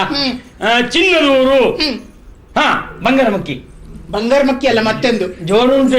ಏನಿಲ್ಲ, ಅಲ್ಲ ನೋಡ್ಬೇಕು, ಹನುಮಂತ ನೋಡ್ತಾ. ಬಂಗಾರಮಕ್ಕಿ ಏನಿದ್ದು ಅಲ್ಲ ಅವ್ರದ್ದೇ ಆಯ್ತು, ಹನುಮಂತ ನೋಡ್ತಾ ಜೋರುಂಟು ಈಗ. ಮೊದಲ್ವಾ? ಅಲ್ಲ, ಬಂಗಾರಮಕ್ಕಿ ಅಲ್ವಾ? ನಾ ಕೇಳಿದ್ದೆ ಪೊನ್ನೂರು. ನಮ್ಮ ದೇಶದಲ್ಲಿ ಪ್ರಥಮ ಚಿನ್ನದ ಕಣಿ ಸಿಕ್ಕಿದ್ದೆ ಅದಕ್ಕೆ. ಹೊನ್ನೂರು ಅಲ್ಲ, ಹೊನ್ನೂರು ಅಲ್ಲ. ಮತ್ತೆ ಯಾವುದನ್ನೇ ಹೇಳಿದ್ದು? ಸರಿ ಹೇಳ್ಬೇಕು. ಚಿನ್ನದೂರು ಅಂದ್ರೆ ಇದು ಸ್ವರ್ಣಲಂಕೆಯ? ಹೌದು, ಸ್ವರ್ಣಲಂಕೆ. ಚಿನ್ನದೂರನ್ನು ಯಾವುದೇ ದುರವನ್ನು ಗೈಯದೆ ಸರ್ವವನ್ನೂ ನಾಶ ಮಾಡಿದ ಗಣ್ಯನಾಥನ ಪಿತನ ಪುಡುಕುತ್ತಲಿ ನಾ ಪೊರಟಿಯೇನು. ಅಂದ್ರೆ ದುರಗೈಯದೆ ಯುದ್ಧ ಮಾಡದೆ ನಾಶ ಮಾಡಿದ್ದು. ಇದು ಇದರಿಂದ. ಯಾವುದರಿಂದ? ಅದೇ ಒಂದಿದು. ಯಾವುದು? ಬೆಂಕಿಯಿಂದ ನಾಶ ಮಾಡಿದ್ದು ಅದು. ಹನುಮಂತ. ನೀವು ಹನುಮಂತ? ಹನುಮಂತ ನಾ ಎಂತ ಒಪ್ಕೊಳ್ತೆ? ನೀವು ಬೇಕಿದ್ರು ಒಪ್ಕೊಳ್ಳಿ, ಮೇಲ್ ಕೂತವ್ರು. ಅಯ್ಯೋ, ಸಿಟ್ಟಾಗ್ಬೇಡಿ. ನೀವು ಹನುಮಂತ ಹೇಳಿದ್ದು ಸರಿಯಾಗಿದೆ. ಹೌದೇನೆ? ಬೇಡ ಬೇಡ ಬೇಡ. ಅಲ್ಲ, ಅದು ಹನುಮಂತ ಅಲ್ವಾ? ಅವನಪ್ಪ ಯಾರು? ನಮ್ಮ ಅಪ್ಪನ ಹತ್ರ ಕೇಳ್ಕೊಂಡು ಬರ್ಬೇಕ ಏನು? ಯೋಚನೆ ಮಾಡಿ. ಇದು ವಾಯು. ಅವನಿಗೆ ತನೋ ಅರ್ಪಿಸ್ಲಿಕ್ಕೆ ಹೊರಟದ್ದ. ಅಂದ್ರು ವಾಯು ವಿಹಾರಕ್ಕಾಗಿ ಹೊರಟಿದ್ದು. ನೀನು ಬಹಳ ಇವತ್ತಿನ ನೆಮ್ಮದಿ ಆಯ್ತು ನಂಗೆ. ಆಯ್ತು, ಹಾಗಿದ್ರೆ ಅವನಿಗೆ ತನು ಅರ್ಪಿಸುವುದಂತಾದ್ರೆ ಏನ್ ತೊಂದ್ರೆ ಇಲ್ಲ, ನೀನು ಕೊಡಬಹುದು. ಅದಿರ್ಲಿ, ನಿನ್ನ ಸುಂದರವಾದಂತಹ ನಾಮಾಂಕಿಂತ ಯಾವ್ದೇ? ನನ್ನ ಹೆಸರ? ನನ್ನ ಹೆಸರನ್ನು ಒಗಟಿನ ರೂಪದಲ್ಲಿಯೇ ಹೇಳ್ತೀನಿ. ನಿಂದೆಲ್ಲ ಒಗಟೆ ಅಲ್ಲ, ಯಾಕೆ ಒಗಟು? ನಮ್ಗೆ ಬೇರೆ ಅಂತ ವ್ಯವಸ್ಥೆ ಇಲ್ಲ, ಎಲ್ಲ ಒಗಟೆ. ನಿಮ್ಮ ಬುದ್ಧಿಮಟ್ಟವನ್ನ ತಿಳಿಯುವುದಕ್ಕೆ. ಇದೊಂದು ಮಾಧ್ಯಮ ನೋಡುವ. ಸವಾಲಾಗಿರ್ಬೇಕು. ಅದೇ ಅಂದ್ರೆ ಮೈ ಮೇಲಿದ್ದೇನೆ ಬಟ್ಟೆ ಎಲ್ಲ, ಮೈ ಮೇಲಿದ್ದೇನೆ ಬಟ್ಟೆ ಎಲ್ಲ, ಗಿಡದಲ್ಲಿದ್ದೇನೆ ಕಾಯಲ್ಲ, ಭೂಮಿಯ ಮೇಲಿದ್ದೇನೆ ಮಣ್ಣಲ್ಲ. ನೀ ಏನೂ ಅಲ್ಲ, ನೀನು ಏನು ಅಲ್ಲ. ಅಲ್ಲಿದ್ದೇನೆ ಅದೆಲ್ಲ, ಇಲ್ಲಿದ್ದೇನೆ ಇದೆಲ್ಲ, ಭೂಮಿ ಮೇಲಿದ್ದೇನೆ ಮಣ್ಣಲ್ಲ. ಹಾಗಿದ್ರೆ ಶಗಣಿ ನೀವು ಮತ್ತೆ ಭೂಮಿ ಮೇಲಿದ್ದೇನೆ ಮಣ್ಣಲ್ಲ ಅಂದ್ರೆ ಶಗಣಿಯಪ್ಪ. ಮತ್ತೆ ಶಗಣಿ ಒಂದೇ ಇರುವುದ ಭೂಮಿಯ ಮೇಲೆ? ಬೇರೆ ಎಲ್ಲ ಉಂಟು, ಅದು ಬೇಡ ಹೇಳುದು ಬೇಡ ಅಂತ ಬಿಟ್ಟೆ ನಾನು. ಹಾಗಿದ್ರೆ ನೋಡಿ, ನಿಮ್ಗೆ ಅರ್ಥ ಆಗ್ಲಿಲ್ಲ ಅಂತ ಆದ್ರೆ ತಿಳಿಯುವುದಕ್ಕೆ ಇನ್ನು ಅನುಕೂಲ ಮಾಡಿಯೇ ಕೊಡ್ತೇನೆ. ಸ್ವಲ್ಪ ಅನುಕೂಲ ಮಾಡಿಕೊಡೆ. ನನ್ನ ಹೆಸರಿನ ಮೊದಲ ಅಕ್ಷರವು ಹಾಗೂ ಕೊನೆಯ ಅಕ್ಷರವು ಒಂದೇ. ಕಿಟಕಿ ನಯನ ಆಗೋದಿಲ್ವಾ? ಹಾಗಿದ್ರೆ ಮಧ್ಯದ ಅಕ್ಷರ ಮಾತ್ರ ಬೇರೆ. ಅದು ಒಂದು ಹೇಳು. ಅದೇ ಹೇಳಿದ್ರೆ ಬೇಡ ಕನಕನ. ಹಾಗಿದ್ರೆ ನೀವೊಂದು ಕೆಲಸ ಮಾಡೋ, ನೀ ನನ್ನ ಮದುವೆ ಆಗು. ಮದ್ವೆ ಆಗು? ಹೌದು, ನಾನು ನೀ ಕೇಳಿ ಇಷ್ಟು ಉತ್ತರ ಕೊಟ್ಟನಲ್ಲ, ಮದುವೆ ಆಗು. ನೋಡಿ, ಮದ್ವೆ ಎಂದಾಗ ನೆನಪಾಯ್ತು. ಏನು? ನಾನು ಕೈ ಹಿಡಿಯುವಂತ ಹುಡುಗ ಹೀಗೇ ಇರಬೇಕು ಅಂತ ನಾನು ಮೊದಲೇ ಆಲೋಚಿಸಿದ್ದೇನೆ. ಹೌದಾ? ನನ್ನ ಗಂಡನಾಗುವವು ಹೇಗಿರಬೇಕು ಗೊತ್ತಾ? ನೋಡುವ, ಅದಾದ್ರೂ ನೋಡೋಣ. ಚೆನ್ನಿಗನಿರಬೇಕು ಗಂಡ, ಚೆನ್ನಿಗನಿರಬೇಕು, ಚೆನ್ನಿಗನಿರಬೇಕು ಗಂಡ, ಚೆನ್ನಿಗನಿರಬೇಕು. ಎನ್ನ ಕನಸಿನ ಗಂಡನ್ನು ಚೆಲುವ ಚೆನ್ನಿಗನಿರಬೇಕು. ಎನ್ನ ಕನಸಿನ ಗಂಡನ್ನು ಚೆಲುವ ಚೆನ್ನಿಗನಿರಬೇಕು, ಚೆನ್ನಿಗನಿರಬೇಕು. ಒಪ್ಪಿದೆ ನೆಲೆ ಗನಗ ನಾನೇ, ಒಪ್ಪಿದೆ ನೆಲೆ ಗನಗ, ಒಪ್ಪಿದೆ ನೆಲೆ ಗನಗ ನಾನೇ, ಒಪ್ಪಿದೆ ನೆಲೆ ಗನಗ. ಒಪ್ಪುದ ನಿನ್ನಯ ಗಂಡನಾಗುದ ಇಪ್ಪೆನ್ನು ಕೊನೆ ತನಕ. ಒಪ್ಪುದ ನಿನ್ನಯ ಚೆಲುವನಾಗುದ ನಾ ಚೆನ್ನಿಗನಾಗುದ, ಗಂಡನಾಗುದ ನಾ ಇಪ್ಪೆನ್ನು ಕೊನೆ ತನಕ, ಇಪ್ಪೆನ್ನು ಕೊನೆ ತನಕ.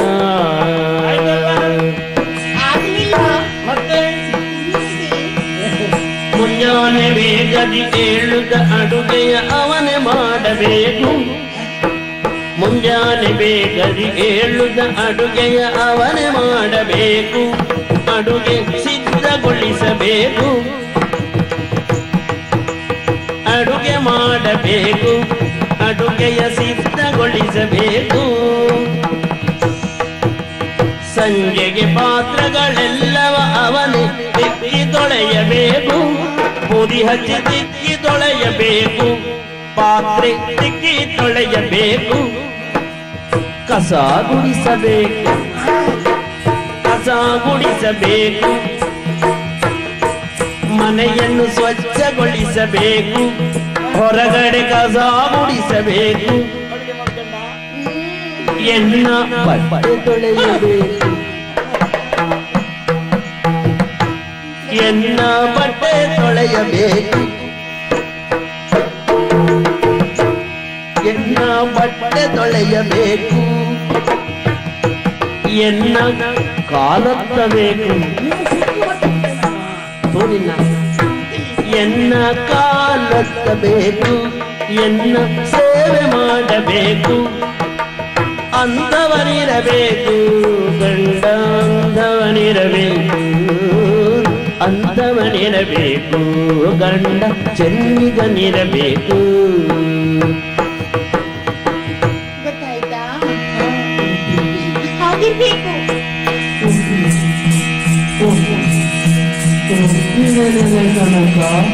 ಇದಕ್ಕೂ ಕರ್ಮ. ಕಷ್ಟ ಆದ್ರೆ ಬೇಡ.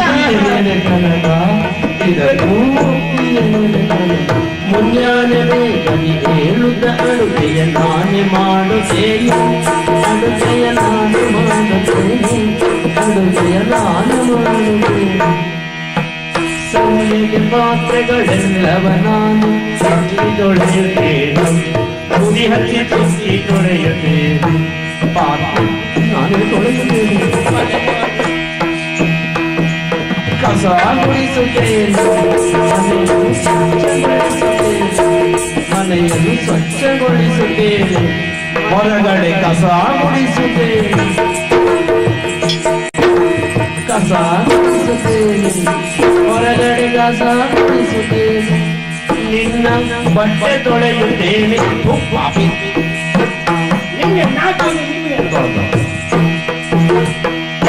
ತೊಳೆಯುತ್ತೇನೆ ತೊಳೆಯುತ್ತೇನೆ ಎಂತದೊಂದು ಸರಿ ಹೇಳಿ, ನಿನ್ನ ತೊಳೆಯುತ್ತೇನೆ, ಸೀದೆ ಅಂತ ಅಲ್ಬೇಡಿ, ಅದು ಸಾಕು, ಅದು ಬೇಡ. ನಿನ್ನ ಬಟ್ಟೆ ತೊಳೆಯುತ್ತೇನೆ, ಬಟ್ಟೆ ತೊಳೆಯುತ್ತೇನೆ,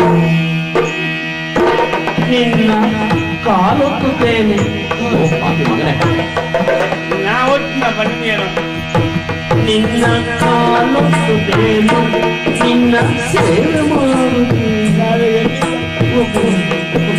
ಆಯ್ತಲ್ಲ, ಏನಾಯ್ತು? ಇಷ್ಟೆಲ್ಲ ಕಷ್ಟ ಆದ್ರೆ ಬೇಡ. ಕಷ್ಟ ಇಲ್ಲ ಮತ್ತೆ ನಂಗೆ ಬಹಳ ಸಂತೋಷ ಉಂಟು.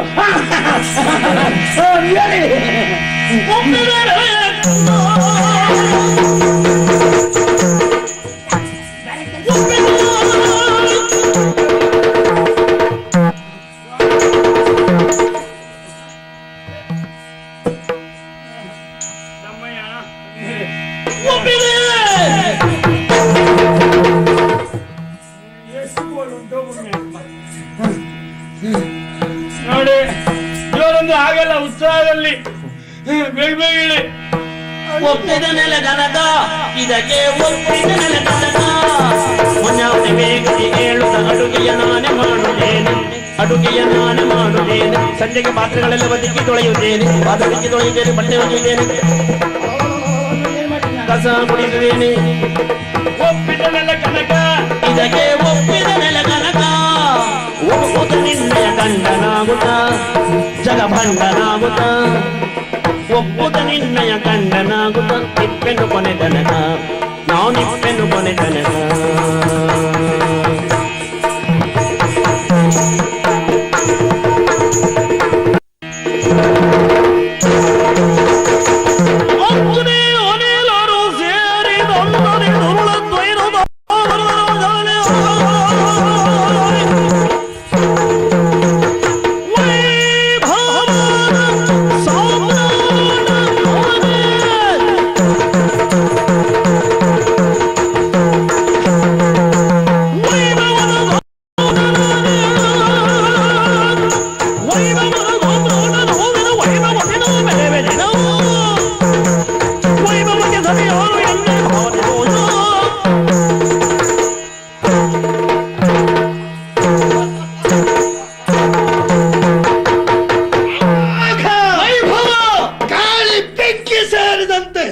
ಕಲ್ಪನಾಪುರದಲ್ಲಿ ಅಮೋಘ ವೈಭವರ ಅಪೂರ್ವ ಮಿಲನ, ಅಗ್ರಿ ಅನಿಯರು ಸೇರಿದಂತೆ ವೈಭವದ ಸಾಮ್ರಾಟ ನಾನೇ.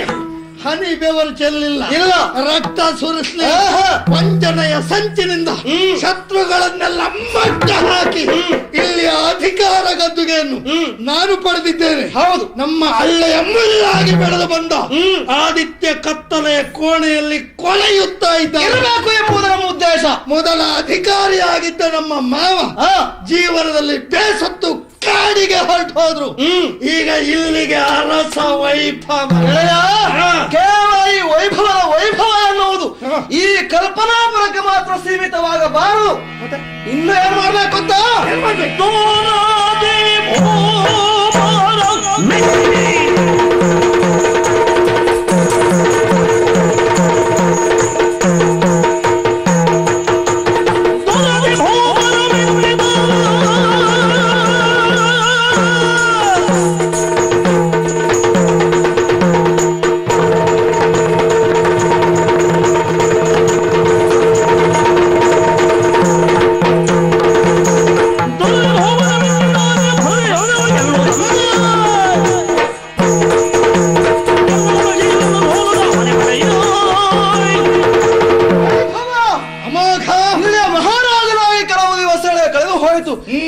ವರ್ಷಗಳೇ ಕಳೆದು ಹೋಯಿತು.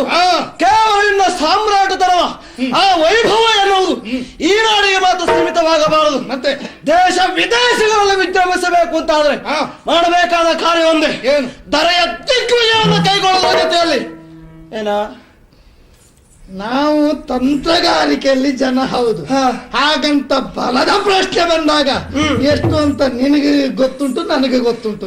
ಯುದ್ಧದ ವಿಷಯವನ್ನಾಗ್ಲಿಕ್ಕಿಲ್ಲ. ಹಾಗಾಗುವುದಿಲ್ವಾ? ಆಗುವುದಿಲ್ಲ ಅಂತ ಆದ್ರೆ ನಾವು ಪ್ರಚಾರಕ್ಕೆ ಬರುವುದು ಹೇಗ?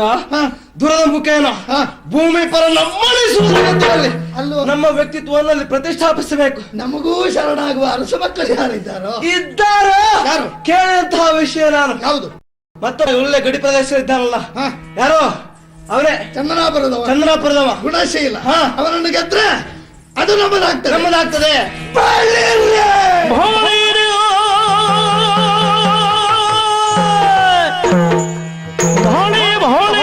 ಮೆಚ್ಚಿದೆನು ನುಡಿಗೆ ತಂತ್ರದಲ್ಲಿ ಕುತಂತ್ರಗಳು ಆದನ ಮಾಡುವಿ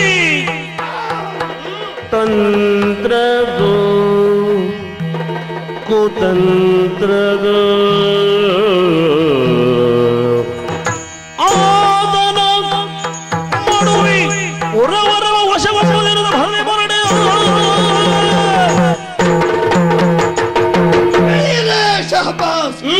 ಆತ್ಮೀಯತೆ ಅಂದ್ರೆ ಹೀಗಿರಬೇಕು. ವೈಭವನ ವೈಭವ ಎನ್ನುವುದು ಕಲ್ಪನಾಪುರಕ್ಕೆ ಮಾತ್ರ ಸೀಮಿತ ಆಗಬಾರದು, ಅದು ಜಗತ್ತಿನಾದ್ಯಂತ ಹರಡಬೇಕು. ನನ್ನ ಪ್ರಭುತ್ವ ಅಲ್ಲಿ ಪ್ರತಿಷ್ಠಾಪಿಸಬೇಕು. ದುರ್ಬಲ ಅರಸ ಚಂದನಪುರದವ ಗುಣಶೀಲ ವ್ಯಕ್ತಿ ನಾಳೆಯಿಂದವನ ಬಾಳ್ ಹಾಳು. ಇದೇ ಶುಭ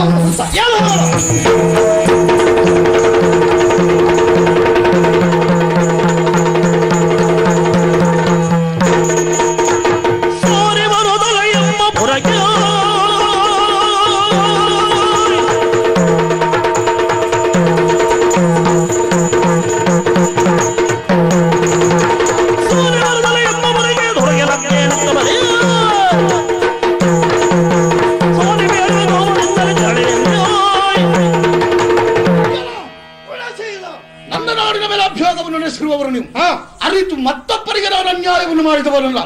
ವಿನಾಕಾರಣವಾಗಿ ಈ ರೀತಿಯಾಗಿ ಮುನ್ಸೂಚನೆ ಇಲ್ಲದ ಜಾರಿ ಇಟ್ಟಿದ್ದೀರಿ ಅಂದ್ರೆ ಯಾರು ನೀವು ಯಾಕೆ ಬಂದಿದ್ರಿ ಹೇಳ್ಬೇಕು. ಉತ್ತರ ನೀ ಕೊಡ್ತೇನೆ ಅನ್ಕೊಂಡೆ.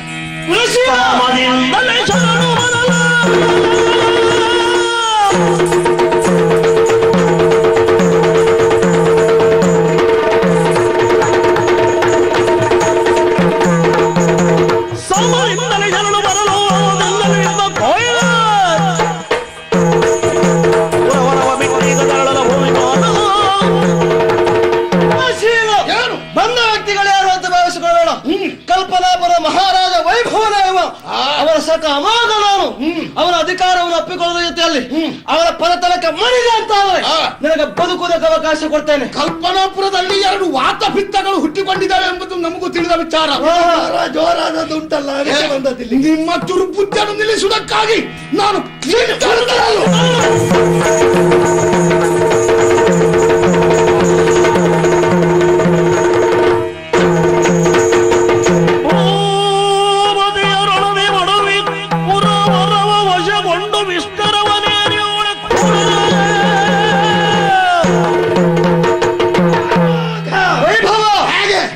ಗುಣಶೀಲ ದಂಪತಿಗಳನ್ನು ಕೊಂದು ಮುಗಿಸಿದ್ದೇವೆ. ನಿರೀಕ್ಷಿತ ಅಧಿಕಾರ ಗದ್ದುಗೆ ನಮ್ಮದ್ದು. ಅವ ಸತ್ತ ಈ ಪೀಠಕ್ಕೆ ಯಾರು ಯಾರು ಯಾರು ನೀವೇ ಮಹಾರಾಜ. ಮತ್ತೆ ನಾವು ಗುಣದಲ್ಲಿ ಸಮಾನರು, ಸಮಾನ ವ್ಯಸನಗಳು ಕೂಡ. ಅಂತಹ ನಮ್ಮಲ್ಲಿ ಆತ್ಮೀಯತೆ ಉಂಟು, ಆದರೆ ಸ್ಥಾನಮಾನದಲ್ಲಿ ಸಮಾನತೆ ಇಲ್ಲ. ಕಲ್ಪನಾಪುರದ ಸಮ್ರಾಟನು ನಾನಾದ್ರೆ ನೀನೊಬ್ಬ ಕೇವಲ ಸೇನಾಧಿಪತಿಯಾದವನು. ನಿನ್ನನ್ನು ಮಿತ್ರ ಎಂದು ನನ್ನ ಅಂತರಂಗದಿಂದ ಒಪ್ಪಿಕೊಂಡಿದ್ದೇನೆ. ನನ್ನಂತೆಯೇ ನೀನು ಸ್ಥಾನಾಪನ್ನ ವ್ಯಕ್ತಿ ಆಗಬೇಕು. ಜೊತೆ ಇರುವವರೆಗೂ ಸಾಲದು, ನಿನಗೆ ಸಾಕಾಗಬಹುದು, ನನಗೆ ಅದು ಸಾಲದು. ಇವ ನನ್ನ ಮಿತ್ರ ಅಂತ ಹೇಳ್ಕೊಳ್ಬೇಕಾದ್ರೆ ನನ್ನಂತೆ ಸ್ಥಾನಾಪನ್ನ ವ್ಯಕ್ತಿ ಆಗಬೇಕು ಅಂತಾದ್ರೆ ಇಲ್ಲಿಯ ಪೀಠ ನಿನಗೆ ನಮ್ಮಿಬ್ಬರ ಪ್ರಯತ್ನದ ಫಲರೂಪವಾಗಿ ಸಿಕ್ಕಿದ ಈ ಅರಸೊತ್ತಿಗೆ ನಿನಗೆ. ಆಯ್ತು ಗಣಯ. ಪೀಠವನ್ನೇರು ಏರು.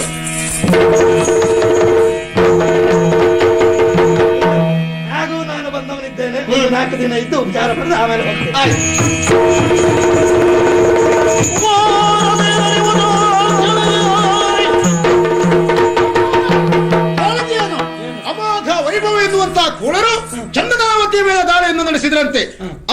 ಉತ್ತಮವಾಗಿರುವಂತಹ ನಮ್ಮ ಭಾವನನ್ನು ಅವನ ಹೆಂಡತಿಯನ್ನು ಕೊಂದು ಮುಗಿಸಿದ್ದಾರೆ ಎನ್ನುವಂತ ವರ್ತಮಾನ ಕೇಳಿದ್ದೇನೆ.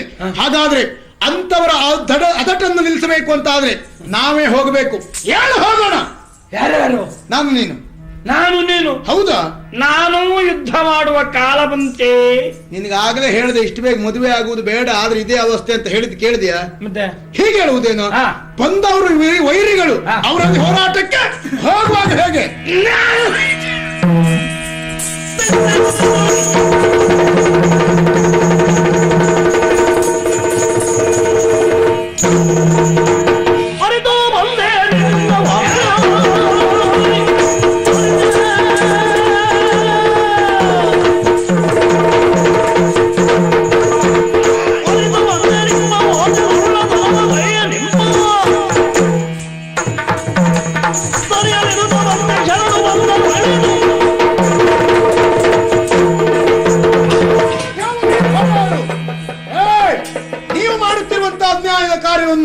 ತಿಳಿದೇ ನಾವಿಲ್ಲಿಗೆ ಬಂದಿದ್ದೇವೆ.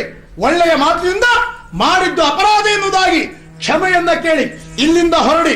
ಅಲ್ಲದೆ ಇದ್ದರೆ ನಿಮ್ಮಿಬ್ಬರ ಶಿರಚ್ಛೇದನಾದೀತು, ಜಾಗ್ರತೆ. ಅದಕ್ಕುತ್ತರ ಕಡೆ ಕೊಡುವ. ನಾವು ಅಪರಾಧವೇ ಮಾಡಲಿಲ್ಲ, ಅದಕ್ಕೆ ಕ್ಷಮೆ ಕೇಳುವ ಅನಿವಾರ್ಯತೆ ಇಲ್ಲ. ನನಗೆ ಆಶ್ಚರ್ಯ ಆದದ್ದು ಏನು ಗೊತ್ತಾ? ಯಾವುದು? ಓ, ಇದೊಂದು ಎಂತದ್ದು ಅಂತ ಗೊತ್ತಾಗ್ಲಿಲ್ಲ. ಅದು ಎಂತದ್ದ? ಇದು ಗದೆ. ಅಯ್ಯೋ, ಅದು ಗದೆ ನನಗೆ ಗೊತ್ತುಂಟು. ಹಿಡ್ಕೊಂಡದ್ದು ಹೇಗೆ? ಮತ್ತೆ ಹಾಗೆ ಆಯ್ತಲ್ಲ.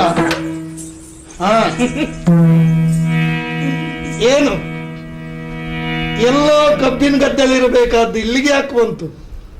ಮುಚ್ಚರ ಬಾಯ್. ಅಲ್ಲ, ಬಾಯಿ ಬಿಡ್ತೇನೆ, ಉತ್ತರ ಕೊಡು. ಏನು ಮಾತಾಡ್ತೀನಿ ನೀನು? ಅರ್ಥ ಆಗ್ಲಿಲ್ಲ. ಬಂದು ನಿಂತದ್ದು ಯಾಕೆ ಗೊತ್ತಾಯ್ತಾ? ನಾನು ಏನು ಬೇರೆ ಕೆಲಸ ಅಲಂಕಾರಕ್ಕೆ ತಗೊಂಡಿದ್ದೀಯಾ? ಅದು ಹೇಳೋ ಮೊದಲು ನಿಮ್ಮಿಬ್ಬರ ಹೆಸರೆಂತದ್ದ?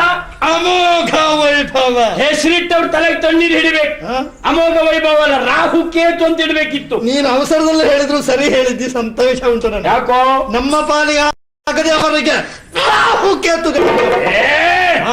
ಅದಕ್ಕೆ ಅವಕಾಶ ಇಲ್ಲ. ಈಗ ಬಂದದ್ದು ಯಾರು ಅಂತ ತಿಳ್ಕೊಂಡಿದ್ದಿ? ಯಾರು ಅಂತಲೇ ಗೊತ್ತಾಗ್ಲಿಲ್ಲ. ನೋಡು, ಒಂದೇ ಜಾತಿಯವ್ರು ನಿಮ್ಮಿಬ್ಬರನ್ನ ತೆಗೆದು ಹೋಗುವಂತಲೇ ಬಂದದ್ದು ನಾನು. ನೀವು ಒಂದೇ ಜಾತಿಯವರು ಒಟ್ಟಾಗಿ ಬಂದ್ರ? ಅಲ್ಲ, ನಮ್ದು ಬೇರೆ ಬೇರೆ. ಹೌದಾ? ಹಾಗಾಗಿ ಹೇಳ್ತಾನೆ, ಮರ್ಯಾದೆಯಿಂದ ಮಾಡಿ ತಪ್ಪಾಯ್ತು ಅಂತ ಒಪ್ಕೋ, ಇಲ್ಲ ಬಾ ಯುದ್ಧಕ್ಕೆ. ಯಾರ ಹತ್ರ ಯಾರು ಯುದ್ಧ ಮಾಡುದ? ಯಾರ ಹತ್ರ? ನನ್ನ ಹತ್ರ. ನೀವು? ನಿನ್ನ ಹತ್ರ? ನಾನು? ಹೌದು.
ತಕ್ಕವನಿ ನಮಗಲ್ಲ, ತಕ್ಕವನಿ ನಮಗಲ್ಲ, ಯಮಗಲ್ಲ, ನಮಗಲ್ಲ.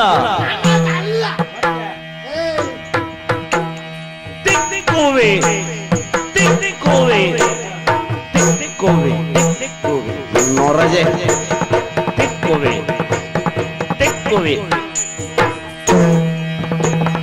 ನೊರಜೆ ತಿಕ್ತಿಕ್ಕುವೆ, ತಿಕ್ತಿಕ್ಕುವೆ,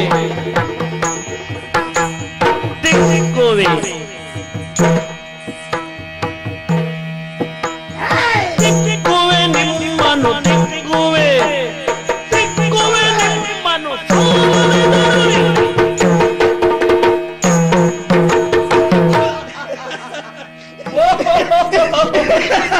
ನೀವು ಇಬ್ರು ನಗಾಡೇ ಸಾಯಿರಿ, ನಾನು ಕೊಲ್ಲುವುದು ತಪ್ಪು.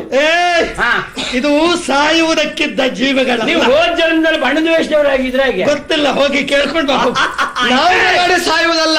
ಪಾಪ ಅದು ಅವನು ಹೇಳ್ಕೊಂಡೇನೆ ನನ್ನ ನಿಂದೆ ಮಾಡ್ಬೇಕು ಅಂತ ಹೇಳ್ಕೊಳ್ಳಿಕ್ಕಾಗ್ಲಿಲ್ವಾ? ಇಂತಹ ವಿಚಿತ್ರವು ನಮ್ಮ ಕಣ್ಮುಂದೆ ಬಂತಲ್ಲ.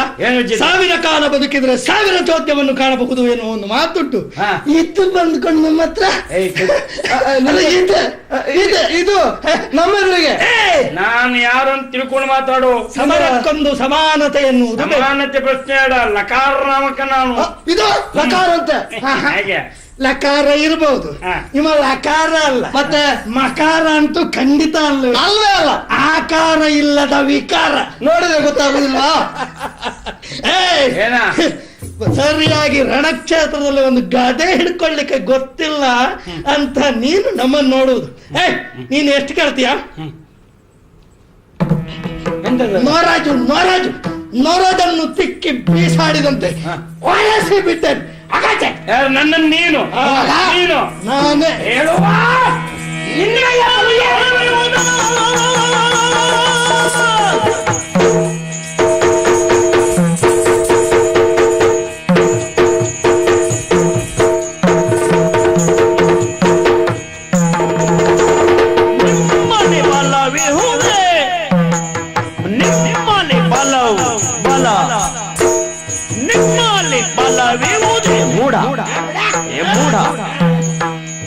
ಕಾದೋಡೆ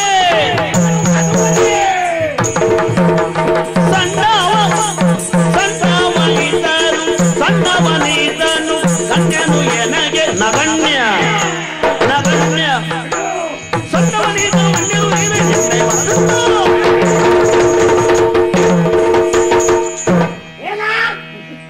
ಏನು ಮಾತಾಡ್ತೀರಿ?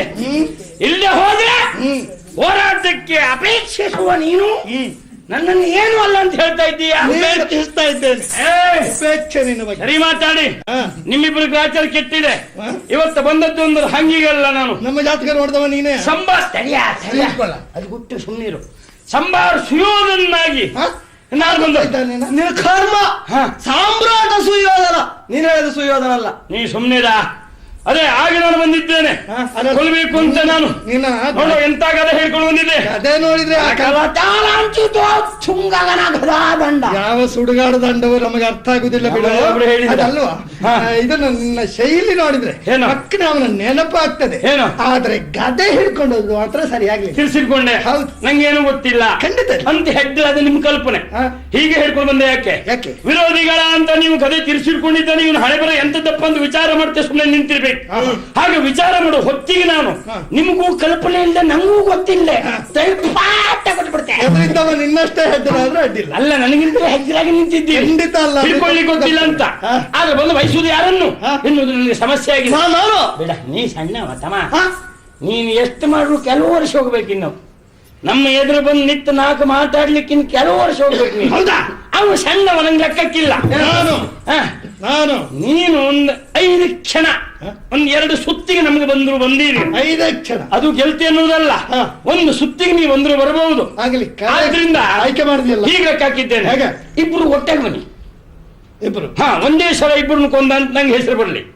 ಸತ್ರೆ ನೀವು ಸತ್ರೆ. ಇಬ್ಬರಿಂದ ಸತ್ರು ಏನ? ಇಬ್ಬರಿಂದ ನೀನ್ ಸತ್ರೆ ನಾನು ಸತ್ರೆ ದೊಡ್ಡ ವಿಶೇಷವೇ ಅಲ್ಲ. ಇಬ್ಬಿಬ್ರು ಒಟ್ಟು ಹಾಕೊಂಡು ನಮ್ಗೆ ಕೊಂದ್ರು ನಾನು ಹೇಳ್ಕೊಟ್ಟೆ. ಆಗಿದ್ರ ಏನ ಇಷ್ಟು ದುಡ್ದಲ್ಲ ಎಂತ ಮಾಡಿದ್ರ? ಯಾಕೆ ಒಂದು ಗದೆ ಹಿಡ್ಕೊಂಡು ಒಂದು ಯುದ್ಧ ಮಾಡ್ಬೇಕಿದ್ರೆ ಗದೆ ಹಿಡ್ಕೋಬೇಕು ಅಂತ ಗೊತ್ತಿಲ್ವಾ? ಇಲ್ಲ ಹಾಗಿದ್ರೆ ಆ ಸಂಪಾದನೆ ಮಾಡಿ ತಗೊಂಡು ಎಲ್ಲಿ ಹಾಕಿದ್ರಿ ನೀವು? ಅದು ಎಲ್ಲಿರ್ಬೇಕು ಅಲ್ಲೇ ಉಂಟು. ಅದೆಲ್ಲ ವಿಷಯ. ಹೌದಾ? ಗದೆ ಇಲ್ಲ ಅಂತಲ್ಲ, ಬಂಡಿಯಲ್ಲಿ ಉಂಟು. ನಿನ್ನಲ್ಲಿ ಯುದ್ಧ ಮಾಡ್ಲಿಕ್ಕೆಲ್ಲ ಗದೆ ಬೇಡ. ಅದು ಗದಾ ದಂಡ ನಿನ್ನ ಬಳಿಗೆ ತಂದ್ರ ದಂಡ.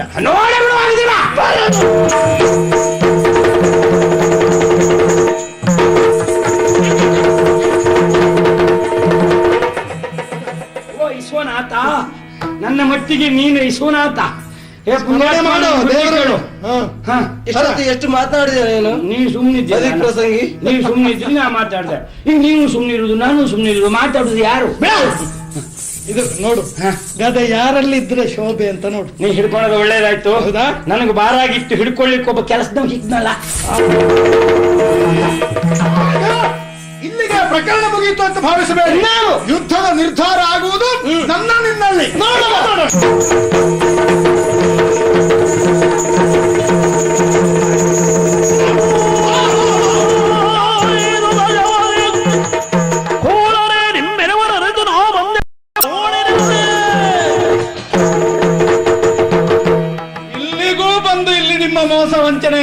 ಭೋಗಿಸುತ್ತಾ ಇದ್ದೀರಾ.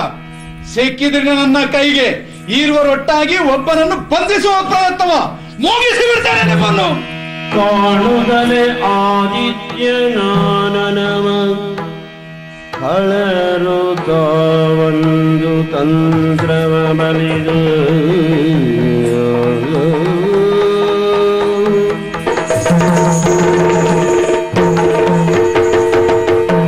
ವೀರಾಧಿವೀರ, ಬಹಳ ಸಂತೋಷ ಆಯಿತು. ಆ ಪಾಪಿಗಳು ನನ್ನನ್ನು ಬಂಧಿಸಿ ಎಳೆದೊಯ್ಯುವ ಸಂದರ್ಭಕ್ಕೆ ಸರಿಯಾಗಿ ನೀನು ಧಾವಿಸಿ ಬಂದೆ. ನನ್ನ ಪ್ರಾಣವನ್ನು ಉಳಿಸಿದ್ದೀಯ, ಜೊತೆಯಲ್ಲಿ ನನ್ನ ಪಾಲಿಗೆ ಮಾನವನ್ನು ಉಳಿಸಿದವ ನೀನು. ಇದುವರೆಗೆ ನಿನ್ನನ್ನು ನಾನು ಎಲ್ಲಿಯೂ ನೋಡಿದ ನೆನಪು ನನ್ನ ಕಾಣಿಸ್ತಾ ಇಲ್ಲ. ನೀನ್ ಯಾರು, ಎಲ್ಲಿಂದ ಬಂದವ, ನಿನ್ನ ಪರಿಚಯ ಏನು ಅಂತ ಹೇಳ್ತೀಯ? ಪುಣ್ಯಾತ್ಮ ಆವನಾಲಗೆಯಲ್ಲಿ ನುಡಿಯುವೆನು ಗದೆಯ, ಆವನಾಲಗೆಯಲ್ಲಿ ನುಡಿಯುವೆನು ಗದೆಯ, ಮಾವನಿಗೆಯನು ತುರಗೈಯ ಬರಿಯ,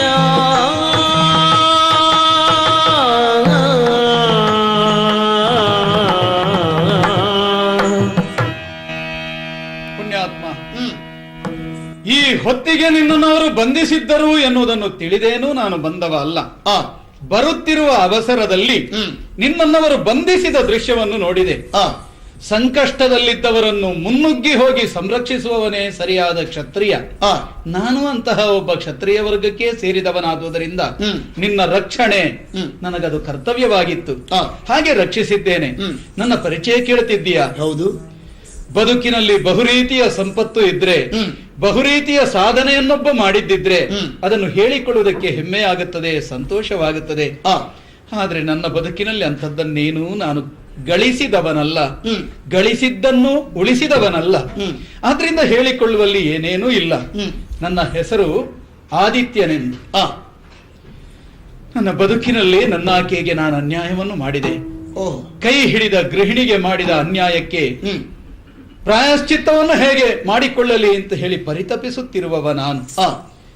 ಆವಾಗ ಒಂದು ವಿಷಯ ಹೊಳೆಯಿತು. ಏನು? ಯಾವಾಕೆಗೆ ನನ್ನಿಂದ ಅನ್ಯಾಯವಾಗಿದೋ ಅಂಥವಳಲ್ಲೇ ನಾನು ಕ್ಷಮಾಯಾಚನೆ ಮಾಡಬೇಕು. ಆವಾಗಲೇ ಅದಕ್ಕೆ ಸರಿಯಾದ ಪರಿಮಾರ್ಜನೆ ಆಗುವುದು ಅಂತ ಹೇಳಿ ಆಕೆಯನ್ನು ಹುಡುಕಿದ್ರೆ ಇಷ್ಟರವರೆಗೆ ಎಲ್ಲಿಯೂ ಸಿಗಲಿಲ್ಲ. ಗುಣವತಿಯಾದಂತಹ ಪವಿತ್ರಳ ಪವಿತ್ರವಾದ ಮನಸ್ಸು ನನಗೆ ಅರ್ಥವಾಗಲಿಲ್ಲವಯ್ಯ. ಆದ್ರಿಂದ ಅನ್ಯಾಯವೆಸಗಿದಂತಹ ಕೈಗಳಿವು ಎಲ್ಲಿದ್ದಾಳೋ, ಹೇಗಿದ್ದಾಳೋ? ಆದಿತ್ಯ, ಅಂತೂ ಬದುಕಿನಲ್ಲಿ ನೀನೊಬ್ಬ ಸಂತ್ರಸ್ತ ಎನ್ನುವುದು ಅರ್ಥ ಆಯಿತು. ನಿಜವಾಗಿಯೂ ನಿನ್ನ ಪಾಲಿಗೆ ತಾನು ಮಾಡಿದ್ದು ಅಪರಾಧ ಎನ್ನುವುದು ಅರ್ಥ ಆಗಿದೆಯಲ್ಲ. ನಿನ್ನ ಆಕೆಯಲ್ಲಿ ಕ್ಷಮೆಯನ್ನು ಕೇಳುವುದಕ್ಕಾಗಿ ನೀನು ಚಡಪಡಿಸ್ತಾ ಇದ್ದೀಯ. ಯೋಚನೆ ಮಾಡಬೇಡ. ಪ್ರಪಂಚವೇ ಹಾಗೆ. ಕಷ್ಟ, ಸುಖ, ನೋವು, ನಲಿವು ಎನ್ನುವುದು ಎಲ್ಲವನ್ನು ಬದುಕಿನಲ್ಲಿ ಅಳವಡಿಸಿಕೊಳ್ಳಲೇಬೇಕು. ಬದುಕಿನಲ್ಲಿ ಯಾವುದು ಒದಗಿ ಬರ್ತದೋ ಅಂತದ್ದನ್ನು ಅನುಭವಿಸಬೇಕು. ನನ್ನ ಪಾಲಿಗೆ ಪ್ರಾಣವನ್ನು ಉಳಿಸಿರುವಂತಹ ನಿನ್ನನ್ನ ನಮ್ಮಲ್ಲಿವರೆಗೆ ಕರೆದೊಯ್ಯಬೇಕು. ಮಾತ್ರ ಅಲ್ಲ, ನಿನ್ನ ಪಾಲಿಗೆ ಉಂಟಾಗಿರುವಂತಹ ಈ ನೋವನ್ನು ಹೋಗಲಾಡಿಸುವುದಕ್ಕೆ ನಾನು ಪ್ರಯತ್ನಿಸ್ತೇನೆ. ನನ್ನ ಗೆಳೆಯನಾಗಿ, ಹಿತೈಷಿಯಾಗಿ ನಮ್ಮ ಮನೆಗೆ ಹೋಗೋಣ ಬಾ. ನಿನ್ನ ಹೆಸರು ಶಶಾಂಕ ಎನ್ನುವುದಾಗಿ, ಕೀರ್ತಿಪುರದ ಮಹಾರಾಜ ನಾನು. ಸರಿಯಪ್ಪ, ಬರುತ್ತೇನೆ. ಬರ್ತೀಯಾ? ಹೋಗೋಣ, ಬಾ ಹೋಗೋಣ. ಬದುಕು ಜನಗಾಂಡಿ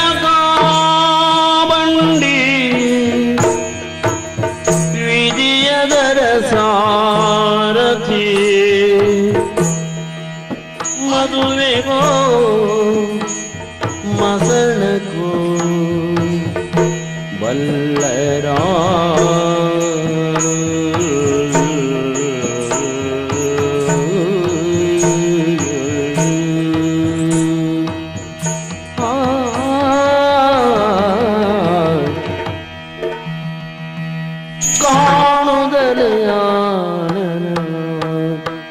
ಎಲ್ಲೋ ಮಾಮರ, ಎಲ್ಲೋ ಕೋಗಿಲೆ, ಎಲ್ಲೋ ಚಂದಿರ, ಎಲ್ಲೋ ನೈದಿಲೆ, ಎಲ್ಲ ಬಲ್ಲಾದನೋರ್ವ ಮಾಯಗಾರ, ಎಲ್ಲರನ್ನು ಕೊಡಿಸಿದ ನಗುವ ನಲಿವ ನಗುದ ಓಲಾಡುವ ಜಗವೇ ಈ ಜಗವೇ ರಥವು ವಿಧಿಯದರ ಸಾರಥಿ.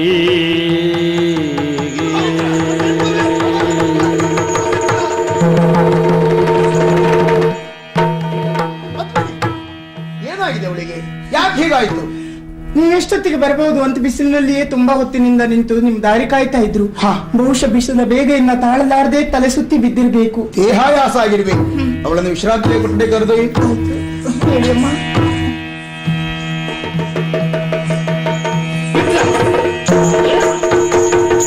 ಹರುಷವಾಂತನು ಕೇಳು ಮಿತ್ರ,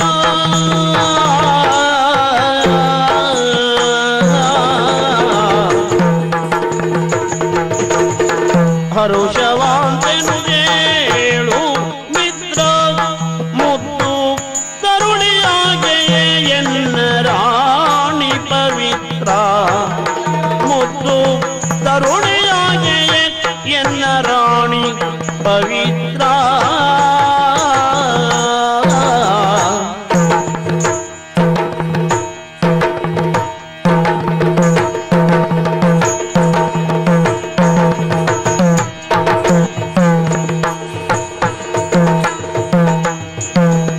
ಅರಸುತ್ತಿರುವ ಲತೆ ಪದಕ್ಕೆ,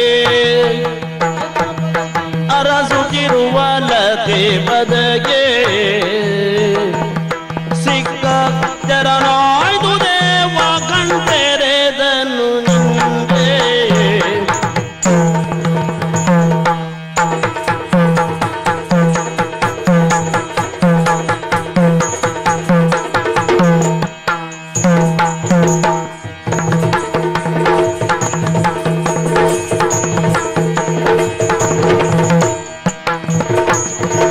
ಹರುಷವಂತನು ಕೇಳು ಮಿತ್ರ, ಮುತ್ತು ತರುಣಿಯಾಗೆ ಎನ್ನ ರಾಣಿ ಪವಿತ್ರ.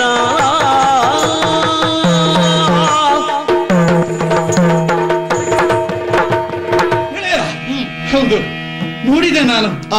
ಎಷ್ಟೋ ಸಮಯದಿಂದ ಯಾವ ಆಕೆಯನ್ನು ನಾನು ಕಣ್ಣ ಮೇಲೆ ಕಣ್ಣಿಟ್ಟು ಕಾಯುತ್ತಾ ಅರಸುತ್ತಾ ಇದ್ದೇನೋ ಆ ನನ್ನ ಆಕೆ ನನಗೆ ಕಾಣ ಸಿಕ್ಕಿದಳು. ಅರಸುತ್ತಿದ್ದಂತಹ ಬಳ್ಳಿ ತಾನಾಗಿ ಕಾಲಿಗೆ ತೊಡಕಿದಂತಹ ಅನುಭವ ನನಗಾಯಿತು. ಎಲ್ಲಿದ್ದಾಳು? ಇನ್ನೆಲ್ಲಿಯೂ ಅಲ್ಲ, ನಾವೀಗ ಬಂದಾಗ ನಿನ್ನ ಮುಖಕ್ಕೆ ಮಂಗಳಾರತಿಯನ್ನು ಬೆಳಗುವುದಕ್ಕಾಗಿ ಆರತಿಯನ್ನು ಹಿಡ್ಕೊಂಡು ಬಂದಿದ್ದಂತಹ ಆಕೆಯೇ ನನ್ನ ಪತ್ನಿಯಾದಂತಹ ಪವಿತ್ರ. ಅವಳೇ ಸಿಕ್ಕಿದ್ಲು ಮಿತ್ರ. ಹೌದು, ಭಾವಿಸಲೇಗೆ ಬರೀದೆ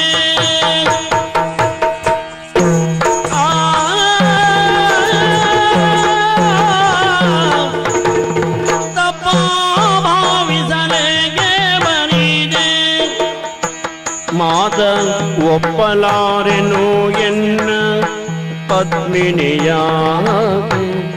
ಮಾತ ಒಪ್ಪಲಾರೆನು ಎನ್ನ ಪದ್ಮಿನಿಯ.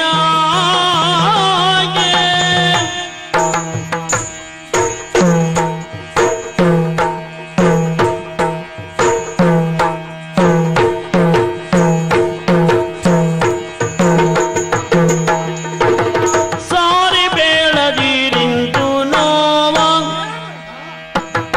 ಸಾರಿ ಬೆಳದಿರಿಂದು ನೋವ, ಪರ ನಾರಿಯೊಳಿರಬೇಕು ಸೋದರ ಭಾವ.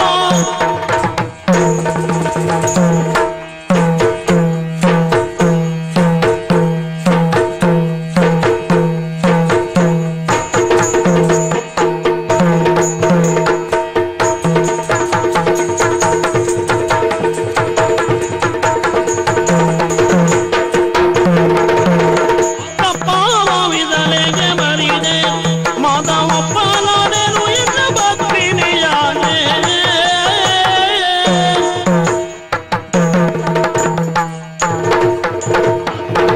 ಗೆಳೆಯ, ನಿನ್ನ ಮಾತನ್ನು ಕೇಳಿದಾಗ ಬಹಳ ಆಶ್ಚರ್ಯ ಆಗ್ತಾ ಇದೆ. ಈಗ ಅವಳು ನನ್ನ ಮುಖಕ್ಕೆ ಮಂಗಳಾರತಿಯನ್ನು ಎತ್ತಿರುವಂತ ಆ ಹೆಣ್ಣು ನಿನ್ನ ಮಡದಿಯಾಗಿರುವಂತ ಪವಿತ್ರ ಅಂತ ಹೇಳ್ತಾ ಇದ್ದೀಯಲ್ಲ. ಹೌದು, ನೀನಾಡಿದ ಈ ಮಾತನ್ನ ಬೇರೆ ಯಾರಾದ್ರೂ ಒಬ್ಬ ವ್ಯಕ್ತಿ ಆಡಿದ್ದೇ ಹೌದು ಅಂತ ಆದ್ರೆ ಇಷ್ಟೊತ್ತಿಗೆ ಆತನ ಪರಿಸ್ಥಿತಿ ಏನಾಗ್ತಾ ಇತ್ತೋ ಏನು. ಆದ್ರೆ ನಿನ್ನೆ ಕುರಿತಾಗಿ ನಾನು ಆ ರೀತಿ ವ್ಯತಿಸುವುದಿಲ್ಲ. ಯಾಕೆ? ನೀನು ಬದುಕಿನಲ್ಲಿ ಬಹಳಷ್ಟು ನೊಂದವ, ಹೆಂಡತಿಯನ್ನ ಕಳಕೊಂಡವ, ಆ ಕುರಿತಾಗಿ ನೋವನ್ನು ಅನುಭವಿಸ್ತಾ ಇದ್ದವ. ಒಂದು ಮಾತನ್ನು ನೆನಪಿಟ್ಟುಕೋ, ನನ್ನ ಹೆಂಡತಿಯನ್ನ ಮತ್ತೊಬ್ಬ ವ್ಯಕ್ತಿ ತನ್ನ ಹೆಂಡತಿ ಎನ್ನುವುದಾಗಿ ಹೇಳಿಕೊಂಡ್ರೆ ನಿಜವಾಗಿ ಆಕೆಯನ್ನು ಮದುವೆಯಾಗಿರುವಂತಹ ವ್ಯಕ್ತಿಗೆ ಯಾವ ಪರಿಣಾಮ ಆಗಬಹುದು ಹೇಳು? ಹೌದು, ಆದದ್ದು ಇಲ್ಲಿ ಹಾಗೆ. ನೀನು ಭಾವಿಸಿರುವ ಹಾಗೆ ಅವಳು ನಿನ್ನ ಮಡದಿಯಾಗಿರುವಂತಹ ಪವಿತ್ರಳಲ್ಲ. ನನ್ನ ಹೆಂಡತಿ ಆಗಿರುವಂತಹ ಪದ್ಮಿನಿ ಯಾಕೆ ಸುಮ್ಮನೆ ಭ್ರಮೆಗೆ ತುತ್ತಾದೆ? ಇಲ್ಲ ಮಿತ್ರ, ಬಹುಶಃ ಹೀಗಿರಬೇಕು. ಈ ಪ್ರಪಂಚದಲ್ಲಿ ಒಂದೇ ರೂಪವನ್ನು ಹೊಂದಿರುವಂತಹ ವ್ಯಕ್ತಿಗಳು 7 ಜನ ಇರ್ತಾರಂತೆ. ಬಹುಶಃ ನನ್ನ ಹೆಂಡತಿ ಹಾಗೆ ನಿನ್ನ ಹೆಂಡತಿಯು ರೂಪವನ್ನು ಹೊಂದಿರಬೇಕು. ಆ ಕಾರಣಕ್ಕಾಗಿ ನಿನ್ನದನ್ನ ಭಾವಿಸಿರಬೇಕು. ಅದನ್ನೆಲ್ಲ ಮರೆತು ಬಿಡು.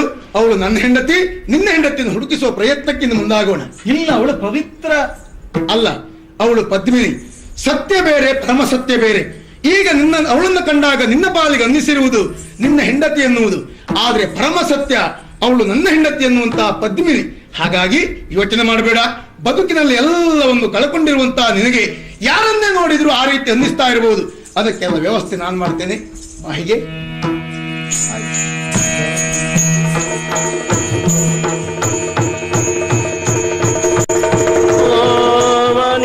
ದುಗುಡ ಮಾನಸದೊಳಿರೆ ತಾನೈದುದಲೆಂದು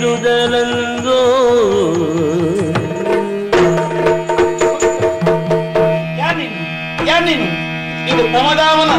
ಇಲ್ಲಿಗೆ ನಿನ್ನ ಯಾಕೆ ಬಂದೆ? ನಾನು ಅನ್ಯನಲ್ಲ. ಎಲ್ಲ ಬಾಳಿನ ಬೂಟದಿ ಸ್ವರ್ಣದ ಅಕ್ಷರ ಬರೆದೆ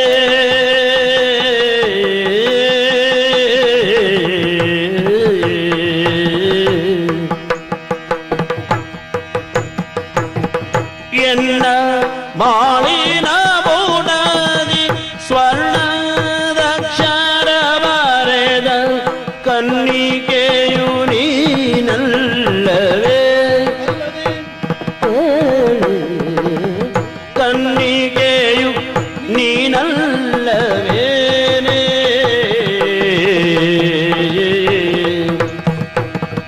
ಎನ್ನ ಮನದಂಗಳ ಚಿತ್ತಾರ ಬರೆದಿರುವೆ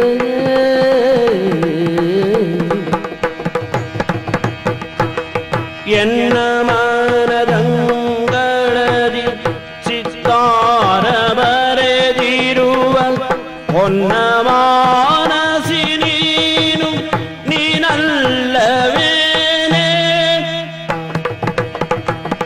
ಹೊನ್ನ ಮಾನಸಿಯೇ ನೀನಲ್ಲವೇನೆ?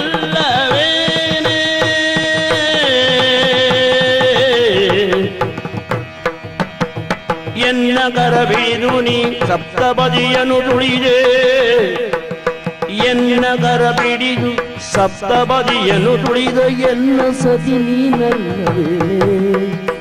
ಎನ್ನ ಸತಿ ನೀನಲ್ಲವೇನೆ?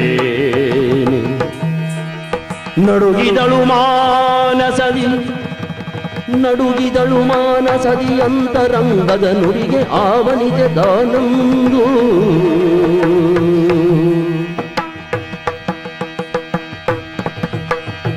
ಇನ್ನೇಕೆ ಮುಚ್ಚು ಮರೆ ಅರಿದೆನೆಲ್ಲವನು ಇನ್ನೇಕೆ ಮುಚ್ಚು ಮರೆ ಅರಿದೆನೆಲ್ಲವನು ನಿನ್ನಲ್ಲಿ ಕ್ಷಮೆಯಾಚಿಸುವೆನು ನಿನ್ನಲ್ಲಿ ಕ್ಷಮೆಯಾಚಿಸುವೆನು ಕ್ಷಮಿಸು ಕ್ಷಮಿಸು ಕ್ಷಮಿಸು ಮನ್ನಿಸಲು ನೀನೊಮ್ಮೆ ಧನ್ಯದ ಭಾವದಲ್ಲಿ ಮನ್ನಿಸಲು ನೀನೊಮ್ಮೆ ಧನ್ಯದ ಭಾವದಲ್ಲಿ ನಿನ್ನಗಲಿ ನಾದೂರ ಪೋಗೆ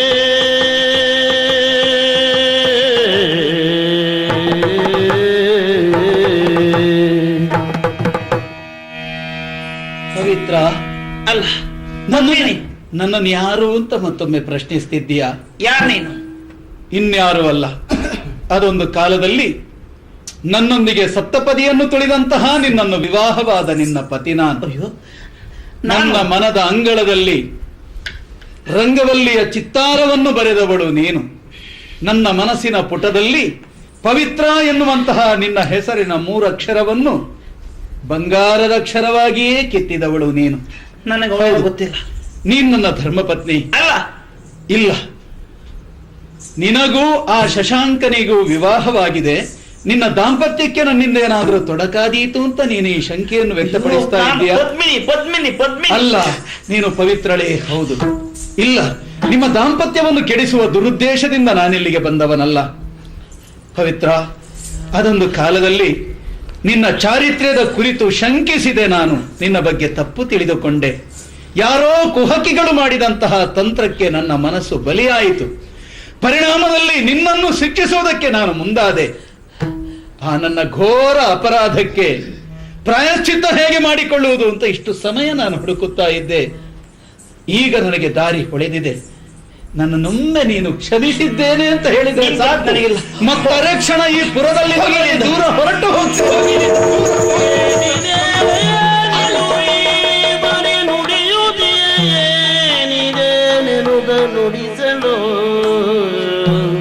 ನನ್ನ ಹೆಂಡತಿ ಆಗಿರುವಂತಹ ಪದ್ಮಿನಿಯ ಸ್ವರವನ್ನು ಕೇಳಿದೆ. ಯಾರೋ ಸಂಭಾಷಣೆ ನಡೆಸ್ತಾ ಇದ್ದಾರೆ ಅಂತ ಬಂದ್ರೆ ನನ್ನ ಆತ್ಮೀಯನಾಗಿರುವಂತಹ ನೀನು ಏನಿದು? ಅದು ನಾನೇ ಹೆಸರು ಬಂದೆ. ಏನು ಸ್ವಾಮಿ, ಅವತ್ತು ನನ್ನ ನೋಡಿದಾಗ ಪವಿತ್ರ ಪವಿತ್ರ ಅಂತ ಕರೆದು ಬಿಟ್ರಲ್ಲ, ಅದು ತಪ್ಪಾಯ್ತು.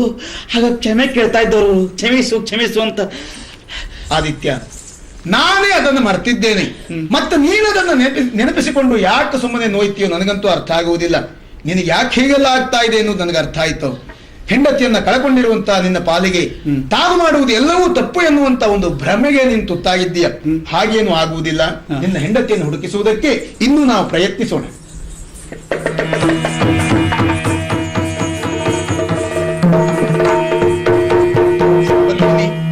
ಸ್ನೇಹಿತನಾಗಿರುವಂತಹ ಆದಿತ್ಯನ ಸ್ಥಿತಿ ಆ ರೀತಿ ಆದ್ರೆ ನನ್ನ ಹೆಂಡತಿ ಆಗಿರುವಂತಹ ನಿನ್ನ ಸ್ಥಿತಿ ಮತ್ತೊಂದು. ಯಾಕೋ ಏನು ನೀನು ಒಂದು ರೀತಿಯಾಗಿ ಮಾತಾಡ್ತೀಯ. ನನ್ನ ಮನಸ್ಸೆಲ್ಲ ಹಾಳಾಗಿ ಹೋಯ್ತು ಸ್ವಾಮಿ. ಹೌದಾ? ಯಾರು ಏನು ಅವರು ಯೋಚನೆ ಮಾಡಬೇಡ. ಇರುವಂತಹ ಪರಿಸರದಿಂದ ಸ್ವಲ್ಪ ಕಾಲ ನಾವು ಬೇರೆಯಾಗಿದ್ರೆ ಮಾನಸಿಕವಾದಂತಹ ನೆಮ್ಮದಿಯನ್ನು ಕಾಣುವುದಕ್ಕೆ ಸಾಧ್ಯ. ಸನಿಹದಲ್ಲಿಯೇ ಇದೆ ಗಿರಿಧಾಮ. ಅಲ್ಲಿ ಹೋಗಿ ಕೆಲವು ಕಾಲ ವಿಹರಿಸಿ ಬರೋಣ.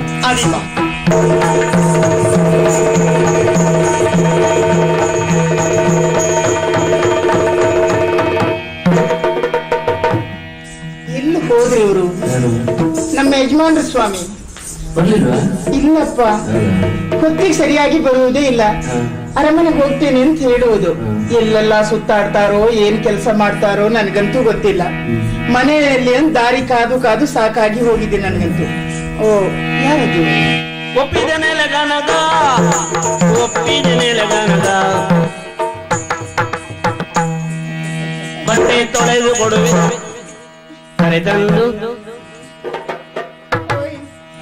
ಬಿದ್ರೇನು? ಅಲ್ಲ, ಸಾಯಿಲ್ವೇ? ನಿಂಗೆ ಮುಖ ತೊಳ್ಕೊಳ್ಳಿಕ್ಕೆ ಏನ್ ತೊಂದರೆ ಇರ್ಲಿಲ್ಲ. ಹೌದಾನೆ? ತಮಾಷೆಗಂತ ನೋಕಿದೆ. ಎಂತ ಕರ್ಮ ನೂಕುದು ಅಲ್ಲ ಬಿಡಿ, ಅದೆಲ್ಲ ಇರ್ಲಿ. ಇಷ್ಟೊತ್ತಿ ಬಂದ್ರಲ್ಲ, ಹೌದು, ಕೈಕಾಲ್ ಮುಖ ತೊಳೆದುಕೊಂಡು ಬನ್ನಿ. ಯಾಕೆ? ಊಟಕ್ಕೆ ಬಡಿಸ್ತೇನೆ. ಊಟದಲ್ಲಿ ಸಮಯ ಹಾಳು ಮಾಡಬೇಡ ಅಂತ ಮುಗಿಸ್ಕೊಂಡು ಬಂದಿದ್ದೇನೆ. ಅದಿರ್ಲಿ, ಹಾಸಿಗೆ ಬಿಡಿಸಿಟ್ಟಿದ್ದೀಯಾ? ಮಾನ ಮರ್ಯಾದೆ ಏನೂ ಇಲ್ಲ ನಿಮ್ಗೆ. ಏನೇ ಬರ್ತಾ ಬರ್ತಾ ನಿಮ್ಮದು ಅತಿ ಆಯ್ತು. ಅಲ್ಲ, ಮಾನ ಮರ್ಯಾದೆ ಹೋಗುವಂತದ್ದು ಏನಾಯ್ತು? ಹೊತ್ತಲ್ಲದ ಈ ಹಗಲು ಹೊತ್ತಿನಲ್ಲಿ ಬಂದು ಕೇಳ್ತೀರಲ್ಲ, ನಾಚಿಕೆ ಆಗುದಿಲ್ಲ ನಿಮ್ಗೆ? ಏನ್ ಮಾಡಿ ಸಾಯುವ ಹೇಳು? ನಮ್ಗೆ ರಾತ್ರಿ ಬರ್ಲಿಕ್ಕೆ ಗತಿ ಇಲ್ಲ. ಅಷ್ಟ ಆಸೆ. ಈಗ ರಾತ್ರಿ ಉದ್ಯೋಗ ಪ್ರಾರಂಭ ಆಗಿದೆ. ಹಾಗಾಗಿ ನಮ್ಗೆ ಆಚಾರಕ್ಕೆ ಬರ್ಲಿಕ್ಕಿಲ್ಲ. ಏನಿದ್ರು ಹಗಲೇ ನಮ್ದು ಕಾರ್ಯಕ್ರಮ.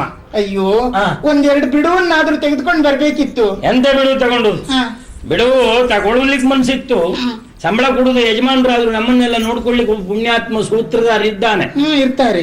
ಅಂತ ಮನುಷ್ಯ ಅಂದ್ರೆ ಮಹಾನಂಜಿನ ಪಿಂಡ ಎಲ್ಲಿ ಸಿಗ್ತಾರೆ ಅಂತ ಕಾಯ್ತಾ ಇರ್ತಾನೆ. ತುಂಬಾ ಒಳ್ಳೆಯವರ? ಒಳ್ಳೆಯವರೆಲ್ಲ. ಎಲ್ಲಾದ್ರೂ ನಾವು ಬಿಡುವು ಕೇಳ್ಬೇಕು ಅಂತ ಹೋಗಿ ನಮ್ಮ ಮುಖ ನೋಡಿದಾಗ್ಲೇ ಮನ ಬಂದ್ಬಿಡ್ತದೆ ಪುಣ್ಯಾತ್ಮನಿಗೆ. ಜ್ಞಾನಿ ಬರುವಾಗ್ಲೇ ಊರಿನಲ್ಲೇ ಹೇಳ್ತಾನೆ, ಏನ ಕೆಲಸದಲ್ಲಿ ಆಸಕ್ತಿ ಇಲ್ವಾ, ಯಾಕೆ ಬಂದ್ಯಾ? ಬಿಡುವು ಕೇಳ್ಬೇಕಾ? ಇನ್ನೂ ಒತ್ತಾಯ ಮಾಡು. ಬಿಡುವು ಕೇಳಿದ್ರೆ ಹೇಳುದೇನು ಗೊತ್ತಾ? ನಿಮ್ಗೆಲ್ಲ ಯಾಕ ಮನೇಲಿ ಇರ್ಬೋದಿತ್ತಲ್ಲ, ಈ ಕೆಲ್ಸಕ್ಕೆ ಯಾಕೆ ಬಂದ್ರಿ ನೀವು? ಪುರುಷೊತ್ನಲ್ಲಿ ನಿಮ್ ಹೆಂಡ್ರ ಬಿಡು ಕೂತ್ಕೊಳ್ಬೋದಿತ್ತು ಅಂತ ಜೋರು ಮಾಡ್ತಾರೆ. ಬಿಡುವು ಕೊಡುವುದಿಲ್ಲ. ಹಾಗಂತ ಒಂದೊಂದು ದಿವಸ ಆ ಪುಣ್ಯಾತ್ಮ ಹೋದ್ರೆ ಬರುವುದೇ ಇಲ್ಲ, ಅವ್ರಿಗೆ ಕೇಳುವುದೇ ಇಲ್ಲ. ತೆಗೆದುಕೊಳ್ತಾರೆ. ಮೊದ್ಲೇ ನಾವೇನಾದ್ರೂ ಹೀಗತಿ ಯಜಮಾನ್ರಿಗೆ ಹೇಳಿದ್ರು ಮೊದ್ಲೇ ಹೇಳಿದ್ರು ಅಂತ ನಾವು ಕೇಳಲಿಕ್ಕೆ ಹೋದ್ರೆ ಬಯಸ್ಕೊಳ್ಳೋದು ಬಿಟ್ರೆ ಬೇರೆ ಗತಿ ಇಲ್ಲ. ಆದ್ರೆ ಕೇಳುವ ಪ್ರಶ್ನೆ ಬಿಟ್ಟಾಗಿದೆ. ಏನ್ ಮಾಡುವ ಹೇಳು? ಅದು ಇಷ್ಟೇ ಹೇಳಲಿಕ್ಕೆ ಕಾರಣ ಏನು ಗೊತ್ತಾ? ಆ ಪುಣ್ಯಾತ್ಮ ನಾನು ಹೇಳುದು ಕೇಳುವುದಿಲ್ಲ ಅನ್ನೋ ಧೈರ್ಯದಲ್ಲಿ ಹೇಳುದು ನನಗೆ. ಹೋಗ್ಲಿ, ಅದೆಲ್ಲ ಬಿಡ. ಹಾಗೆ ಬಂದಾಯ್ತಲ್ಲ, ಒಂದು ವ್ಯವಸ್ಥೆ ಮಾಡಿದ್ರೆ ಸ್ವಲ್ಪ ಸುಮ್ಮನೆ ಇರ್ತೀರಾ? ಏನೇ ಎಲ್ಲಿಗೆ ಹೋದ್ರು ನೀವು ಮತ್ತೆ ಬರುವುದು ಅಲ್ಲಿಗೆ ತಾನೆ? ಅಂದ್ರೆ ನಿಮ್ಗೆ ಏನು ಹೇಳಿ? ಏನು ನನ್ನ ತಲುಪಿಸಿ ನನಗೆ ನೀವೀಗ ಬಂದು ನನ್ನಲ್ಲಿ ಕೇಳಿದ್ ಹೇಗಾಯ್ತು ಗೊತ್ತಾ? ಏನಾಯ್ತು? ವೇಷಿಯೊಬ್ಬಳ ಮನೆಗೆ ಬೆಂಕಿ ಬಿದ್ದು ಹೊತ್ತಿ ಉರಿಯುತ್ತಾ ಉಂಟಂತೆ. ಅಷ್ಟೊತ್ತಿಗೆ ಒಬ್ಬ ಸನ್ಯಾಸಿ ಬಂದು ಕಾಮಭಿಕ್ಷೆ ಕೇಳಿದ್ನಂತೆ. ಹಾಗಾಯ್ತು. ಈಗ ವೇಶ್ಯ ಮನೆಗೆ ಬೆಂಕಿ ಬಿದ್ದು ಹೊತ್ತುರಿಯುವಾಗ ಅವ ಅಷ್ಟೇ ಹೊತ್ತಿಗೆ ಬಂದು ಕಾಮಾಕ್ಷಿ ಕೇಳಿದ್ ತಪ್ಪು ಅಂತ ಹೇಳುದ ಮತ್ತೆ ಸರಿಯಾ? ಅದೇ ಸರಿ ಅಂತ ನಾನು ತೋರಿಸ್ತೇನೆ. ಹೇಗೆ ಮಾಡಿ ತೋರಿಸಿದ್ರೆ ನೀನು ಒಪ್ಕೊಳ್ತೀಯಾ? ನೋಡೋಣ, ಹೇಳಿ. ಬಾಗಿದ್ರೆ ವೇಶ್ಯ ಮನೆಗೆ ಬೆಂಕಿ ಬಿದ್ದು ಹೊತ್ತುರಿತಾ ಉಂಟು. ಅಷ್ಟೊತ್ತಿಗೆ ಸನ್ಯಾಸ ಬಂದು ಕೇಳ್ತಾನೆ ಅಂತಾದ್ರೆ, ಬುದ್ಧಿವಂತಳಾದ ವೇಶ್ಯ ಹೌದು ಅಂತಾದ್ರೆ ಅವಳು ಒಪ್ಕೊಳ್ಬೇಕು. ಯಾಕೆ? ಮನೆಗಂತೂ ಹೇಗೆ ಬೆಂಕಿ ಬಿದ್ದು ಹೋಯ್ತಾ, ಅದು ಸುಟ್ಟು ಹೋಯ್ತಾ, ಬಂದು ಈ ಲಾಭ ಯಾಕೆ ಬಿಡ್ಬೇಕು? ಆದ್ರಿಂದ ಒಪ್ಕೊಳ್ಬೇಕು. ಒಪ್ಕೊಂಡ್ರೆ ಹೊಸ ಮನೆ ಕಟ್ಟಿಸಬಹುದು. ಈ ಬೆಂಕಿ ಬಿದ್ದ ಮನೆಗೆ ಚಿಂತೆ ಮಾಡಿ ಏನ್ ಪ್ರಯೋಜನ? ಒಂದೊಮ್ಮೆ ನೀವು ವೇಶ್ಯೆ ಆಗಿದ್ರೆ ಹಾಗೆ ಮಾಡ್ತಿದ್ರೆ ಏನು? ನಾನಾದ್ರ ಬಂದವನಲ್ಲಿ ಹೇಳ್ತಿದ್ದೆ, ನೀನು ಒಬ್ಬನೇ ಬಂದ್ರೆ ಪೂರೈಸುವುದಿಲ್ಲ ಪುಣ್ಯಾತ್ಮ, ದೊಡ್ಡ ದೊಡ್ಡ ಜನರ ಕರ್ಕೊಂಡು ಬಾ ಅಂತಿದ್ದೆ. ಯಾಕೆಂದ್ರೆ ಹಾಗೆ ಬಹಳ ಜನ ಬಂದ್ರೆ ಅನುಕೂಲ ಆಗ್ತದಲ್ಲ, ಸಂಪಾದನೆ ಮಾಡಬಹುದಲ್ಲ, ಹಾಗೆ ಹೇಳಿದ್ದು. ನನ್ನ ವಾದದಲ್ಲಿ ನಾನು ಗೆದ್ದಿದ್ದೇನೆ. ಮತ್ತೆ ಎಂತದೆ ಮತ್ತೆ ಅದೇ ರಾಗ ಅದೇ ಹಾಡು ನಿಮ್ಮದ್ದು. ನನ್ ತಲೆ ಬಿಸಿ ಅಂತ ಹೇಳಿದೆ. ಏನು ಅಂತ ಕೇಳಿದ್ರೆ ಗಂಡನಾಗಿ ನೀವು ಯಾವತ್ತೂ ನಿಮ್ಗೆ ಇರುವುದು ಅಂತ ನಾವು ಸುಮ್ಮನೆ ನೋಡಿದೆ. ಅಯ್ಯೋ, ಯಾವತ್ತೂ ಇರುವುದಲ್ಲ, ನಿಮ್ಮನ್ನು ಕಟ್ಕೊಂಡ ಮೇಲೆ ನನಗೆ ಹೆಚ್ಚಾಗಿದ್ದು ಜೋರ. ಅದರಲ್ಲಿ ಇತ್ತೀಚೆಗೆ ಇನ್ನೂ ಹೆಚ್ಚಾಗಿದೆ. ನೋಡುವ ಏನಂತ ಹೇಳು, ನಾ ಬಗೆಹರಿಸ್ತೇನೆ. ಇಂದಿನ ತಲೆ ಬಿಸಿಗೆ ಕಾರಣ ಮತ್ತೇನಲ್ಲ, ಇಂದಿನದೇನು ಅದೇ ನಮ್ಮನೆಗೆ ಅರಮನೆಗೆ ಎಂತ ಸುಳ್ಳು ಬಾಯಿ ಹಾಕೊಳ್ತಿದ್ದೆ, ಅದಿಲ್ವಾ? ಎಂತದೆ? ನಮ್ಮ ಅರಮನೆಗೆ ಒಬ್ಬ ಬರ್ಲಿಲ್ವಾ, ಆದಿತ್ಯ ಎನ್ನುವ ಗಡ್ಡದಾರಿ. ಹೌದು, ಅವ ಪದ್ಮಿನಿ ಅಮ್ಮನಲ್ಲಿ ಬರುವುದು, ನೀನು ನನ್ನ ಹೆಂಡತಿ ಪವಿತ್ರ, ನನ್ನ ಹೆಂಡತಿ ಪವಿತ್ರ ಅಂತ. ನೀನೇ ನನ್ನ ಹೆಂಡತಿ, ನೀನೇ ನನ್ನ ಹೆಂಡತಿಯನ್ನ ಇಲ್ವಲ್ಲಿ ಸತ್ಯ ಹೇಳ್ಬೇಕು, ಸುಳ್ಳು ಹೇಳ್ಬಾರ್ದು. ಏನು ಹಾಗೆ ಹೇಳಿದ್ದಾನೆ ಅಂತ ನಿಂಗೆ ಹೇಗೆ ಗೊತ್ತಾಯ್ತು? ಅವನು ನಿನ್ನಲ್ಲೂ ಬಂದು ಮತ್ತೆ ಹೇಳಿದ್ನ ಹಾಗೆ? ನನ್ನಲ್ಲೊಮ್ಮೆ ಅವ ಬರ್ಬೇಕು ಅಂತಿದೆ, ನನ್ನಲ್ಲೊಮ್ಮೆ ಬರ್ಬೇಕು ಅಂತಿದೆ. ನಾನೆಲ್ಲ ಸಾಯೋದು ಹಾಗಲ್ಲ, ನನ್ನಲ್ಲಿ ಬಂದು ಒಮ್ಮೆ ಹೀಗೆಲ್ಲಾದ್ರೂ ಕೇಳಿದ್ರೆ ಅವನು ಮುಸುಡು ಮಾಡಿ ಬಿಡ್ತೇನೆ. ಅಷ್ಟು ಮಾಡುವವಳೆ ನೀನು. ನನಗೆ ಬಿಟ್ಟವಳಲ್ಲ, ನೀನು ಅವನಿಗೆ ಬಿಟ್ಟೀಯ. ಆದ್ರೆ ಒಂದು ತಲೆಬಿಸಿ ಇಷ್ಟೇ ಅಲ್ವಾ, ಅವನು ಹೇಗೆ ಓಡಿಸ್ಬೇಕು ಅಂತ ನನಗೆ ಗೊತ್ತುಂಟು. ಒಣ ಮೆಣಸಿನ ಹೊಗೆ ಹಾಕಿ ನಾಗರಾವ್ ಓಡಿಸಿದಾಗ ಅವನು ಓಡಿಸ್ತೇನೆ ನಾನು. ಅದು ಬಿಡು ಇವತ್ತಿಗೆ. ಅಯ್ಯೋ ಸುಮ್ಮನಿರಿ. ನೋಡಿ, ಮತ್ತೊಂದು ವಿಷಯ ನಿಮ್ಮಲ್ಲಿ ಹೇಳ್ಬೇಕು ಅಂತ ನಾನು ಯೋಚಿಸಿದ್ದೆ. ಏನೇನು? ಇನ್ನು ನಾಡಿದ್ದು ಮನೆಗೆ ಬರುವಾಗ ನೀವು ನನಗೊಂದು ಒಳ್ಳೆ ಪಟ್ಟೆ ಸೀರೆ ತರಬೇಕು. ನಾಡ್ದು ಮನೆ ಬರುವ ಪಟ್ಟೆ ಸೀರೆ ತರಬೇಕಾ? ನೀನ್ ಈಗೇನ್ ಮಾಡ್ತೇ? ನೀನ್ ಈಗೇನ್ ಮಾಡ್ತಿ? ನಾನು ಈಗ ಪಕ್ಕದ ಮನೆಗೆ ನಮ್ ಕಮಲಕ್ಕ ಬರ್ಲಿಕ್ಕೆ ಹೇಳಿದ್ದಾಳೆ, ಹೋಗಿ ಬರ್ತೀನಿ. ನಾನು ಸೀರೆ ತಂದು ಕೊಟ್ರೆ ಉಟ್ಕೊಂಡು ಪಕ್ಕದ ಮನೆಗೆ ಹೋಗೋಳು ನೀನು. ನಾನು ಬಂದಾಗ ನೀನು ಯಾರೋ ಕಾಮಲ ಎಲ್ಲ ನಿನ್ನ ಕರೀತಾ? ಹೌದು. ನನಗೂ ಹಾಗೆ. ನಾನು ಈಗ ಪಕ್ಕದ ಮನೆ ಸುಬ್ಬಿ ಬರ್ಲಿಕ್ಕೆ ಇದ್ದಾಳೆ, ಅಲ್ಲಿ ಹೋಗ್ತೇನೆ ನಾನು. ನನಗೆ ಗೊತ್ತಾಯ್ತು, ಇತ್ತೀಚೆಗೆ ನೀವು ಸರಿಯಾಗಿ ಮನೆಗೆ ಯಾಕೆ ಬರುವುದಿಲ್ಲ ಅಂತ. ಊರಿನಲ್ಲಿ ಸುಬ್ಬಿ ಎಲ್ಲಿದ್ದಾಳೆ ಎನ್ನುವುದನ್ನು ಹುಡುಕುವುದ ನೀವು? ನಾವೇನಾದ್ರೂ ಹೇಳಿಕೊಡಿ, ಇಷ್ಟು ಸೋಲ ಏರಿಸ್ತೀರಿ. ನಾವು ಬಂದಾಗ ನೀವು ಪಕ್ಕದ ಮನೆ ಹೋಗ್ಬೇಕು. ಸೀರೆ ತಂದು ಕೊಟ್ಟರೆ ಉಟ್ಕೊಂಡು ಪಕ್ಕದ ಮನೆ ಹೋಗುದು. ಇದ್ದು ಸೀರೆಗೆಲ್ಲ ಬೆಂಕಿ ಹಾಕಿರುತ್ತೆ. ಗಂಡ ಬಂದಾಗ ಹೆಂಡತಿ ಮನೆ ಕೋಣೆ ಒಳಗೆ ಇರ್ಬೇಕಾ? ಎಲ್ಲಾ ಸೀರೆಗೆ ಬೆಂಕಿ ಹಾಕ್ಬೇಕು. ಏನು ಇಲ್ಲದೆ ಹೊರಗೆ ಹೋಗುದು ಹೇಗೆ? ಅಷ್ಟು ವ್ಯವಸ್ಥೆ ಮಾಡ್ತೇನೆ ನಾನು. ನೀವು ಸೀರೆ ತಂದ್ಕೊಡುವುದಿಲ್ವಾ? ತಂದ್ಕೊಡುವುದಿಲ್ಲ. ನೀವು ಸೀರೆ ತಂದ್ಕೊಡೋದು ಬೇಡ. ನನ್ಗೆ ಸೀರೆಯನ್ನು ಯಾರಲ್ಲಿ ತರಿಸ್ಕೊಳ್ಬೇಕು ಅಂತ ಚೆನ್ನಾಗಿ ಗೊತ್ತಿದೆ. ಏನ್ ಕರ್ಮ ನಿಮ್ಮ ಅಪ್ಪಯ್ಯನ? ಮದುವೆಯಾಗಿ ಇಷ್ಟು ಕಾಲ ಆಯ್ತು, ನನ್ನ ಹಣೆ ಬರ್ಕೊಂಡು ಪಾಣಿ ಪಂಜಿ ಕೊಡ್ಲಿಲ್ಲ ನಿಮ್ಮ ಅಪ್ಪಯ್ಯ, ಅವನು ತಂದು ಕೊಡುವವನ? ಅಪ್ಪನಲ್ಲಿ ನಾನು ಸೀರೆ ತರ್ಲಿಕ್ಕೆ ಹೇಳುವುದಾ? ನನಗೆ ಮರ್ಯಾದೆ ಉಂಟು, ಮಾನೆ ಉಂಟು. ಏನು ಅಪ್ಪನಲ್ಲಿ ಹೇಳುವುದಿಲ್ಲ. ಅವತ್ತು ನೀವು ಏನ್ ಹೇಳಿದ್ರಿ? ನಾ ಏನ್ ಹೇಳಿದೆ? ನಾ ಬಾಳ ಕಡೆ ಬಾಳ ಹೇಳಿದ್ದೆ, ನಿನ್ನ ಹತ್ರ ಏನ್ ಹೇಳಿದೆ? ನನ್ನ ಹತ್ರ ಅಲ್ಲ, ಮದುವೆ ವಿಷಯ ಮಾತಾಡ್ಲಿಕ್ಕೆ ನಮ್ಮನೆಗೆ ಬಂದಾಗ ನಮ್ಮ ಅಪ್ಪ ಕೇಳಿದ್ರು, ಏನಪ್ಪಾ ನಿನ್ಗೆ ಏನ್ ಬೇಕಾಗಿದೆ ಮದುವೆ ಆದ್ರೆ ಅಂತ. ಏನುಂಟು ಅಂತ ಕೇಳುವ ವಿಷಯ ಉಂಟು. ಆಗ ನಾ ಹೇಳಿದ್ದೇನೆ. ಆವಾಗ ನನ್ಗೇನ್ ಕಡಿಮೆ ಇಲ್ಲ, ಮನೆ ಮೇಲೆ ಅಂಗಡಿ ಇದೆ, ಮನೆ ಕೆಳಗೆ ತೋಟ ಇದೆ ಅಂತ ಕೊಚ್ಕೊಂಡ್ರಲ್ಲ. ನಾನು ಆವತ್ತು ಹೇಳಿದ್ದು ಹೌದು, ಇವತ್ತು ಹೇಳುವುದೇ. ಮನೆ ಕೆಳಗೆ ತೋಟ ಉಂಟು, ಮನೆ ಮೇಲೆ ಅಂಗಡಿ ಉಂಟು. ಅಂಗಡಿ ತೋಟ ನನ್ನದ್ದು ಅಂತ ಹೇಳಿದ್ದೇನೆ ನಾನು. ನಮ್ಮ ಮನೆ ಕೆಳಗೆ ತೋಟ ಉಂಟು, ಮೇಲೆ ಅಂಗಡಿ ಉಂಟು ಅಂತ ಹೇಳಿದ್ದೇನೆ. ತೋಟ ಕಾಲ ಹಾಕಿದ್ರೆ ಕಾಲು ಮುರಿತಾರೆ, ಅಂಗಡಿ ಬಾಕಿ ಕೇಳಲಿಕ್ಕೆ 3 ತಿಂಗಳಾಯ್ತು. ಮನೆಗೆ ಬರುದಿದ್ರೆ ಮುಸ್ಕ್ ಹಾಕೊಂಡು ಬರ್ತೇವೆ, ಗೊತ್ತಾ? ನಾನು ನನ್ನ ಪರಿಸ್ಥಿತಿ ನನಗಾಗಿದೆ. ಸಂಭ್ರಮ ಸಾಕು. ಅಪ್ಪನಲ್ಲಿ ಹೇಳುವುದಿಲ್ಲ. ಮತ್ತೆ ನಾನು ಯಾರಲ್ಲಿ ತರಿಸ್ಕೊಳ್ಬೇಕು ಅಂತ ನಾನು ಯೋಚಿಸಿದ್ದೇನೆ. ಯಾರು? ಓಯ್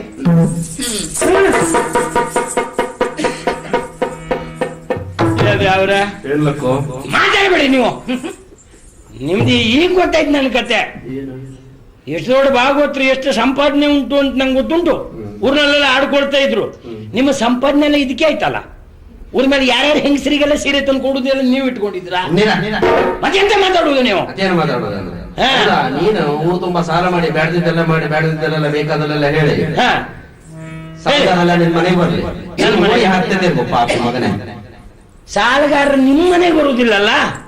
ನಾನು ಸಾಲ ಮಾಡಿದ್ದಿದ್ರೆ ನನ್ನ ಮನೆಗೆ ಅಲ್ವಾ? ನಿಮಗೇನಾದ್ರೂ ಸಮಸ್ಯೆ ಆಯ್ತಾ?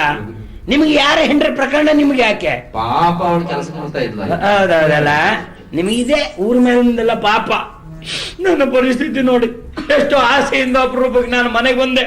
15 ದಿವ್ಸ 20 ದಿವ್ಸಕ್ಕೆ ಒಂದೊಂದ್ಸಲ ಮನೆಗೆ ಬಂದ್ರು. ಏನ್ ಬಹಳ ಸಂತೋಷದಲ್ಲಿದ್ದಾಗ ಉಂಟಲ್ಲಮ್ಮ. ಇದು ಸಂತೋಷವಾ? ಆನಂದ ಬಾಷ್ಪ. ಅಯ್ಯೋ, ನನ್ನ ಹೊಟ್ಟೆಲ್ ಬೆಂಕಿ ಬೆಳ್ತಾ ಉಂಟು. ನಿಮ್ಗೆ ಸಂತೋಷವ ಇದು?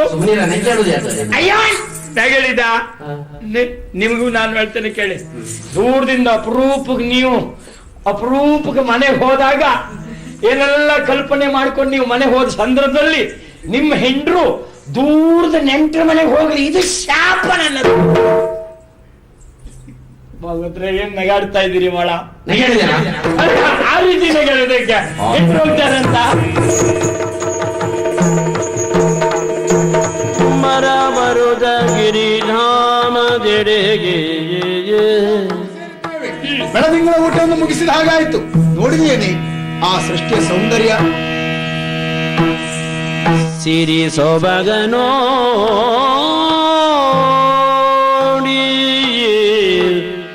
ಗಿರಿಧಾಮದ ಸೊಬಗ ಕಾಣುದ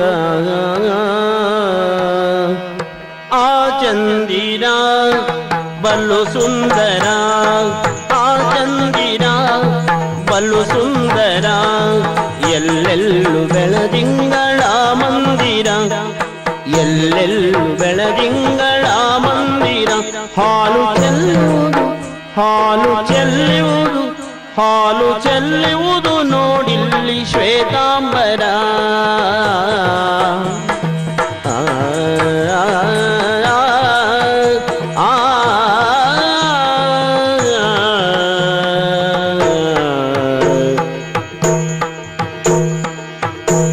ಕಾಣುದಲೆ ಸಿರಿ ಸೊಬಗನು ಸೃಷ್ಟಿ ದೇವತೆಯ ಸಿರಿ ಸೊಬಗ ಕಾಣುದ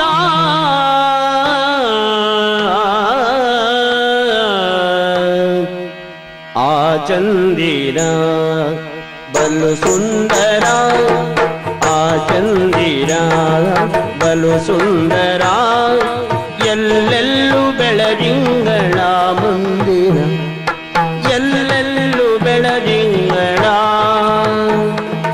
ಎಲ್ಲೆಲ್ಲೂ ಬೆಳದಿಂಗಳ ಮಂದಿರ. ಹಾಲು ಚೆಲ್ಲುವುದು, ಹಾಲು ಚೆಲ್ಲುವುದು, ಹಾಲು ಚೆಲ್ಲುವುದು ಇಂದಿಲ್ಲಿ ಶ್ವೇತಾಂಬರ. ಹಾಲು ಚೆಲ್ಲುವುದು ಇಂದಿಲ್ಲಿ ಶ್ವೇತಾಂಬರ.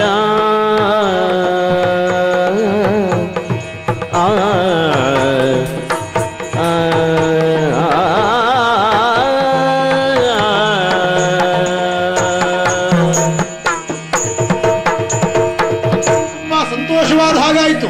ಸ್ವಾಮಿ ಅದೇನ ಆ ಕಡೆಯಲ್ಲಿ ದೇವರ ಗುಡಿ ಅಲ್ವೇ? ಹೌದು, ಊಟದಲ್ಲಿ. ಸ್ವಾಮಿ ಹೇಳಿ ಹೋಗೋಣ, ದರ್ಶನ ಮಾಡಿಕೊಂಡು ಬರೋಣ. ಹೇಳಿ. ಆ ಕಡೆಯಲ್ಲಿ ಕಾಣಿಸ್ತಾ ಇರುವುದು ದೇವರ ಗುಡಿ. ನೀನ್ ಹೋಗಿ ದೇವರ ಪೂಜೆಯನ್ನು ಸಲ್ಲಿಸಿ ಬಾ, ನಾನು ಇಲ್ಲಿಯೇ ಇರ್ತೇನೆ. ಆದಷ್ಟು ಬೇಗ ಬಾ.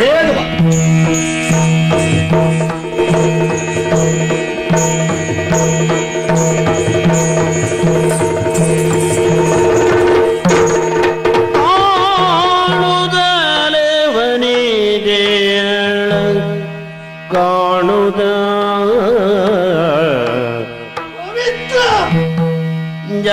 ಜಲಜಾವದನೆ ಜಲಜನಯನೆ ಜಲಜ ಗಂಧಿನಿ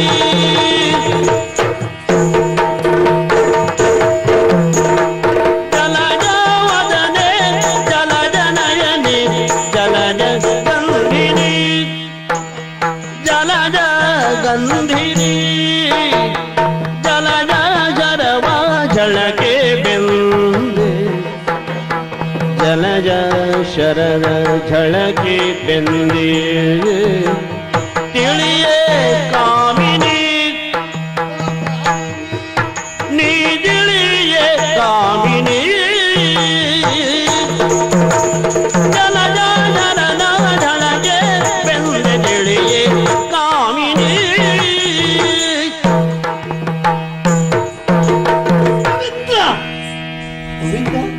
ಯಾರು ನೀನು? ಅಲ್ಲ, ನಾನು ಪತ್ನಿನಿ. ವೈಭವನ ಕಣ್ತಪ್ಪಿಸುವ ಪ್ರಯತ್ನ ಮಾಡಬೇಡ ಪವಿತ್ರ. ಯಾವ ವೈಭವ? ನಿನ್ನ ಸೋದರ ಮಾವನ ಮಗ ನಾನು. ಅಂದೊಂದು ದಿನ ನಿನ್ನ ದೇಹವನ್ನು ಬಯಸಿ ಬಂದಿದ್ದೆ, ಆದರೂ ನನ್ನ ಕೈ ಸಿಗದೆ ಹೋದವಳು ನೀನು. ನೋಡು, ಈ ಪ್ರಶಾಂತವಾದ ಪ್ರದೇಶದಲ್ಲಿ ನಿನ್ನನ್ನು ಕಂಡಾಗ ಹಿಂದಿನ ಕಾಮನೆ ಮತ್ತೆ ಗರಿಗೆ ತರುವುದಕ್ಕೆ ಆರಂಭವಾಯಿತು. ಪರಿಸರವು ಪ್ರಶಾಂತವಾಗಿದೆ, ಎಡಬಲದಲ್ಲಿ ಯಾರೂ ಇಲ್ಲ. ನಾನೇ ರಾಜ, ನಾನೇ ರಾಣಿ. ಬಾ ಪವಿತ್ರ.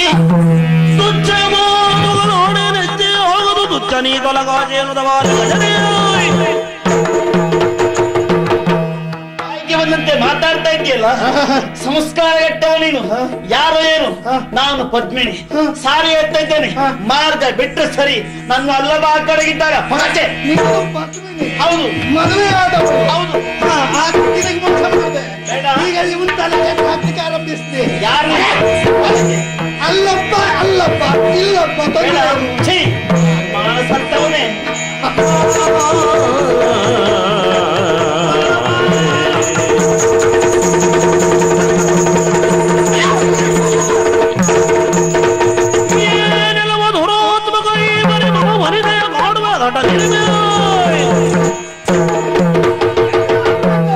ನಿನ್ನ ಉಪದ್ರ ಏನು? ಆ ದಿವಸ ಆ ರೀತಿ ಮೋಸ ಮಾಡಿದೆ, ಈ ದಿವಸ ಬಂದು ನನ್ನ ಹೆಂಡತಿ ಮೇಲೆ ಕೈ ಮಾಡ್ತಾ ಇದ್ದೀಯಲ್ಲ. ಏ ವೈಭವ, ಅವಳು ನನ್ನ ಹೆಂಡತಿ. ಈ ರೀತಿಯ ಧೋರಣೆಯನ್ನ ಇನ್ನು ತಳೆದೆ ಅಂತಾದ್ರೆ ನಿನ್ನ ತಲೆ ಹಾರಿಸಬೇಕಾದಿತ್ತು. ಜಾಗ್ರತೆ. ಪಾಪದ ಪಶು, ನೀನೊಬ್ಬ ಬಲಿ ಪಶು. ಯಾಕ? ಅವಳು ಬಣ್ಣದ ಚಿಟ್ಟೆ. ಅಂದ್ರೆ ನೀನು ಮೊದಲನೇ ಗಂಡಲ್ಲ, ಅವಳಿಗೆ ಮೊದಲೊಂದು ಮದುವೆ ಆಗಿತ್ತು.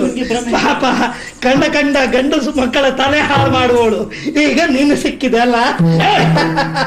ಅಂದ್ರೆ ನನ್ನ ಹೆಂಡತಿಯ ಕುರಿತಾಗಿ ಆಕ್ಷೇಪವು ನಿನ್ನದ್ದು? ಯಥಾರ್ಥ ಅದು. ಹೌದಾ? ಯಾರವಳು? ಅವಳು ಪವಿತ್ರ. ಯಾರು ಮೊದಲು ಮದುವೆ ಆದವ? ಆದಿತ್ಯ ಎಂಬವ.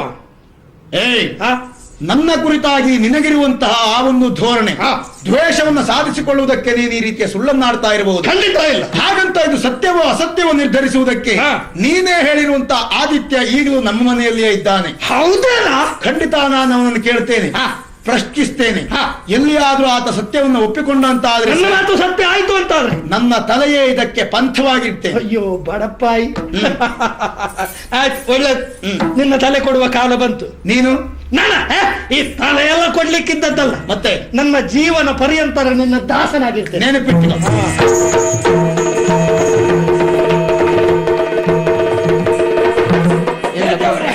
ಈ ಪಾಪಿ ಮಗ ಇಲ್ಲಿಗೂ ಬಣ್ಣ ಯಾವ್ದಾಗಬಾರ್ದು ಅದೇ ಆಗ್ತಾ ಇದೆ.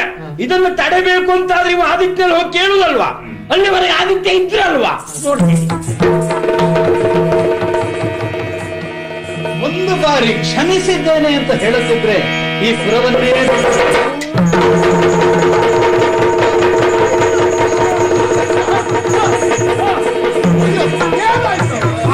ಆಕಸ್ಮಿಕ ಮರಣ. ಸಾಕ ಒಳ್ಳೆ ನಾಟಕವನ್ನು ಹಣದಿದ್ದೀಯಪ್ಪ. ಅದಕ್ಕೆ ಸಹಾಯಕವಾಗಿ ಹುಚ್ಚ ಇನ್ನು ಗೆಳೆಯನ ಇನ್ನಲ್ಲಿ ತನ್ನ ಗುಟ್ಟು ಬಯಲಾಗ್ತದೋ ಎಂದು ತಿಳಿದು, ಐಶ್ವರ್ಯ ಕೊನೆಗೊಳ್ತದೆ ಎಂದು ತಿಳಿದು ಅವನನ್ನೊಂದು ಮುಗಿಸಿಬಿಟ್ಟೆ. ಸಾಕ್ಷಿ ಅಲ್ವಾ? ಅನ್ಸುದಿ ಬೇಡ. ಸತ್ಯ ಅಸತ್ಯದ ನಿರ್ಧಾರಕ್ಕೆ ಆತ ಸತ್ರ ಮಾತ್ರ ಅದು ಆಧಾರ ಇಲ್ಲ ಅಂತ ಆಯ್ತಲ್ಲ. ನೋಡಲ್ಲಿ ಇನ್ನೂ ಮಾತಾಡ್ತಾ ಇದ್ದಾನೆ. ಅವನನ್ನ ಈಗಲೂ ವೈದ್ಯರಿಗೆ ತೋರಿಸ್ತೇನೆ. ಸತ್ಯ ಅಸತ್ಯ ಯಾವುದು ಎಂಬುದನ್ನು ತೋರ್ಪಡಿಸ್ತೇನೆ. ಅವಕಾಶ ಅದಕ್ಕೆ ಬೇಕಾದಷ್ಟುಂಟು, ನೆನಪಿಟ್ಟುಕೋ.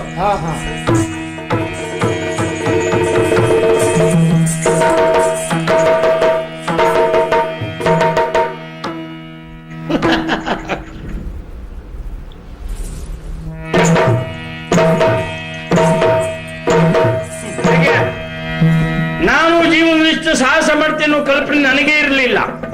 ಆದ್ರೂ ಒಂದೊಂದ್ಸಲ ನನಗಿಲ್ಲದೆ ಕಲ್ಪನೆ ಇಲ್ಲದೆ ಹೋದ್ರು ಕೆಲಸ ಆಯ್ತಲ್ಲ ಪಾಪ.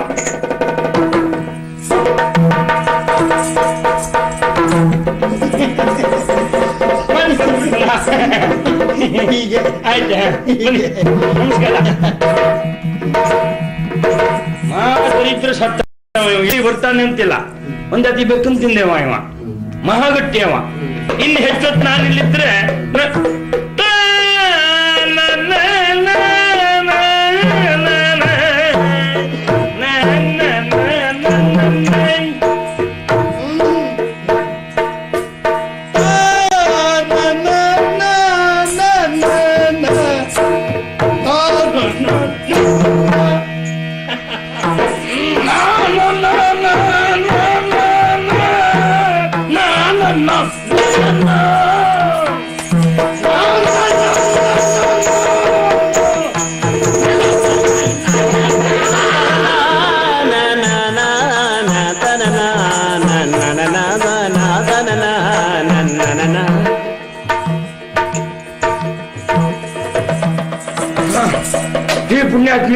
ಬಂದಿದೆ.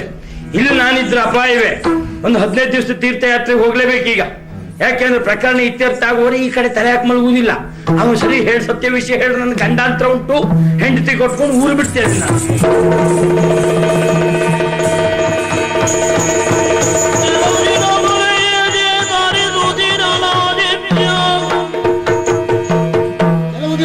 ನಿನ್ನಲ್ಲೊಂದು ವಿಚಾರವನ್ನು ಕೇಳಬೇಕು ಅಂತ ಕಾಯ್ತಾ ಇದ್ದೆ. ಯಾಕಯ್ಯ ಸಂಕೋಚ ನನ್ನಲ್ಲಿ ಕೇಳುವುದಕ್ಕೆ? ಗೆಳೆಯ, ಆ ದಿವಸ ನೀನು ಪ್ರಥಮವಾಗಿ ನಮ್ಮ ಮನೆಗೆ ಬಂದಾಗ ನನ್ನ ಹೆಂಡತಿ ಆಗಿರುವಂತಹ ಪದ್ಮಿನಿಯನ್ನು ಕಂಡು ಪವಿತ್ರ ಎನ್ನುವುದಾಗಿ ಹೇಳಿದೆ.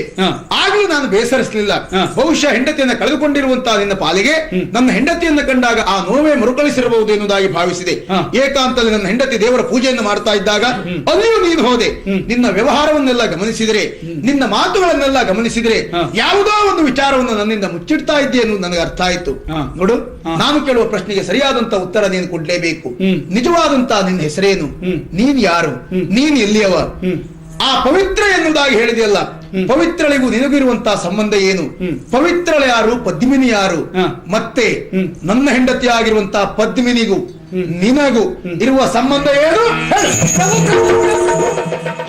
ಅಮೋಘ ವೈಭವರು ಜೊತೆಯಾಗಿ ಬಂದು ನಮ್ಮೀಪುರಕ್ಕೆ ಮುತ್ತಿಗೆ ಹಾಕಿದ್ದಾರೆ ಪ್ರಭು.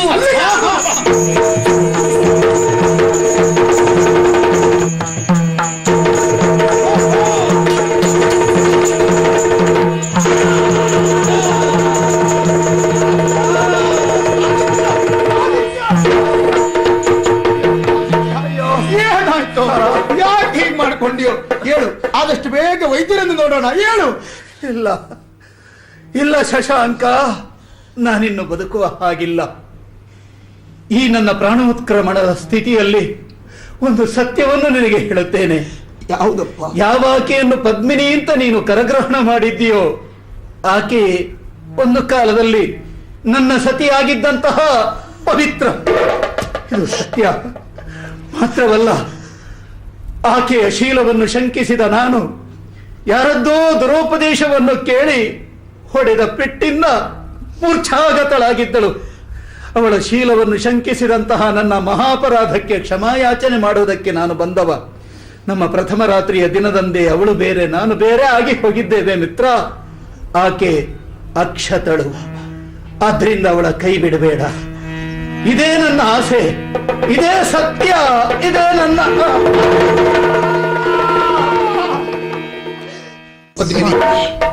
ಇಷ್ಟು ಕಾಲ ನಿಮ್ಮನ್ನು ವಿಚಾರ ಹೇಳದೆ ಸತ್ಯವನ್ನ ಮುಚ್ಚಿಟ್ಟೆ. ಯಾಕಾಗಿ? ಬದುಕಿನ ಭದ್ರತೆಗೆ ಬೇಕಾಗಿ. ಹಾಗಾಗಿ ನನ್ನನ್ನು ಕ್ಷಮಿಸಿ. ಪದ್ಮಿನಿ, ನೀನೇನು ನೋಯಬೇಕಾದಂತ ಅವಶ್ಯಕತೆ ಇಲ್ಲ. ಯಾವುದೇ ಹೆಣ್ಣೆ ಆಗಿರಲಿ, ಇಂತಹ ಒಂದು ಸಂಕ್ರಮಣ ಸ್ಥಿತಿಯಲ್ಲಿ, ಸಂಕಷ್ಟದ ಸ್ಥಿತಿಯಲ್ಲಿ ಈ ರೀತಿಯಾಗಿ ವ್ಯವಹರಿಸದೆ ಬೇರೆ ದಾರಿ ಯಾವುದಿದೆ ಹೇಳು? ಆದ್ರೆ ನನಗೆ ಬೇಸರದ ಸಂಗತಿ ಅಂದ್ರೆ, ಕೊನೆಗೂ ನನ್ನ ಸ್ನೇಹಿತನಾಗಿರುವಂತಹ ಆದಿತ್ಯನನ್ನು ಉಳಿಸಿಕೊಳ್ಳುವುದಕ್ಕೆ ನಮ್ಮಿಂದ ಸಾಧ್ಯ ಆಗಲಿಲ್ವಲ್ಲ ಎನ್ನುವುದು. ಅದೇನೇ ಇದ್ರೂ ನಮ್ಮ ಬದುಕಿನಲ್ಲಿ ಅನೇಕ ಕಷ್ಟ, ನೋವು ಎಲ್ಲವನ್ನು ಅನುಭವಿಸಿದರೂ ಸಹ ಈಗ ಸುಖವನ್ನು ಕಾಣುವುದಕ್ಕೆ ಸಾಧ್ಯ ಆಗಿದೆ. ನಿಜವಾಗಿಯೂ ನನ್ನ ಮಡದಿಯಾಗಿ ಬಂದಿರುವಂತಹ ನೀನು ಪದ್ಮಿನಿ ಮೊದಲು ಪವಿತ್ರಳಾಗಿದ್ದವಳು. ಕೇವಲ ಹೆಸರಿಂದ ಮಾತ್ರ ಅಲ್ಲ, ನೀನು ನಿಜವಾಗಿಯೂ ಪವಿತ್ರಳು. ಮಡದಿಯಾಗಿ ಬಂದಿರುವಂತಹ ಈ ಪದ್ಮಿನಿಯೇ ನನ್ನ ಪಾಲಿಗೆ ಪವಿತ್ರ ಪದ್ಮಿನಿ, ಪವಿತ್ರ ಪದ್ಮಿನಿ, ಪವಿತ್ರ ಪದ್ಮಿನಿ. ಬದುಕು ಚಲಿಸುವರದವು ವಿಧಿಯದರ ಸಾರಥಿ. ಮದುವೆಗೋ ಮಸಣಗೋ ವಿಧಿಯೋರ್ವನೆ ಬಲ್ಲ. ಎಲ್ಲವನ್ನೂ ಬಲ್ಲನೋರ್ವ ಮಾಯಗಾರನು. ಎಲ್ಲರನ್ನು ಕುಣಿಸಿ ನಗುವ ಸೂತ್ರಧಾರನು, ಜಗದ ಸೂತ್ರಧಾರನು.